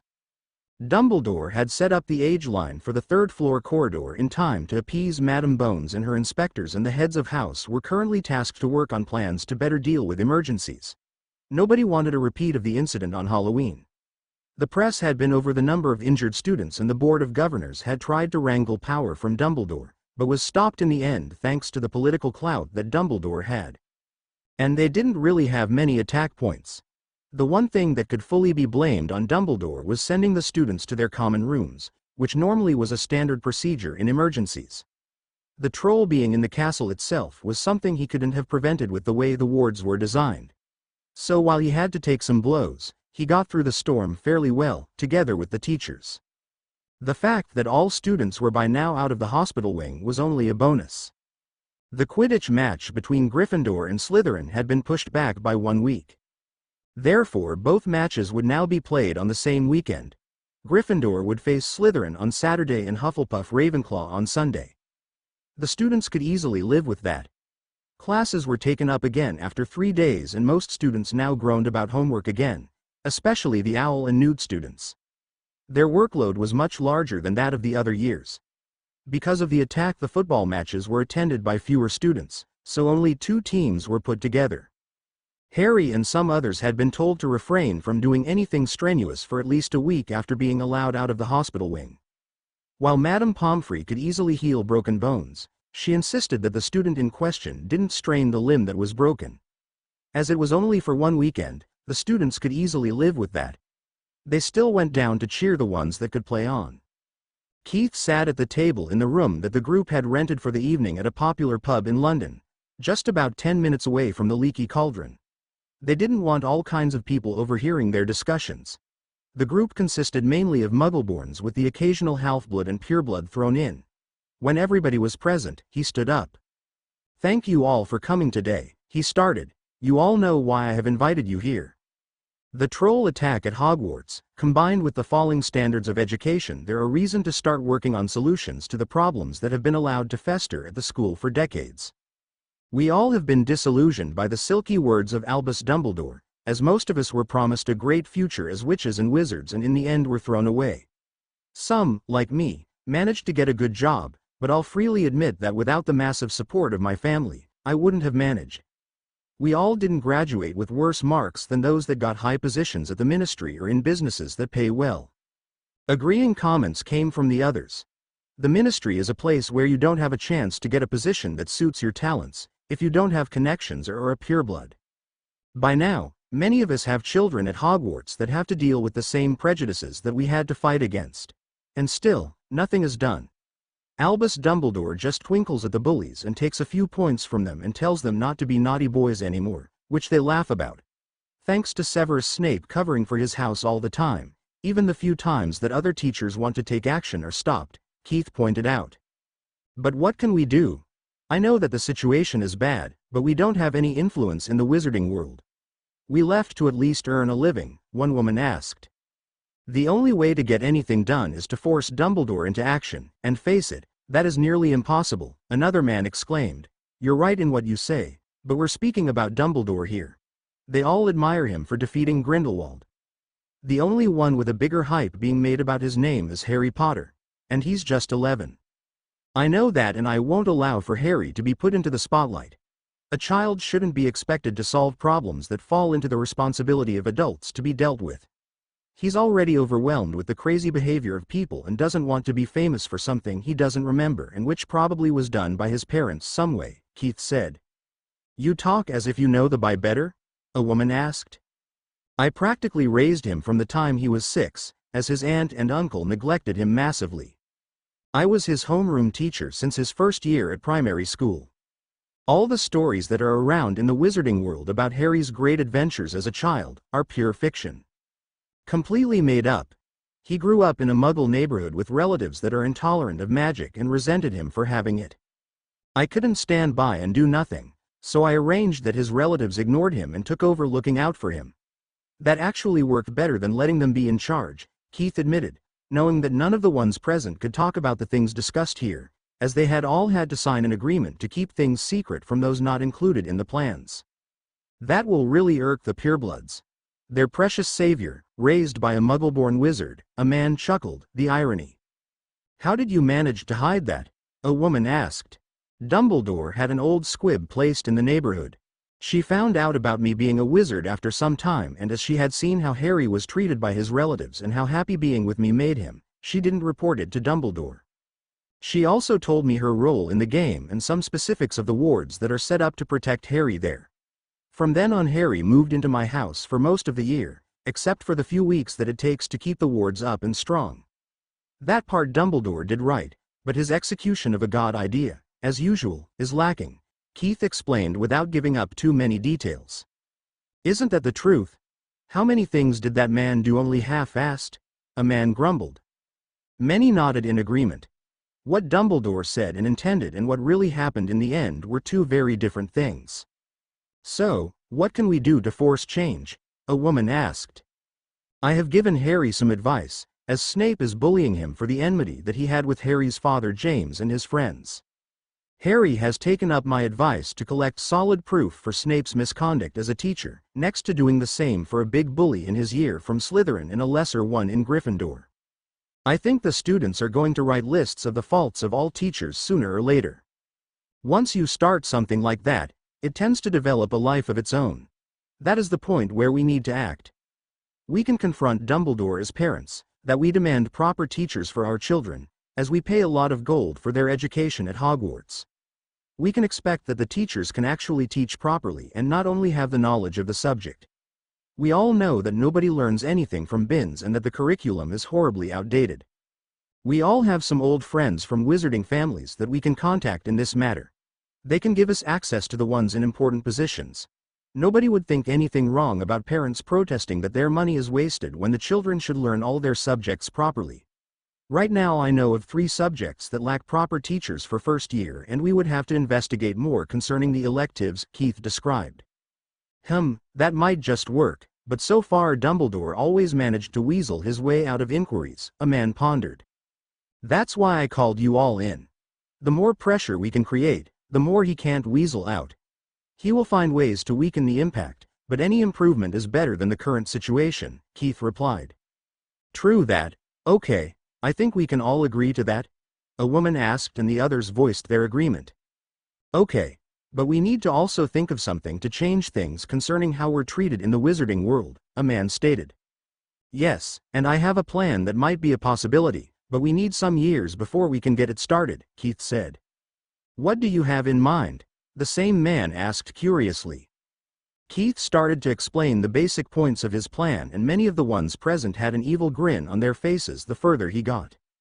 Keith looked at the list he had with the strengths of all the people from the meeting that he had arranged for those witches and wizards that were sick of how things worked in the wizarding world. It was clear that the change needed without any help from those that currently held the power, as they weren't really interested in things changing. Why would they, when the current climate gave them their power? What the parents and other concerned magicals needed to do was hitting many weak points over time and setting up a support base for those that couldn't help themselves. Which basically included all Muggleborns and a lot of Halfbloods that graduated from Hogwarts. The bigotry in the wizarding world saw them pushed away for others that had better blood. Which was stupid to the extreme, but the idiots in power believed it. No matter if graduation results told something completely different, the support base needed to provide a stable living for people, which meant jobs that fit their qualifications. The easiest solution, theoretically, was setting up a business that was large and profitable enough to give all of them jobs. The problem about that idea was getting permission to start the business and the startup money. Well, wizards totally underestimated things in the Muggle world. Keith had discussed the idea with his father and he had been fully supportive of it and willing to give them a business location from the Brackwood group that was standing empty, as the small village where the production halls and office rooms were located had been given up as a production spot due to costs. It simply wasn't profitable to produce goods if any profit you could gain was taken up by costs for transport of raw materials to that place and for the finished goods from there. The village wasn't really well connected to the major transport routes, meaning motorways, airports, channels and railway stations. But that problem didn't exist for wizarding businesses. Which meant that Keith could get a company started up where they produced something that everybody in the wizarding world would want to buy. He still needed to work out the details, but in general the idea had merit. Many Muggleborns had tried setting up a business, using their ideas to improve things in the wizarding world, but had failed because the ministry either refused to give them business licenses or put that many obstacles into their paths that it simply wasn't worth the effort in the end. Keith listed things that were needed regularly and which were hard to get most of the time. Or were really expensive, because certain families had the monopoly over the market and kept competitors out with dubious practices. Potions, for example, were always a sore point, and slug and jiggers was highly expensive. With how few people actually managed to become potions masters, even more now than in the past where it already had been few, the apothecary could demand nearly any price they wanted for their products. Many people might be able to brew easy potions, but those from 4th year and up most actually bought to be sure that they were brewed properly. Next was furniture. The Knots basically controlled that market, as during the war against you-know-who their two main competitors had been killed. Carpeting skills were rarely found in the wizarding world, as there was no class or at least club that taught it. It was a reason why a good broom crafter could earn more than the Minister of Magic. Large companies like Nimbus and Cleansweep always quickly snatched the ones that showed any talent up before they could apply somewhere else. He was sure that with a combination of Muggle science and magic they could outperform the established companies easily. He knew that there were two men that had taken up positions as carpenters in a family business when they hadn't found work in the wizarding world. And knowing how things should look as the end result was already half of doing things with magic to improve on already great Muggle techniques. The issue with getting a business license could be circumvented once he had talked to Harry. While he didn't want to use the boy's fame to solve all their problems, letting the business be set up under his name would stop anybody from giving them trouble. He would be the main shareholder of the company and those that actually knew what to do would lead it. They only needed to have Harry as the main owner and others could invest by buying the remaining shares. The ministry wasn't smart enough to find out what they really did and that Harry wasn't really involved. And perhaps he even had a few ideas on what to sell. After all, children were a big group of customers that needed to be considered. And if they managed to get this project started now, while people were looking elsewhere, the children that were currently studying at Hogwarts would have better prospects for their future than they had had, which was a main point for doing this. Harry sat in the stands of the Quidditch Stadium. Today was the second match of the season, Hufflepuff vs. Ravenclaw. Yesterday Slytherin had won against Gryffindor, after tactics and cheating outright. Not to mention that Gryffindor's seeker beeped. The guy had been more concerned with telling other players what to do than doing his job with looking for the snitch. He really didn't know how he had got that position. The weather was quite nice. While it was cool, There was a clear sky and some sunshine. And he was wrapped in his warm coat with gloves and his Hufflepuff scarf to keep him warm. He had learned about the game before coming to Hogwarts, but he hadn't ever seen a real match before. But he had to say the atmosphere was about the same as when he had been to the National Football Tournament of primary schools. He hadn't been on the team, but some of his friends were and he had gone to cheer them on. Now he stood with the other Hufflepuffs to cheer their house's Quidditch team on.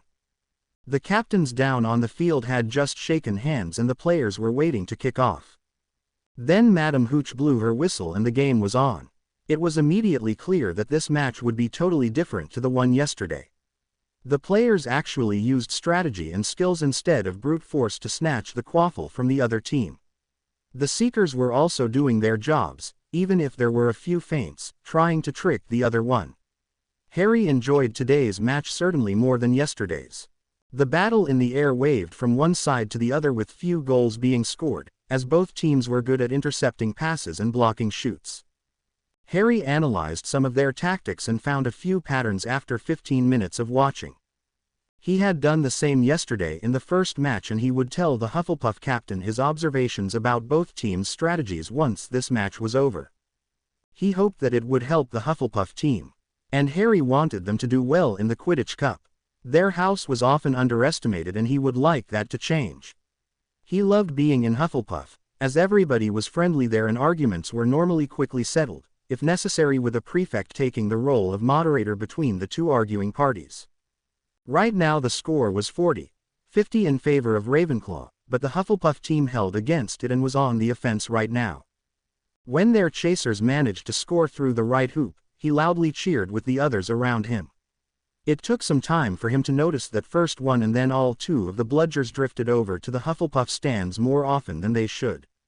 The beaters normally got to them quickly, but about an hour into the match, both bludgers suddenly shot off towards the stands. To be precise, Harry saw them coming directly at him.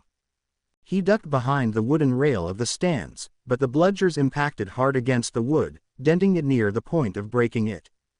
The Hufflepuff beaters tried pushing the bludgers away, but they kept escaping them and tried hitting Harry, who sat on the ground, not knowing what was going on. A bludger was charmed to ignore anybody not on a broom. They wouldn't be allowed to be used in matches otherwise. He had read about the rules for Quidditch, as he planned trying out next year, as he loved flying and playing Chaser or Seeker was interesting for him. Thankfully Professor Sprout quickly took care of the two rogue bludgers and after stopping them in mid-flight, she managed to have them shut away in the crate that held the equipment for the Quidditch matches. "Are you all right, Harry?" she asked concerned. "Why yes, just a bit shocked." "What happened to the bludgers?" Harry asked. "Somebody tempered with them and I'll find out who it was.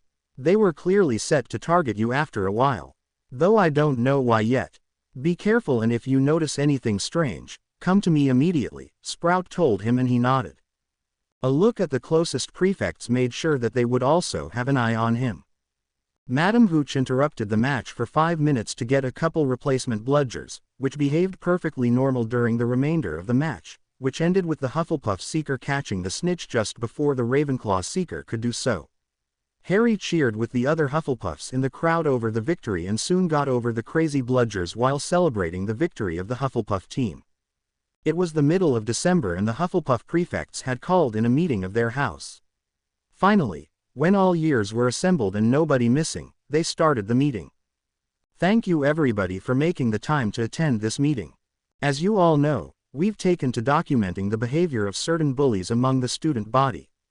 No matter which house they are in, teachers that don't do their jobs properly, and, after some really nasty comments against students, Mr. Filch, the caretaker, Eustace Valores, the male 7th-year prefect started his speech. The results of the reports that you all handed in are signed to support their accuracy have been structured in a shorter summary of the general problems we see with things happening at Hogwarts.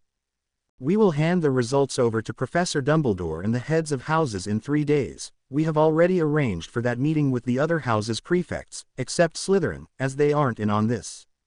Though we have got a few signatures about our observations concerning teaching standards, behavior of Mr. Filch and some bullies. We called you together to give you an overview of what has been found out and how we want you to act when you're confronted about this by a teacher. especially the ones that are included in the complaints, meaning mainly Professor Snape. Though we have also included our opinions about the other teachers, as we think that Professor Snape is simply the biggest problem in regards to our education.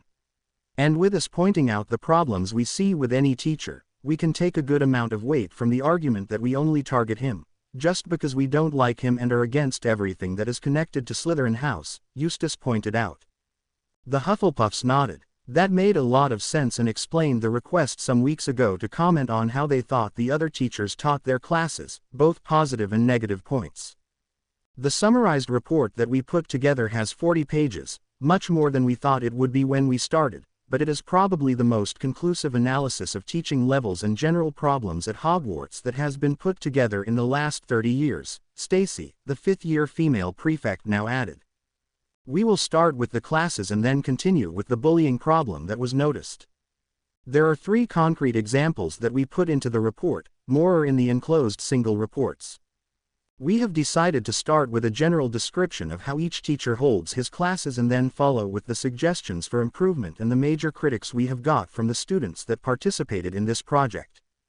The worst teacher according to the massive majority of the students is Professor Snape, both for his attitude in a classroom, which include direct insults against a number of students and insults against certain houses, mainly Gryffindor, but also Hufflepuff and Ravenclaw, and his lack of proper instruction on how to properly brew a potion. The next one on the list is Professor Binns, who manages to make about 85% of all students that enter his classroom fall asleep of boredom. Among the Ravenclaws, we found out, are organized schedules for who is to take invigoration draft each class to take notes, which are then copied and shared among all members of the class. And if they have to take that kind of drastic measures, it's high time to do something about things. The next spot is Professor Quirrell, whose stuttering nearly makes it impossible to really understand much in his classes. While he gives appropriate sources to read up on the topics covered in class, he should be seeing a healer to take care of his problem before he's allowed to continue teaching. The list continues with Professor Trelawney's unfortunate habit of predicting the death of one student each year in her first class of the year in divination to the late hours that astronomy classes are held. There are also suggestions to the correction of the problems. After that, there are general problems with certain classrooms and they're providing a suitable environment for classes. I don't think anybody of us likes the freezing cold in the potions classroom during winter, which has messed up too many potions to count. The Hufflepuffs nodded. The meeting continued with some concrete examples being given for which bullies always got away with their behavior if no teacher was around and how others were given detention and lost points just at the word of certain students. Mainly this was connected to the complaints about Professor Snape. The meeting took 1 hour before everybody was well informed and happy with the progress they had made so far. The first step to solve some major problems was taken, and with some more, there would finally be a change. After all, even Professor Dumbledore couldn't protect Snape if there was a well-written complaint about his true actions in a classroom with countless witnesses signing the report. And during the next term from January on, the prefects had decided to continue taking the reports to document if something really changed or if the concerns of the students were willfully ignored. Albus Dumbledore didn't like the way the meeting with the prefects from 3 of the 4 houses went. So far he had managed to brush any complaints about Severus Snape's teaching methods and behavior off as being exaggerated. But this was on a whole new level. He had never thought that 3 whole houses and some single Slytherins could put something like this report together. And the report wasn't in any way just covering Snape, it was covering all teachers at Hogwarts and their performance in class, with suggestions to bettering the method of teaching or giving hints what the students would like to add to their curriculums. A simple complaint he could have countered with his standard reason that he fully trusted Severus, and that children simply mistook his strictness for being too severe, but this was something that could cause a lot of trouble for the school. And they couldn't afford that. The troll incident with 27 injured Hufflepuffs had taken too much of his political clout to smack down before it could take off. He needed to address this properly. He would have to actually read the report, as not doing so would put the other teachers against him. The students had actually prevented that he could let this disappear. They had countless copies of the report and had sent copies to all members of the Board of Governors and the Wizarding Examination Committee at the Ministry. Not to mention that they all had a copy for themselves.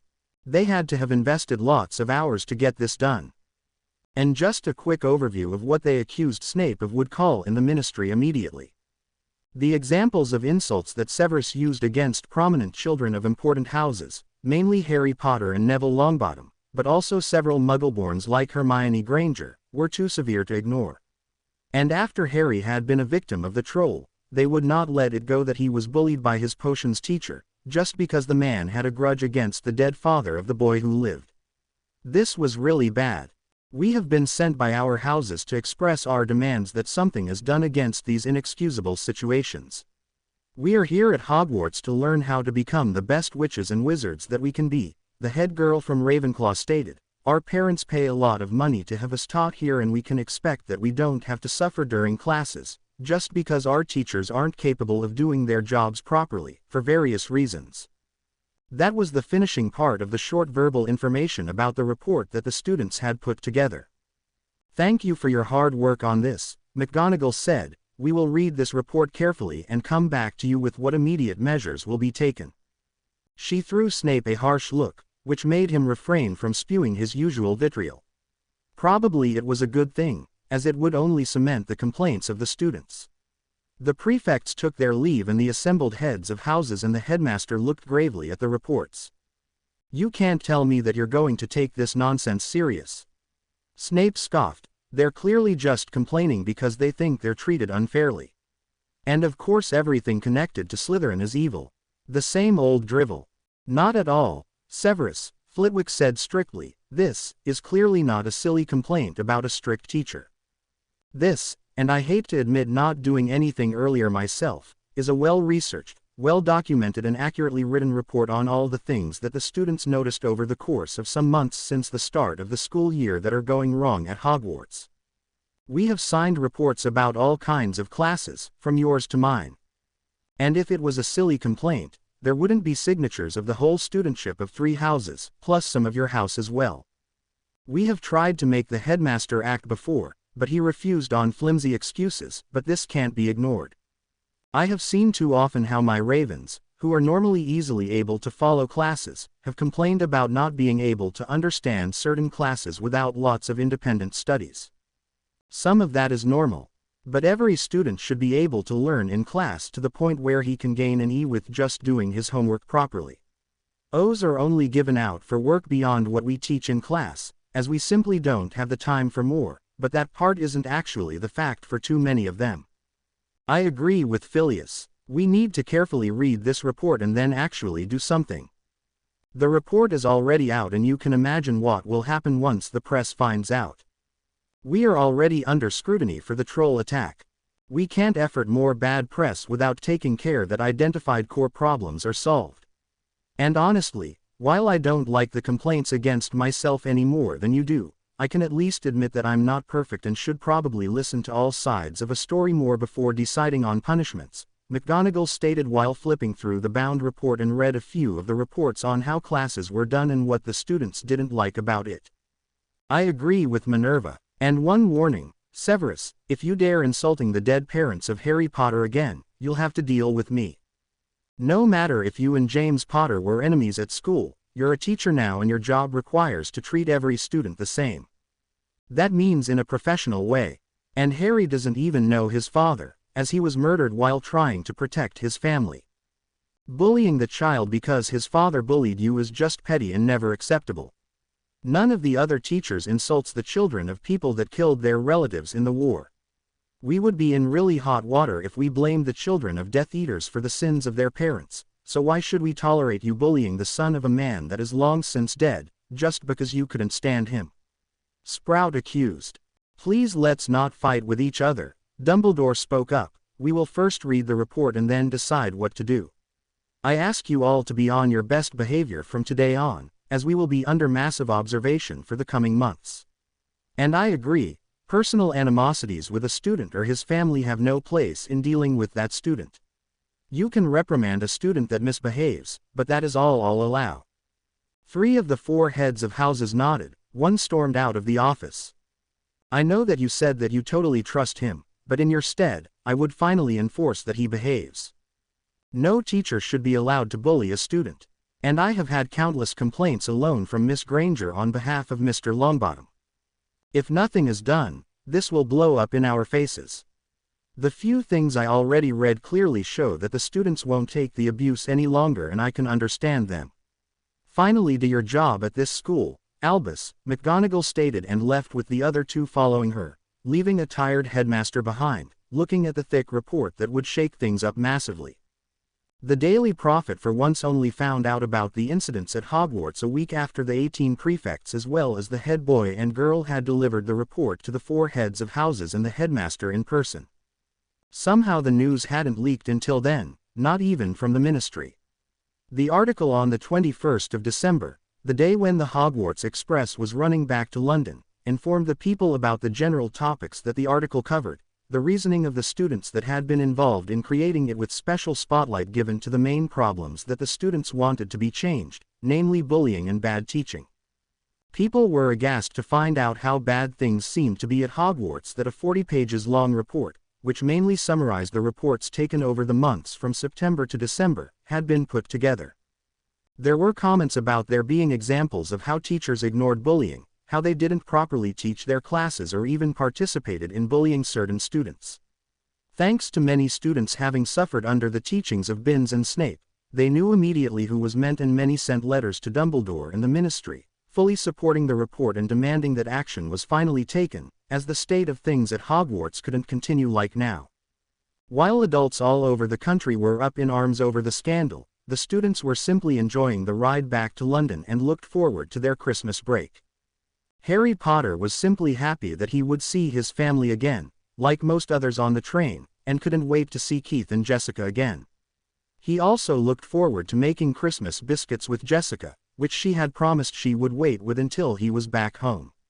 With 3 days remaining till Christmas, they would have more than enough time to go shopping and prepare all the treats that simply belong to a real Christmas. Severus Snape didn't have a good day.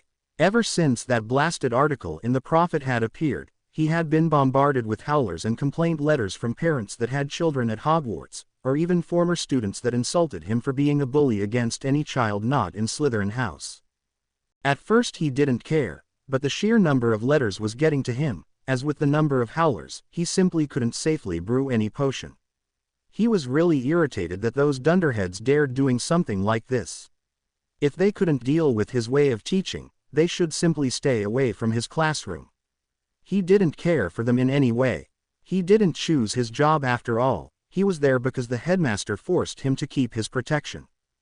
If the alternative hadn't been Azkaban, he would be long gone. But he really didn't want to get an infinite vacation with the Dementors. He would bet that Potter was behind this. The boy was as arrogant as his father had been. And now Minerva had the gall to demand that he didn't treat the arrogant, pampered brat like he deserved it. Called him a bully and petty. Well, she hadn't acted against Potter and his group when they were at school. They were her precious lions and the headmaster had favored them. He couldn't get any support. What did they know about how hard it was to be in Slytherin and being friends with a Muggleborn girl? He didn't care for any Muggleborn but Lily actually. Only she was better than the normal mudblood scum. If only she hadn't fallen for Potter.